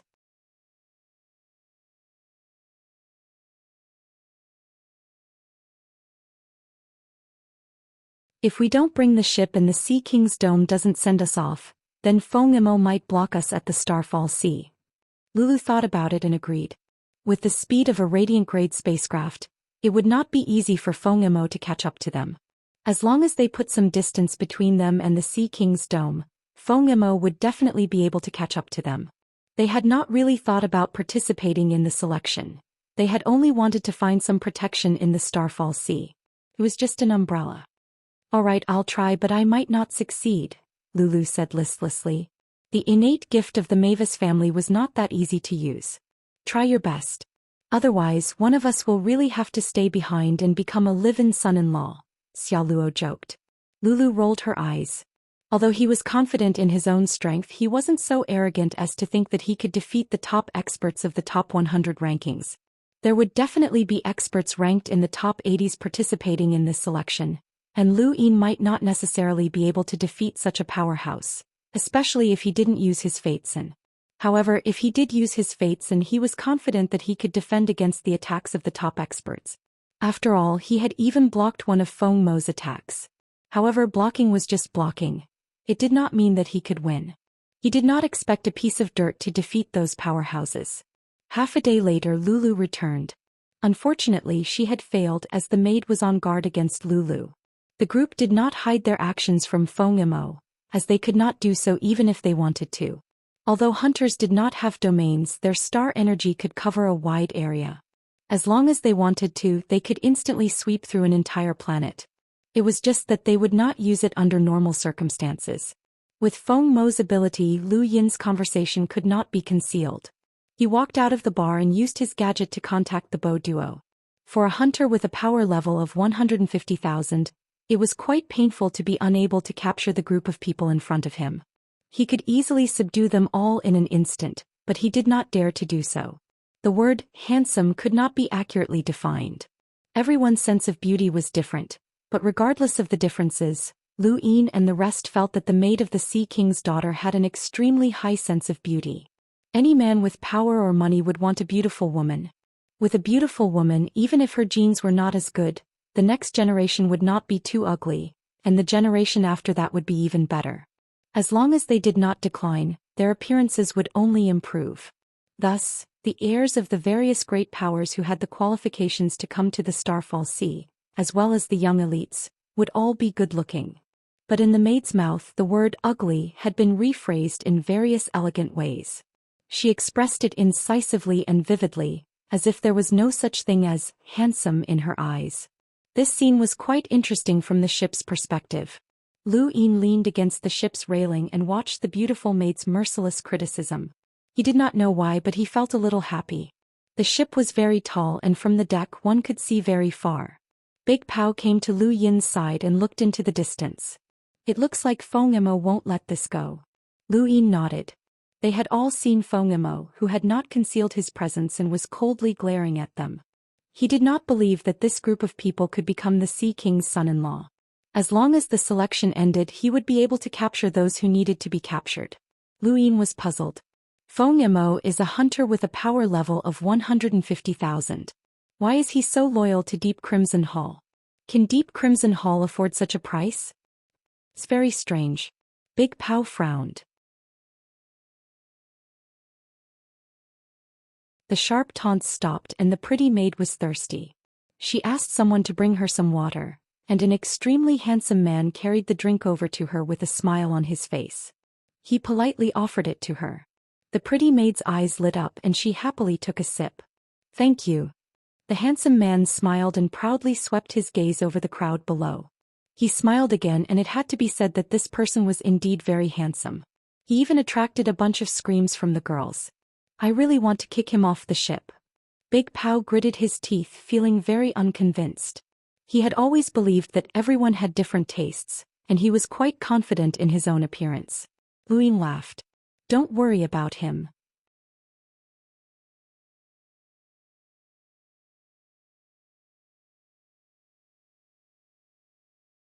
Chapter 436. At this moment, the handsome man turned around to look at Lu Yin, and Lu Yin with a disdainful sneer on his face. He slowly walked over, and as he passed by the two of them, he calmly said, "Don't even think about it. Go." You people are just putting on a show for this selection. The Sea King's true target is someone with the most outstanding appearance like me. He then sneered and left. Big Pow's eyes were spitting fire. I can't take it anymore. I'm going to beat him up. You'll be violating the Sea King's dome's rules if you do anything. This person wants to reduce the number of competitors as much as possible. Are we just going to let it go? Big Pow was furious. Lu Yin smiled and pointed ahead. Lulu had walked out in men's clothing and was blocking the handsome man's path. When the handsome man headed north, she headed north. When the handsome man headed south, she headed south as well. Hey, are you blind? A good dog doesn't block the way. Lulu shouted. The handsome man was furious. What do you mean you're so ugly? Who let you on? Where do you think this is? The ugly man's club? Lulu shouted back. The handsome man's eyes widened and he pointed at himself in disbelief. Me? I'm ugly? Lulu scorned and pointed at Feng Mo in the crowd. Even that old man is more handsome than you. Everyone looked at Feng Mo. Feng Mo's expression changed. The handsome man was furious and pointed at Feng Mo.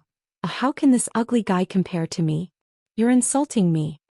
A cold, killing intent flashed through Feng Mo's eyes as he stared at the handsome man. Lulu raised her head. He's more mature and charming than you. That old guy is already in his coffin. What charm is there? He can only wait for death. The handsome man roared. Feng Mo clenched his fists, unable to hide his killing intent. You're right. Lulu suddenly agreed and nodded before walking away. The handsome man snorted and returned to the ship without even looking at Feng Mo below the ship. The crowd looked at Feng Mo with sympathy. He had been scolded for no reason, which was really unlucky. Feng Mo had already added the handsome man to his list of people he had to kill. As long as this person was not the Sea King's son-in-law, he would definitely kill him. 2 days later, the Sea King's dome's ship left the entrance of the Starfall Sea and headed towards the Sea King's dome. As the ship left, quite a few people followed closely behind. Following the ship from the Sea King's dome would increase their safety by quite a bit, and Feng Mo was no exception. During this time, the beautiful maid had given out more than 10 tokens. Aside from Lu Yin's token, which had been obtained through his own strength, the rest had all been given to handsome men. Of course, Lulu was an exception. This was only one of the entrances to the Starfall Sea. Countless tokens had been sent out from the other entrances, and this was not even the first batch. All of the Sea King's Dome's son-in-law selection ships set off at the same time, heading towards the Sea King's Dome. Hearing about it was one thing, but when they actually entered the Starfall Sea, they finally felt what it meant to be shocked. The entire Sea of Fallen Stars was located in a spatial fault. After traveling for half a day from the entrance, they arrived at the fault. Looking from afar, there was a huge and boundless depression in front of them. It was as if a part of the starry sky had collapsed. Further away was the Sea of Fallen Stars, the place where rivers flooded the starry sky and gave birth to countless legends. The Sea of Fallen Stars. The word fall was perfectly explained at this moment. The ship crashed into the spatial fault and it took a full 5 minutes before it actually hit the surface of the sea. Lu Yin did not know how to describe the scene that he had just seen.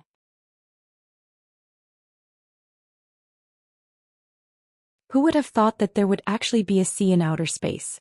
It was completely different from the astral river. The liquid of the astral river was filled with all sorts of energies, and even Lu Yin would have a slim chance of survival if he had fallen into it. However, this was a real sea and there were all sorts of strange fish swimming within. Above them was a boundless dark starry sky and below them was a starry sky as well. Within the sea there were planets. Aside from the people from the Sea King's Dome, everyone else on the ship stood on the deck and watched. This was the first time that most of them had come to the Sea of Fallen Stars, and they were all shocked by the scene before them. Seawater roared past and dripped onto Lu Yin's hand. Lu Yin pinched his fingers. It really was water. Everyone, the journey from here to the Sea King's Dome will take 13 days.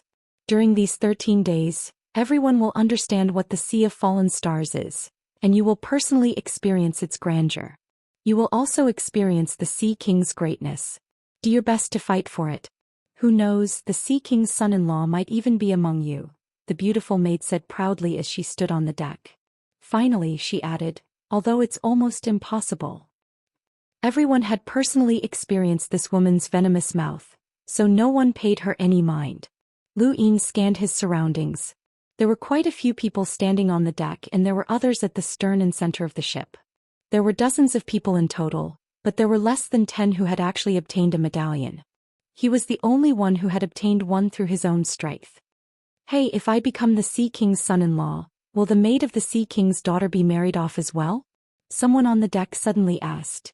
Everyone was stunned and even the soldiers of the Sea King's dome looked over. The pretty maid blushed and glared at the deck. On the deck, Big Pao, Little Pao, Zhao Yilong, Lulu, Coco, and Zora all stared at the handsome guy from before in shock. Big Pao was especially shocked and he gave him a thumbs up. Bro, you've got guts. You've taken a fancy to her so quickly. Everyone stared at the handsome guy. The handsome guy was confused, but when he saw the pretty maid's unfriendly gaze, he hurriedly explained, I didn't say that. Big Pao patted the handsome guy's shoulder and said with admiration, Bro, you're a man. If you dare to do something you have to admit it. It's normal for you to have thoughts about her. Just like how you told me that the woman in red had a perky butt. You're a real man. On the deck, the red-clothed woman's expression changed and she glared at the handsome guy. In front of her was an extremely handsome man who had also obtained a medallion, and he had an unfriendly gaze as well. The handsome guy was on the verge of tears and he wanted to explain himself, but he was only a sentinel. How could he push Big Pao away? The pretty maid snorted and turned to leave. She had originally had a good impression of this person, but she hadn't expected him to be so frivolous. The handsome guy wanted to call out to her but he was stopped by Big Pao. Big Pao was all smiles and seemed amiable, but in the handsome guy's eyes, this person was quite hateful. If this guy became the Sea King's son-in-law, he would definitely teach this person a lesson. The commotion quickly ended and the handsome guy slipped away, not daring to appear again. The pretty maid didn't appear again either. He had wanted to ask more about the legends of the Starfall Sea, especially the Undying Manual. Forget it, there was plenty of time in 13 days. There were quite a few spacecraft following behind the Sea King's dome. Just like the ship, they floated on the surface of the sea, not daring to overtake it or lose track of it. Feng Mo was the same. When are you guys arriving? Feng Mo's voice was cold from within the spacecraft. He was in a bad mood and he had been in a bad mood recently. Bo Da's voice came from his gadget. We just arrived at the entrance. We still need 2 more days to finish the coding before we can go in. Alright, but don't forget what you promised me.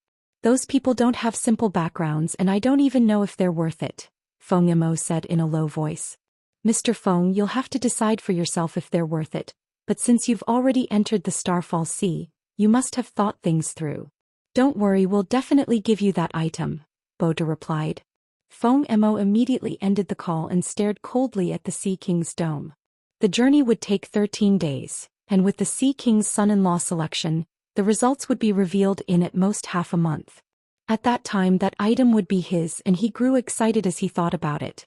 The Starfall Sea's scenery was unique. Standing on the deck and looking down at the bottom of the sea, one could see more than one spacecraft passing by. In the Starfall Sea, whether it was on the surface or in the sea, there was a path. Look, there's a giant planet at the bottom of the sea, someone exclaimed. It was the woman in red. Everyone looked at the bottom of the sea and they could faintly make out a giant planet. The handsome man following the woman in red leisurely said, There aren't many planets in the Starfall Sea, because any planet that can safely exist in the Starfall Sea must have a powerhouse with a power level of over 300,000. Many people were shocked and Lu Yin was no exception. He had never known that such a thing existed. Powerhouses with a power level of over 300,000 were rare even in the Innerverse. Even in lighters with a power level of over 200,000 were hard to come by, let alone 300,000. Why was the Starfall Sea so common? When he saw that many people were looking over, the handsome man was pleased. Every once in a while, there will be a sea current that will wreak havoc in the Starfall Sea, and any unprotected spacecraft will be instantly torn apart. Similarly, the planets in the sea will also be washed away by the current. Only powerhouses with power levels of over 300,000 can withstand it and protect the planet. Otherwise, it will also be destroyed. No wonder. Does that mean that there's a powerhouse with a power level of over 300,000 on that planet? Little Pao asked. The handsome man nodded. Definitely. Lu Yin and the others looked over.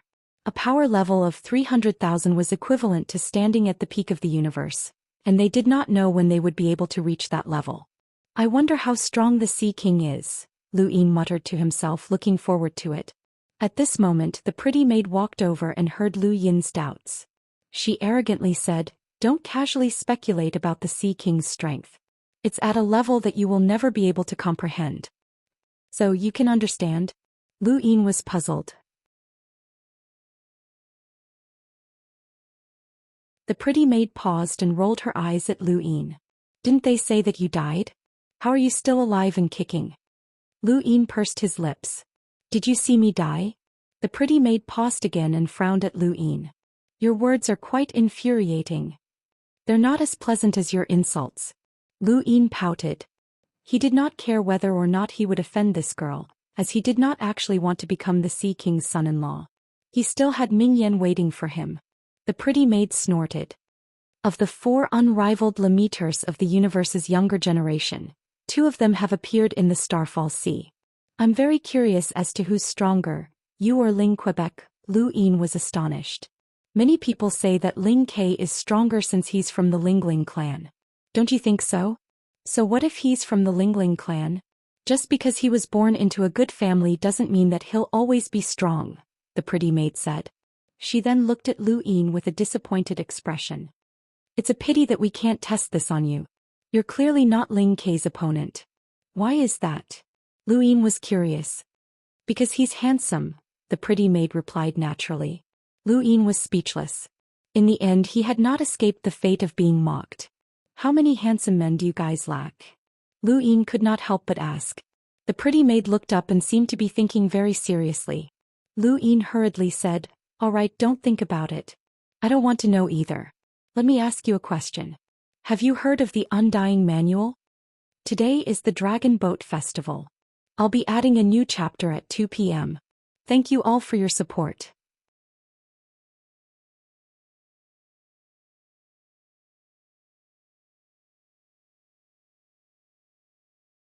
Chapter 437. She wasn't surprised by Lu Yin's question, as it wasn't the first time someone had asked her this question. "Of course I've heard of it. It's a legendary technique from the Starfall Sea, but no one has ever obtained it." "Not even the Sea King?" Lu Yin was astonished. She rolled her eyes. "Hold on, I'll help you ask the Sea King." Her sarcasm left Lu Yin speechless, but he still wasn't satisfied. "Thank you, but please help me ask if I can borrow some money." She stared at Lu Yin and he stared back at her. After a while they both laughed at the same time. "You're an interesting person. Those who participate in the selection either pretend to be virtuous or lower themselves to curry favor with us. You, on the other hand, dare to make me angry." Lu Yin casually replied, "Marriage is destined by the heavens. If it's yours, it's yours. If it's not, you can't force it." She snorted. "I think you just don't have the confidence, so you gave up. Or are you hiding from your enemies?"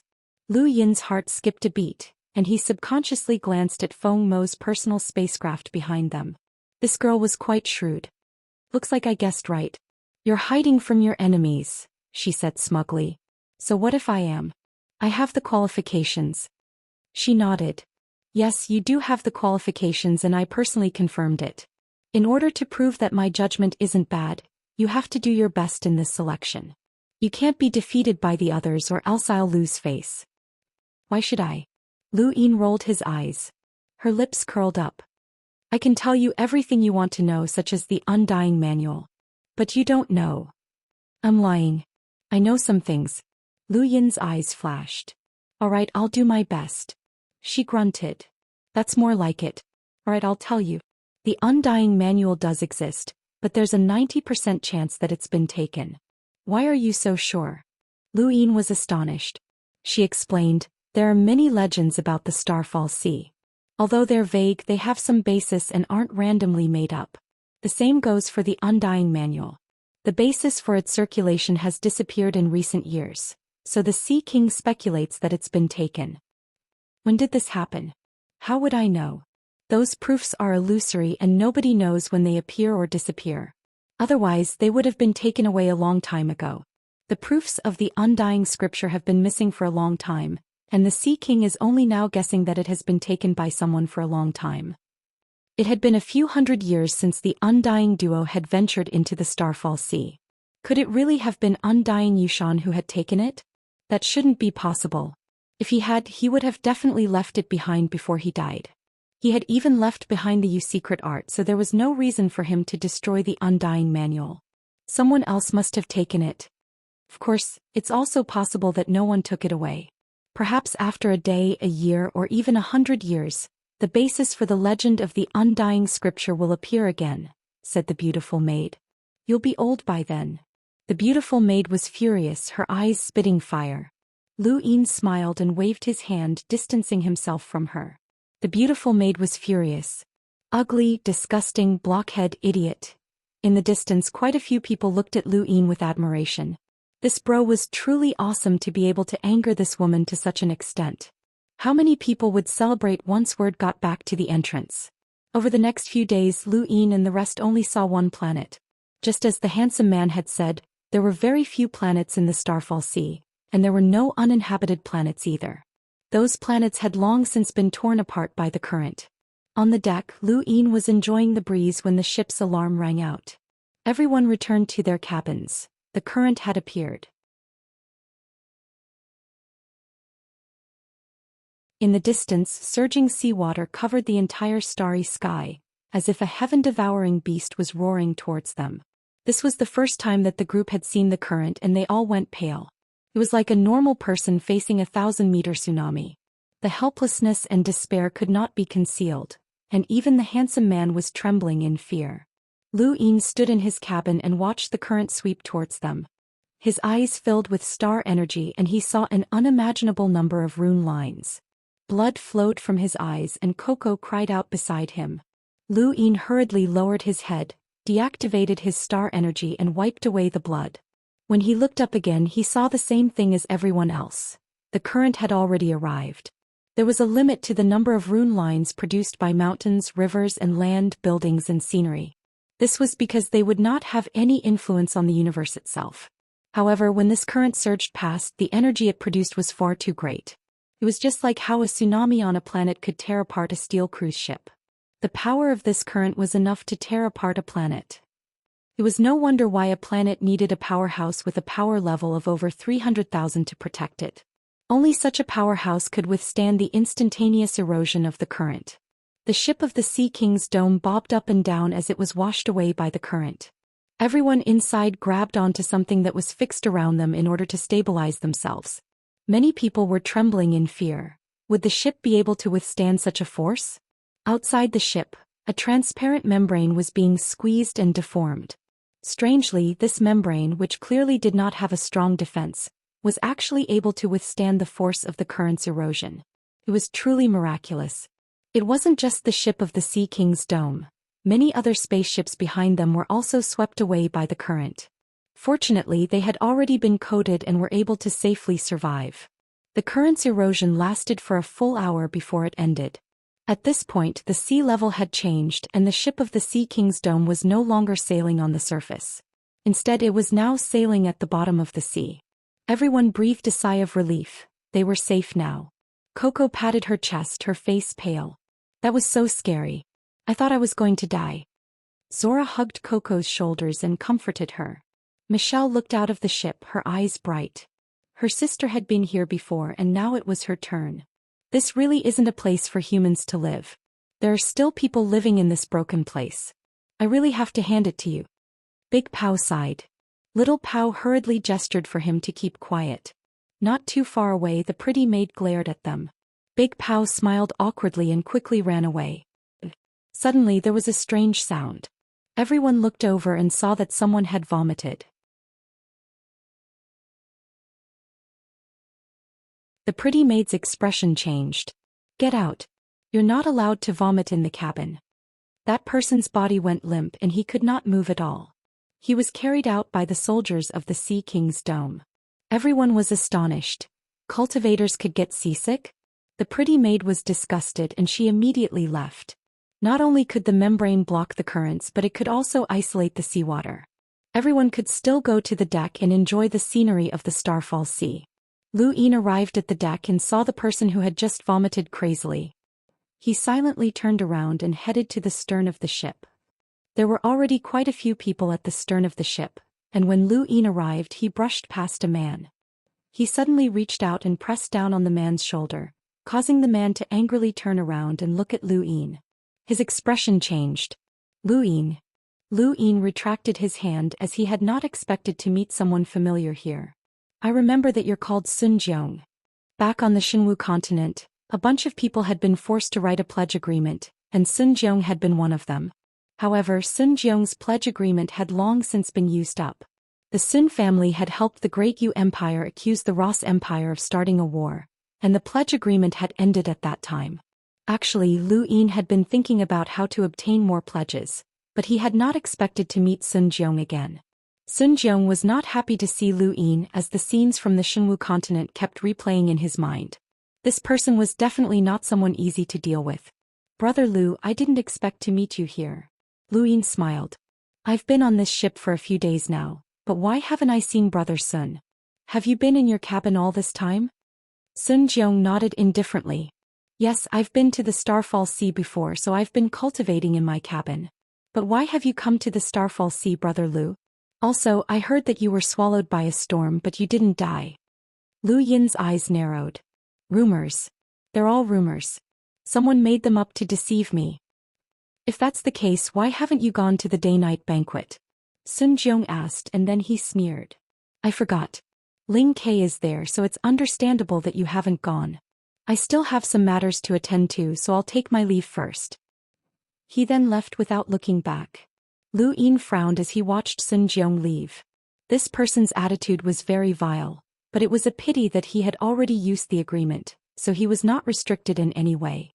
Seventh bro, this guy is asking for a beating. Back then you forced a bunch of people to write an agreement, but in Xiaohua and Yu Xianxia didn't care about it. This guy's attitude is very problematic and he's also very sarcastic with his words, the monkey said unhappily. Lu Yin did not get angry as everyone had a different view of things. He activated his gadget and looked up information on the Sun family. He was quite surprised when he saw that the Sun family was located in the Ascension Flow Zone. He had known this for a long time, but he had not known that the Sun family was most famous for a strange battle technique known as the mechanism technique. The so-called mechanism technique was different from technology. Technology had limitless possibilities, but it was still an external source of power. Even the technocracy which had been left behind had countless advanced technologies, but they could not replace human cultivation. If one wanted to become stronger, they would need to undergo modifications. The mechanism technique was different. It specialized in using a small amount to gain a large amount of power. It treated star energy as intricate components that could be combined together to produce a qualitative change. Simply put, when others fought with star energy, they could transform it into something else, such as wind or fire. The Sun family, on the other hand, could transform their star energy into intricate components. The principle was the same, but the way they fought was completely different. This was just one application of the mechanism technique. The Sun family's mechanism technique was famous throughout the universe. Not only could it be used in battle, but it could also be used to create defensive mechanisms, tomb traps, and so on. It had a wide range of uses and it was completely different from technology. The mechanism technique piqued Lu Yin's interest, but it was a pity that the Sun family had tried their best to avoid contact with the outside world in order to protect the mechanism technique. They rarely sent their family members out and they were not interested in the conflicts between the great powers of the universe. Thus, Lu Yin was unable to understand them in depth. However, why was this Sun Jiong participating in the Sea King's son-in-law selection? Lu Yin had specially observed him, and this Sun Jiong was very handsome. There was no doubt that he had a command token. 13 days passed quickly, and during this time, there were 2 ocean currents that passed by 3 planets. When they passed by the 3rd planet, they coincidentally encountered an ocean current. This time, the crowd saw a powerhouse with a power level of over 300,000. The vast and terrifying undulations frightened Big Pao Mengyu, and the rest so much that they could not speak. This was not Lu Yin's first time encountering such a powerhouse, and he had even been killed by an elder of the 7 courts. At 2 p.m. I'll add a new chapter, Dragon Boat Festival. I wish all the brothers success. Thank you for your support, brothers.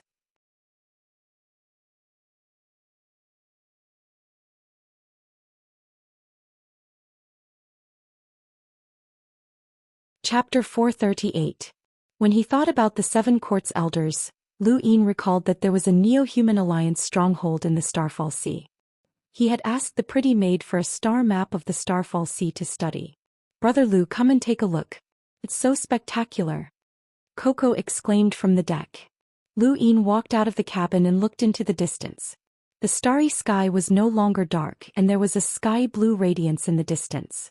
Beneath the blue radiance was a towering mountain surrounded by layers of white clouds that looked like ribbons.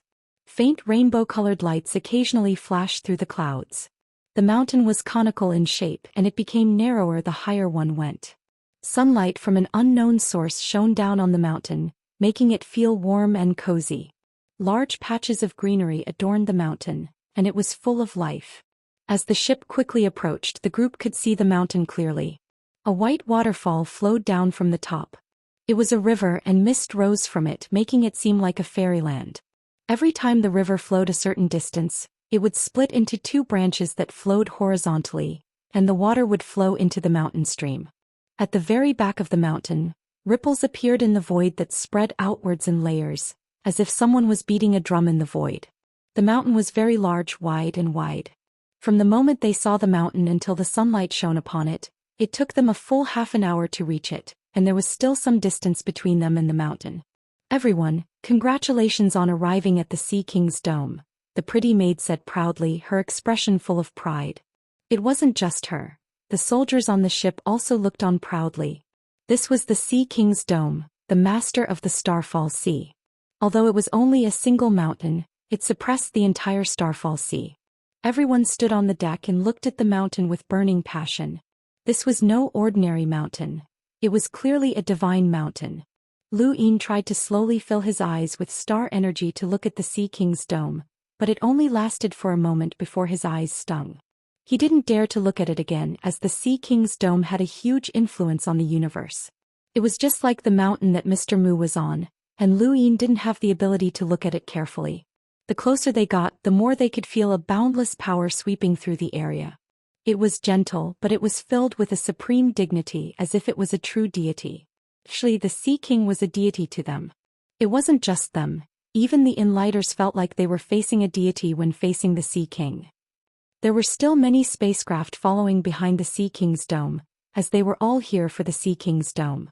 The Sea King's dome did not forbid outsiders from entering, but of course they could only enter a limited height. Feng Mo sat in his spacecraft and stared at the Sea King's dome in shock. He had been here once when he was younger and that experience was still unforgettable. He had originally thought that, with his current power level of 150,000, he would feel different when he faced the Sea King's dome again. However, at this moment he knew that he had been wrong. Regardless of whether it was when he was younger or now, or even hundreds or thousands of years later, when he faced the Sea King's dome again, he would still be filled with the same reverence and fear. The Sea King's might had shaken the universe. He was an absolute powerhouse of the universe, a powerhouse that these people could not comprehend. The seawater of the Sea King's dome was different from other places, as it had a faint layer of golden sunlight to it. Only when they arrived at the foot of the mountain did they truly feel the vastness of this mountain. As far as the eye could see, there was no end in sight. It did not look like a mountain at all, but more like a vertical continent. At the top of the mountain, the waterfall fell vertically, bringing with it a roaring sound. The beautiful maid stood at a high vantage point and looked down at the crowd. The Sea King has decreed that he will officially select a son-in-law in 3 days. During these 3 days, you may roam around the Sea King's dome with your medallion. All expenses will be reimbursed by the Sea King's dome. Lu Yin suddenly looked up, his eyes blazing. Reimbursed? He had heard that. The others did not really care about the reimbursement, as they were all here to participate in the selection. Who would be so shameless as to ask the Sea King to foot their bill? They all held back their energy and prepared to perform well. At the very least, they wanted to show off their magnanimity and class. However, Lu Yin was different. His gaze towards the Sea King's dome immediately changed. It was a good thing that he had come, or else he would have suffered a great loss. Lu Yin's reaction startled the beautiful maid and she rolled her eyes at him. She then led the people who had obtained the medallion through their handsomeness away from the ship, as they could directly go to the upper levels of the Sea King's dome. This treatment made Lu Yin feel unbalanced. There were definitely more good things in the upper levels, but there was nothing he could do about it. There were many harbors at the foot of the Sea King's dome that were used for docking spaceships or large ships from the Starfall Sea. As they stepped into the harbors, the bustling scene left everyone astonished. There were not many planets in the Starfall Sea, which meant that trade was not flourishing. However, what appeared before everyone's eyes was an incomparably prosperous harbor. In the distance, there was an eye-catching building that was a branch of Shamrock Enterprises. Even further away, there were many well-known organizations in the universe that had set up branches at the Sea King's dome. Most of the people here are here to explore the Starfall Sea. There are too many legends about the Starfall Sea and many people want to obtain them. Actually, there aren't that many people at the Sea King's dome, but the Greyweed continent has the most people. Countless powerhouses and mercenaries from all over the universe have gathered there. Someone nearby introduced. Lu Yin walked along the harbor by himself and looked up. He was about to head up when Lulu caught up to him. Lu Yin was flabbergasted. "You didn't go with that maid? Would she dare to take me?" Lulu retorted. Lu Yin thought about it and agreed. Everyone's goal was to come to the Sea King's dome, not to become someone's son-in-law. No matter how bold Lulu was, she would not dare to challenge the Sea King's authority, much less that maid. "The Sea King's dome prohibits fighting, so we're very safe." Lu Yin looked back, but he did not see Feng Yamo.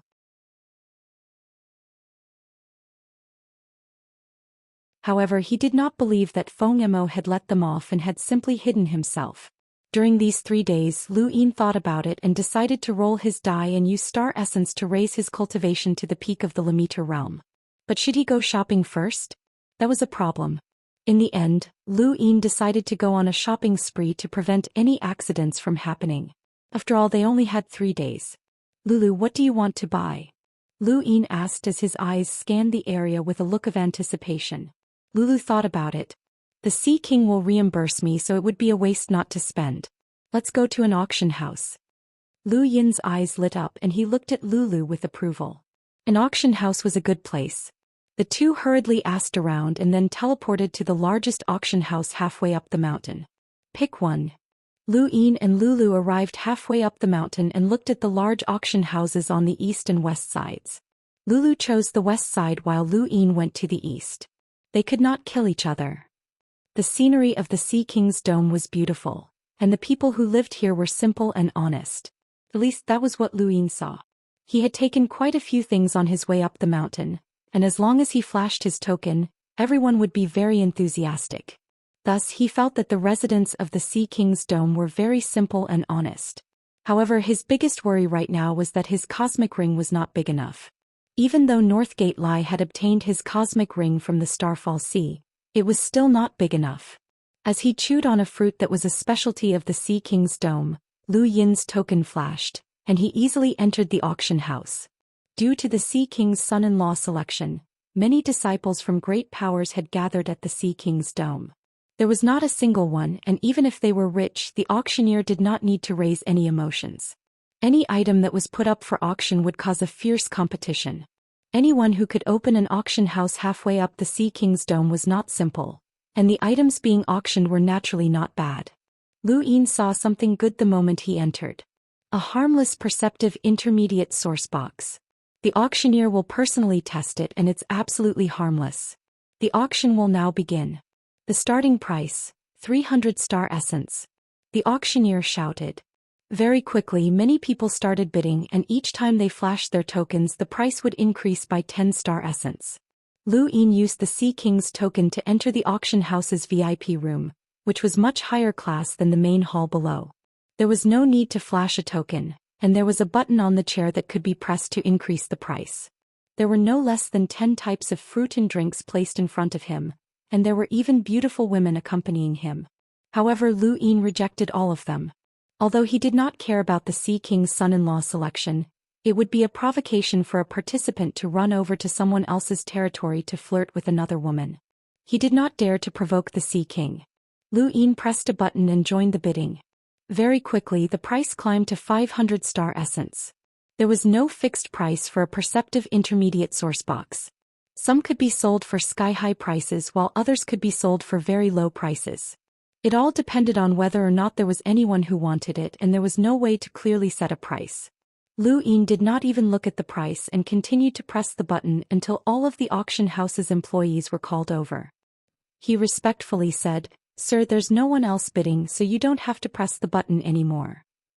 Lu Yin grunted. It did not matter since he did not need to pay for the source box. As for how much it had cost, did he even need to know? He just needed to tell the Sea King.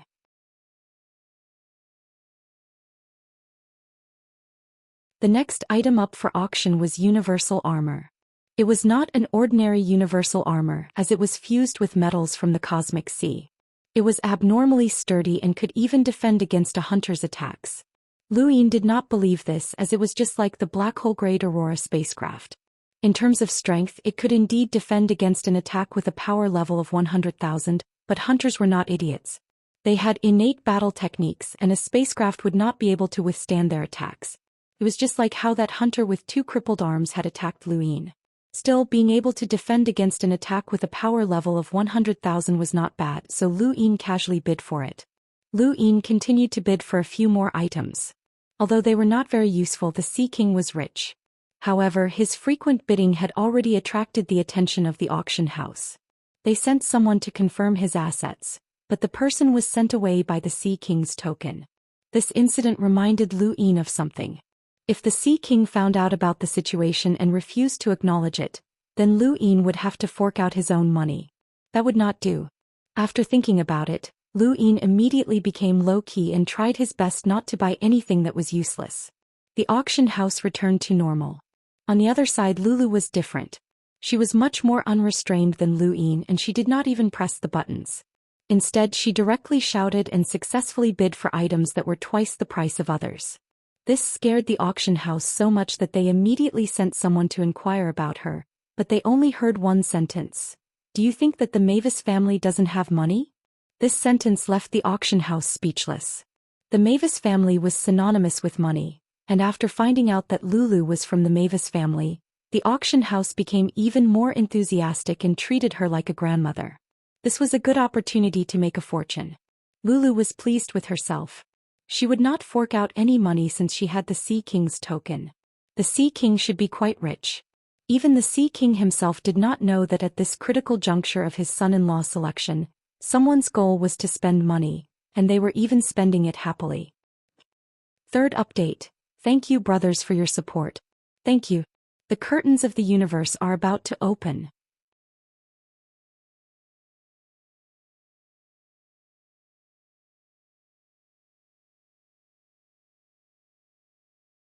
Chapter 439. Compared to Lu Yin and Lulu, Big Pao, Little Pao and Big Pao were much more well-behaved. They could not use the medallion, so they had to pay for whatever they wanted. With their financial abilities, they still had to consider the price of the items they wanted. For the next item, please decide for yourselves whether or not it's worth purchasing, as no one knows what it's used for. All we can say is that this item came from the Astral Beast domain. The auctioneer waved his hand, and a beautiful, tall and pale woman walked out with a black box covered by a white cloth. The auctioneer walked over and lifted the cloth. A disgusting piece of flesh appeared before everyone's eyes. There were still traces of blood on it, and lightning occasionally flickered around it. Everyone was confused. What was this?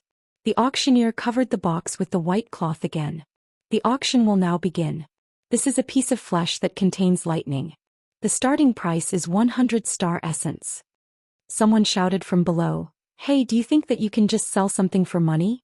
You don't even know what it's used for, and yet you're asking for 100 star essence? Only an idiot would buy it. Isn't that right, everyone?" That's right. You don't even know what it's used for, yet you're still asking for such a high price. Take it down. Take it down. The auctioneer was helpless. "Everyone, the owner of this piece of flesh has requested for our auction house to sell it, and we can't refuse. After all, he's a powerhouse with a power level of over 200,000. The crowd was astonished, but they did not kick up a fuss. An enlighter with a power level of over 200,000 was indeed a powerhouse in the universe, and they rarely showed themselves. At this moment, someone from one of the VIP rooms made a bid, and the auction began. Everyone else looked at each other, and some did not care about 100 star essence and raised their hands to bid. After all, this was an enlightener's item. There were too many rich people in the universe, and anyone who could come to the Sea King's dome was rich. Everyone was willing to spend 100 star essence to buy this piece of flesh for research. The auctioneer relaxed, as it was fine as long as the item did not go unsold. A new round of bidding began, and in the end, it was won by someone from one of the VIP rooms. Someone recognized that the VIP room had purchased quite a few items, and they were curious as to who was inside. Not long after, Lu Yin received the piece of lightning flesh. He was naturally the first to bid, as he had done so because the ghost monkey had asked him to buy it. "Tell me, what is this thing?" Lu Yin asked. He looked at the lightning flesh inside the box and he felt disgusted. The monkey excitedly replied, "Seventh bro, your luck is pretty good. This is the Void Thunderbeast's innate gift of lightning." The Void Thunderbeast's innate gift of thunder. That's right. It's precisely because of this strand of thunder that the Void Thunderbeast was able to escape through the void. The person who provided this thing isn't simple, as they were able to kill the Void Thunderbeast and even cut off its flesh. Just as the auctioneer said, this person might be an almighty enlightener. "What do I need this for?" Lu Yin asked. The monkey rolled his eyes. "Idiot, of course you're going to escape. Release your lightning and you'll be able to travel through the void like a Void Thunderbeast. Of course, how far you'll be able to escape depends on how strong the Void Thunderbeast was when it was alive." Lu Yin was delighted. "You mean I can use it as well?" "Of course. It's equivalent to an extra life. Your luck is too good. Now you don't have to be afraid of Feng Mo chasing you anymore. You can just shake him off easily," the monkey laughed. Lu Yin sighed in amazement. This was indeed a good item, and it was worth it no matter how expensive it was.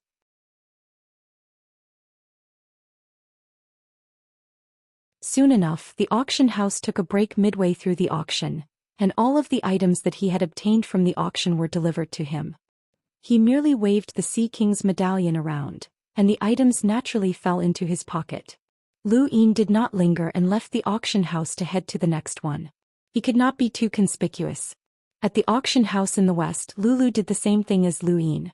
She waved the Sea King's medallion vigorously and then stored a pile of items into her cosmic ring before swaggering away. "Manager, should we report this to the higher-ups?" "No need. Every month, all of the shops send their bills to the Sea King at the top level. But that Mavis girl bought too much. I'm afraid that the Sea King will blame her." "You're overthinking it. The Sea King is rich." Looking down from the waist of the Sea King's peak, one could see everything at a glance. Countless buildings were arranged in a trapezoidal formation, and there were forests, waterfalls, and fields. It was a picturesque scene. This was a paradise. Lu Yin wondered if he could bring Ming Yen here to settle down once things were settled down. No, if he wanted to stay here, then he could not be too conspicuous and he could not offend the Sea King either. In that case, he should buy fewer things and he could not be the most conspicuous one. At that moment, Lulu walked over with a smug look on her face. Lu Yin's eyes lit up when he saw her and he hurried over. "How much did you buy, Lulu?" Lulu was on guard. "What? I know, I bought quite a bit as well. I bought everything in that auction house," Lu Yin said generously. Lulu was shocked. "Everything? Are you crazy? Aren't you afraid of offending the Sea King?" Lu Yin laughed. "The Sea King is a super powerhouse with unlimited resources. Why would he care about this little bit of money? The more I spend, the happier he'll be." "Is that so?" Lulu was suspicious. Lu Yin replied, "Of course. Think about it carefully. The richer someone is, the more likely they are to spend."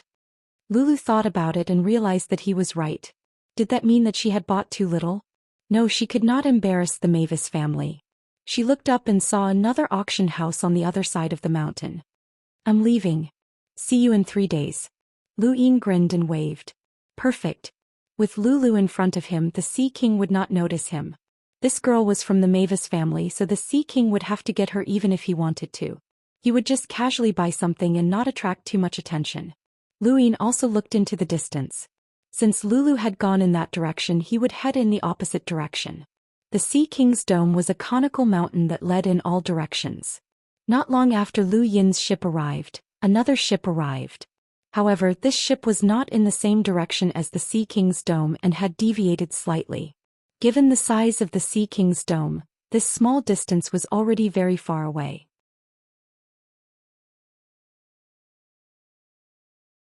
The Sea King's dome had 5 waterfalls which were known as the Skyfall Cascades. The 5 Skyfall Cascades represented the 5 main directions, which were also the destinations of the 5 ships. Lu Yin's ship was heading southeast, while the second ship was heading southwest. Just like Lu Yin's ship, when the ship docked, a maid led a dozen rather handsome men to the upper level of the Sea King's dome. It was worth noting that there were 3 people on this ship who had obtained the right to choose a son-in-law based on their strength. One of them held a simple wooden flute with an indifferent expression as he calmly walked into the harbor. The other 2 were obviously together. There were very few people who could approach the strength of a cruiser at such a young age, and there might not even be one in an entire weave. Now there were 2 of them which attracted quite a bit of attention. Many people tried to guess the identities of these 2. Very quickly one of the 2 was recognized. Lan Yu, one of the top experts of the Greyweed continent's younger generation. He had the qualifications to challenge the top 100 rankings and was an influential figure in the Starfall Sea. He also had another identity. He was the younger brother of the 10 Arbiters' Divine Fist. Lan Yu's appearance was not unexpected, as there had long been rumors that the Greyweed continent wanted to form a marriage alliance with the Sea King's dome, but the Sea King had never agreed. Now Lan Yu wanted to marry the Sea King's daughter based on his own strength. However, although Lan Yu was strong, he was not an expert on the top 100 rankings. In the eyes of most people, the ones who could truly reach the end were the experts on the top 100 rankings such as Xianxia. As for the person with Lan Yu, he was quickly recognized. His name was Lan Dao, and he was a genius powerhouse that the 10 Arbiters' Divine Fist had recruited for the Lan family. He had always followed Lan Yu, and his reputation in the Greyweed continent was not low. More importantly, he was a Limiter, which shocked many. In this selection, many people saw that the 2 of them had a chance of winning. At the very least, aside from the experts on the top 100 rankings, no one would be able to match them. Lan Yu brought Lan Dao into the Sea King's dome, and they were informed that all expenses would be reimbursed. However, the 2 of them did not take this to heart as they did not lack money. Not long after Lan Yu and Lan Dao arrived at the Sea King's dome, a large ship stopped in the northwest. The surface of the sea quickly froze, and a man with a cold expression walked onto the Sea King's dome with a long weapon on his back. Very few people revealed their weapons as they usually kept them in their cosmic rings. Thus, the man's strange attire attracted quite a bit of attention. Fortunately, there were many strange people around, and they were not the first batch to arrive at the Sea King's dome to participate in the selection. There had already been a group of people who had arrived before them, and they were quite lucky. They had just arrived and they only needed to wait 3 days before the selection began. On the ship, the maidservant led a group of handsome men away and Xianxia appeared on the deck. His appearance caused quite a few people to cry out in surprise, as the top 100 rankings was too famous. The Sea King's criteria for selecting a son-in-law was to be under the age of 25, and most of the top experts on the top 100 rankings were over the age of 25. In other words, Xianxia was considered the strongest. At the harbor, a powerhouse's eyes burned with passion. Xianxia from the Heavenly Network, I'll definitely defeat you in this selection and step into the top 100 rankings. The appearance of an expert on the top 100 rankings caused quite a few people to want to challenge him, but they also knew that they could not casually make a move.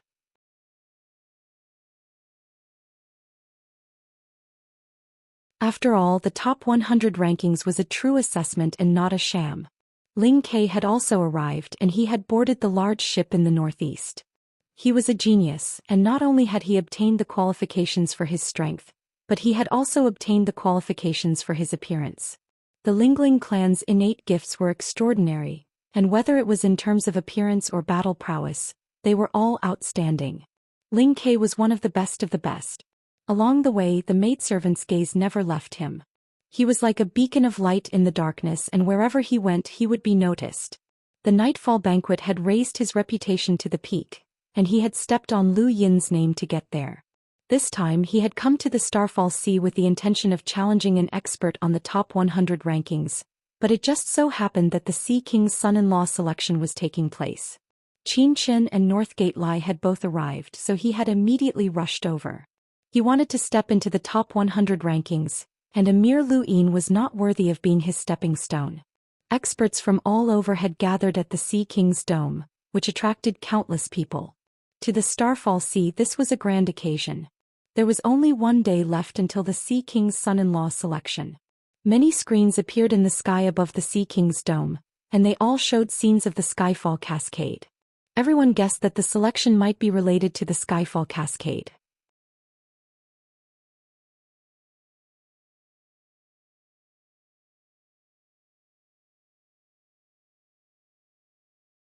Chapter 440. At this moment, Lu Yin looked at the items in his cosmic ring and felt a little vexed. There were too many things and the ring could not hold them all. It seemed like it was time for him to break through to the peak of the Lamita realm. He turned to look at an extremely stylish villa not too far away. This was the most expensive residence on the mountainside. He had not rested the previous day because he had been sweeping the goods, but today he was going to enjoy himself. On the other side of the villa, a group of people walked over.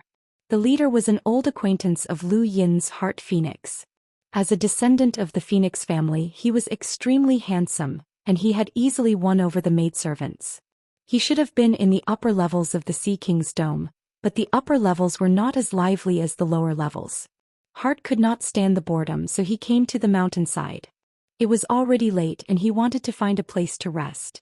Heart Phoenix was just about to enter the villa when he suddenly paused when he saw Lu Yin. The moment he saw Lu Yin, Heart Phoenix's expression turned ugly. He hated this person. This was the person who had snatched away his top sentinel mission from the Astral Combat Academy. After that, Heart Phoenix had flirted with Xiyu, which had led to his first real battle with Lu Yin. Heart Phoenix had been utterly defeated, and even though he had entered the most dangerous training grounds of his family and successfully emerged, his strength had only increased to the level of an area master. Heart had never let go of this person and he wanted to defeat him, but he knew that it was impossible. This was especially true after the tournament of the strongest. Even his brother had said that he could not defeat this person, so he had tried his best to keep a low profile. He had not been as arrogant in the Astral Combat Academy and had instead come to the Starfall Sea to participate in the Sea King's son-in-law selection. He had not expected to meet this person here. When he saw Lu Yin enter the villa, Heart's expression changed, but he eventually decided to leave. He really did not want to meet this person. This person seemed easy to get along with on the surface, but in reality he would never lose out. He was also a little two-faced, so Heart felt that nothing good would come out of meeting this person. Lu Yin did not know that he had scared Heart Phoenix away. At this moment he was still admiring the villa's extravagance. The villa was extremely large and its back was against a mountain wall. Beautiful flowers and plants were planted everywhere and mist filled the villa. There were people crushing star crystals around the perimeter of the villa 24 hours a day, allowing the star energy within the villa to surpass that of the outside. Lu Yin had never seen anyone who dared to do such a thing. He estimated that staying in such a place for a night would definitely be expensive, but that had nothing to do with him. The Sea King was rich. Lu Yin lived in the best courtyard in the entire manor. The pavilion was built in an imitation of the ancient era, and it had an antique charm to it. There were even explorers standing guard outside the courtyard, and there were also machines operating within the courtyard that perfectly combined the ancient style with modern technology. It was very comfortable to look at. This is the life of a rich person, Lu Yin sighed. Seventh bro, you're a rich man now.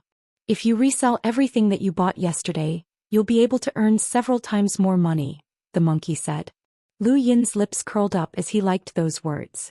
He originally had 800 star essence on him, but the things he had bought the day before had totaled more than 5,000 star essence. This was star essence, which was a huge sum of money. If he wanted to earn it all by himself, even if he robbed the Blackbeard pirates again, he still wouldn't have enough.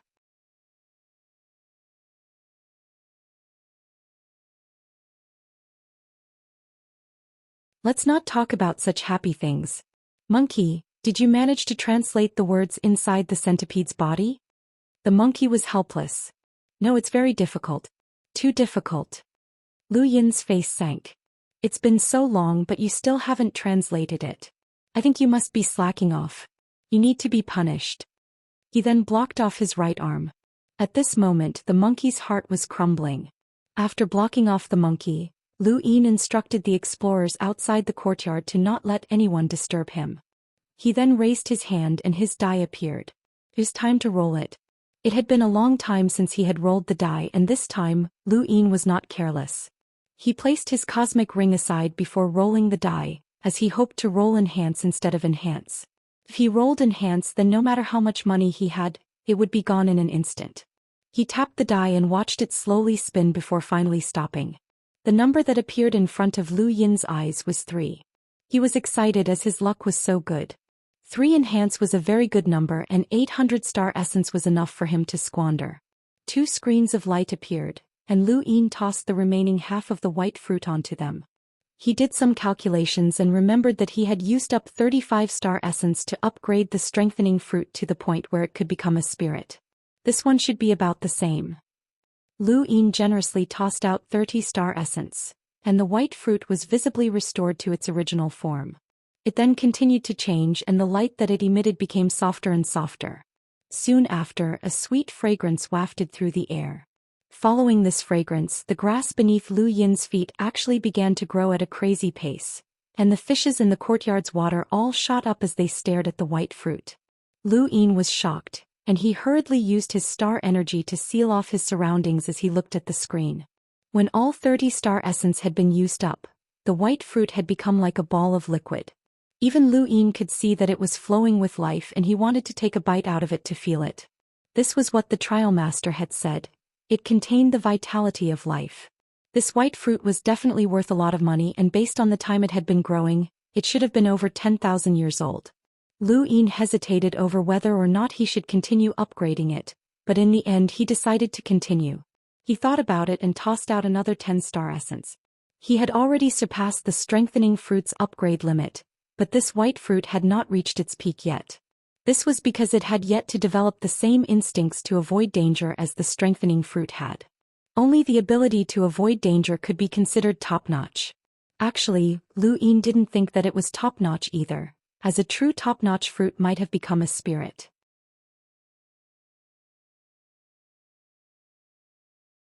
When 60 star essence had been consumed, the white fruit suddenly emitted a gentle light that distorted the void around it, and its sweet fragrance became even stronger. Lu Yin took a whiff, and his entire body felt energized as if he had taken a stimulant. He also heard a strange sound in his ears, but he didn't know what it was. Could it be the rhythm of life? He had a feeling that this fruit was about to be able to avoid danger. He had already used 60 star essence, and if he continued upgrading it, he would need to use at least 40 star essence. In other words, upgrading this white fruit to the point where it could avoid danger would cost him over 100 star essence, which was 3 times more than the strengthening fruit. This also proved that this fruit was much more valuable than the strengthening fruit. Lu Yin gritted his teeth. Since he had money, he might as well upgrade it.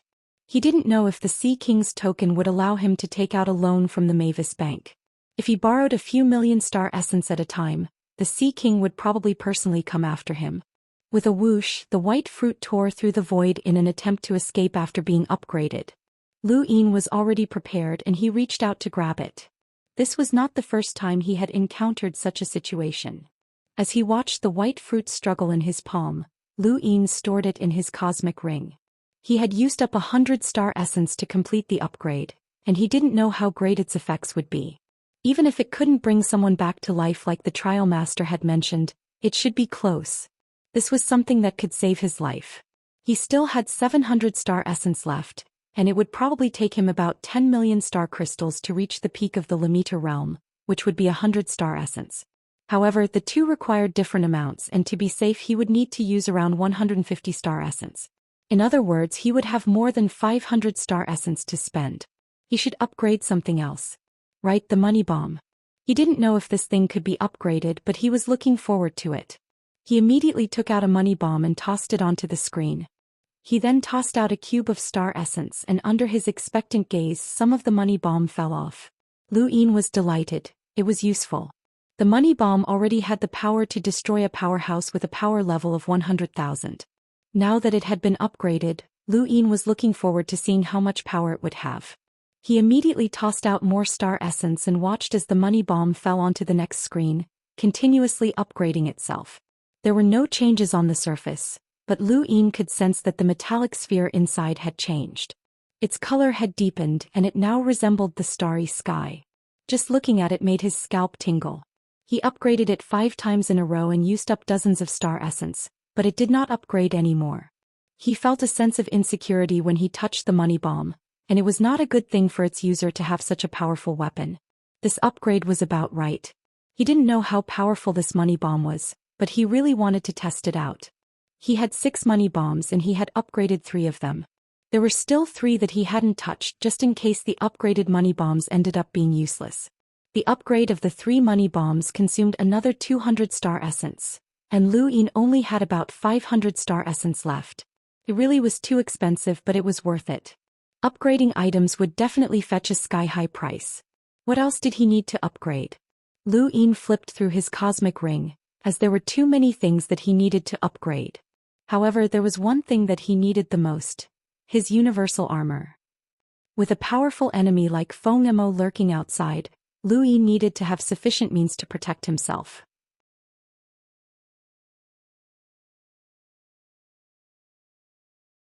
He had been too naive in the past, believing that having a high status would make others afraid of him. In reality, there was more than one way to kill someone, and some people didn't need to worry too much about killing others. They could still rely on themselves. He took out the universal armor that he had obtained from the auction house. It could withstand attacks with a power level of 100,000, which was definitely enough for a Lemiter. However, Lu Yin had offended too many people and 100,000 was not enough. He wanted to be able to withstand attacks with a power level of 1,000,000, but that was not realistic. Universal armor was different from ring armor, as ring armor had a requirement of the wearer's strength. If the wearer's strength did not meet the requirement, then wearing it would only bring disaster to the wearer. Universal armor did not matter, as it was just a vessel that could travel through space, similar to a spacecraft. Lu Yin placed the universal armor on the upper screen and generously tossed out 100 star essence. He was still sparing no effort when it came to preserving his life. He watched as the universal armor was upgraded again and again, but the 100 star essence was only enough to upgrade it twice, and it was not enough for a third upgrade. The consumption of star essence was much greater than that of the white fruit and the money bomb, and it was no wonder that this was an item with a power level of 100,000. Lu Yin tossed out another 100 star essence, and the universal armor was upgraded 2 more times. You're tuning in to the Zhou Xian's Legacy YouTube channel. Don't forget to subscribe and join us on this journey to catch the most captivating stories.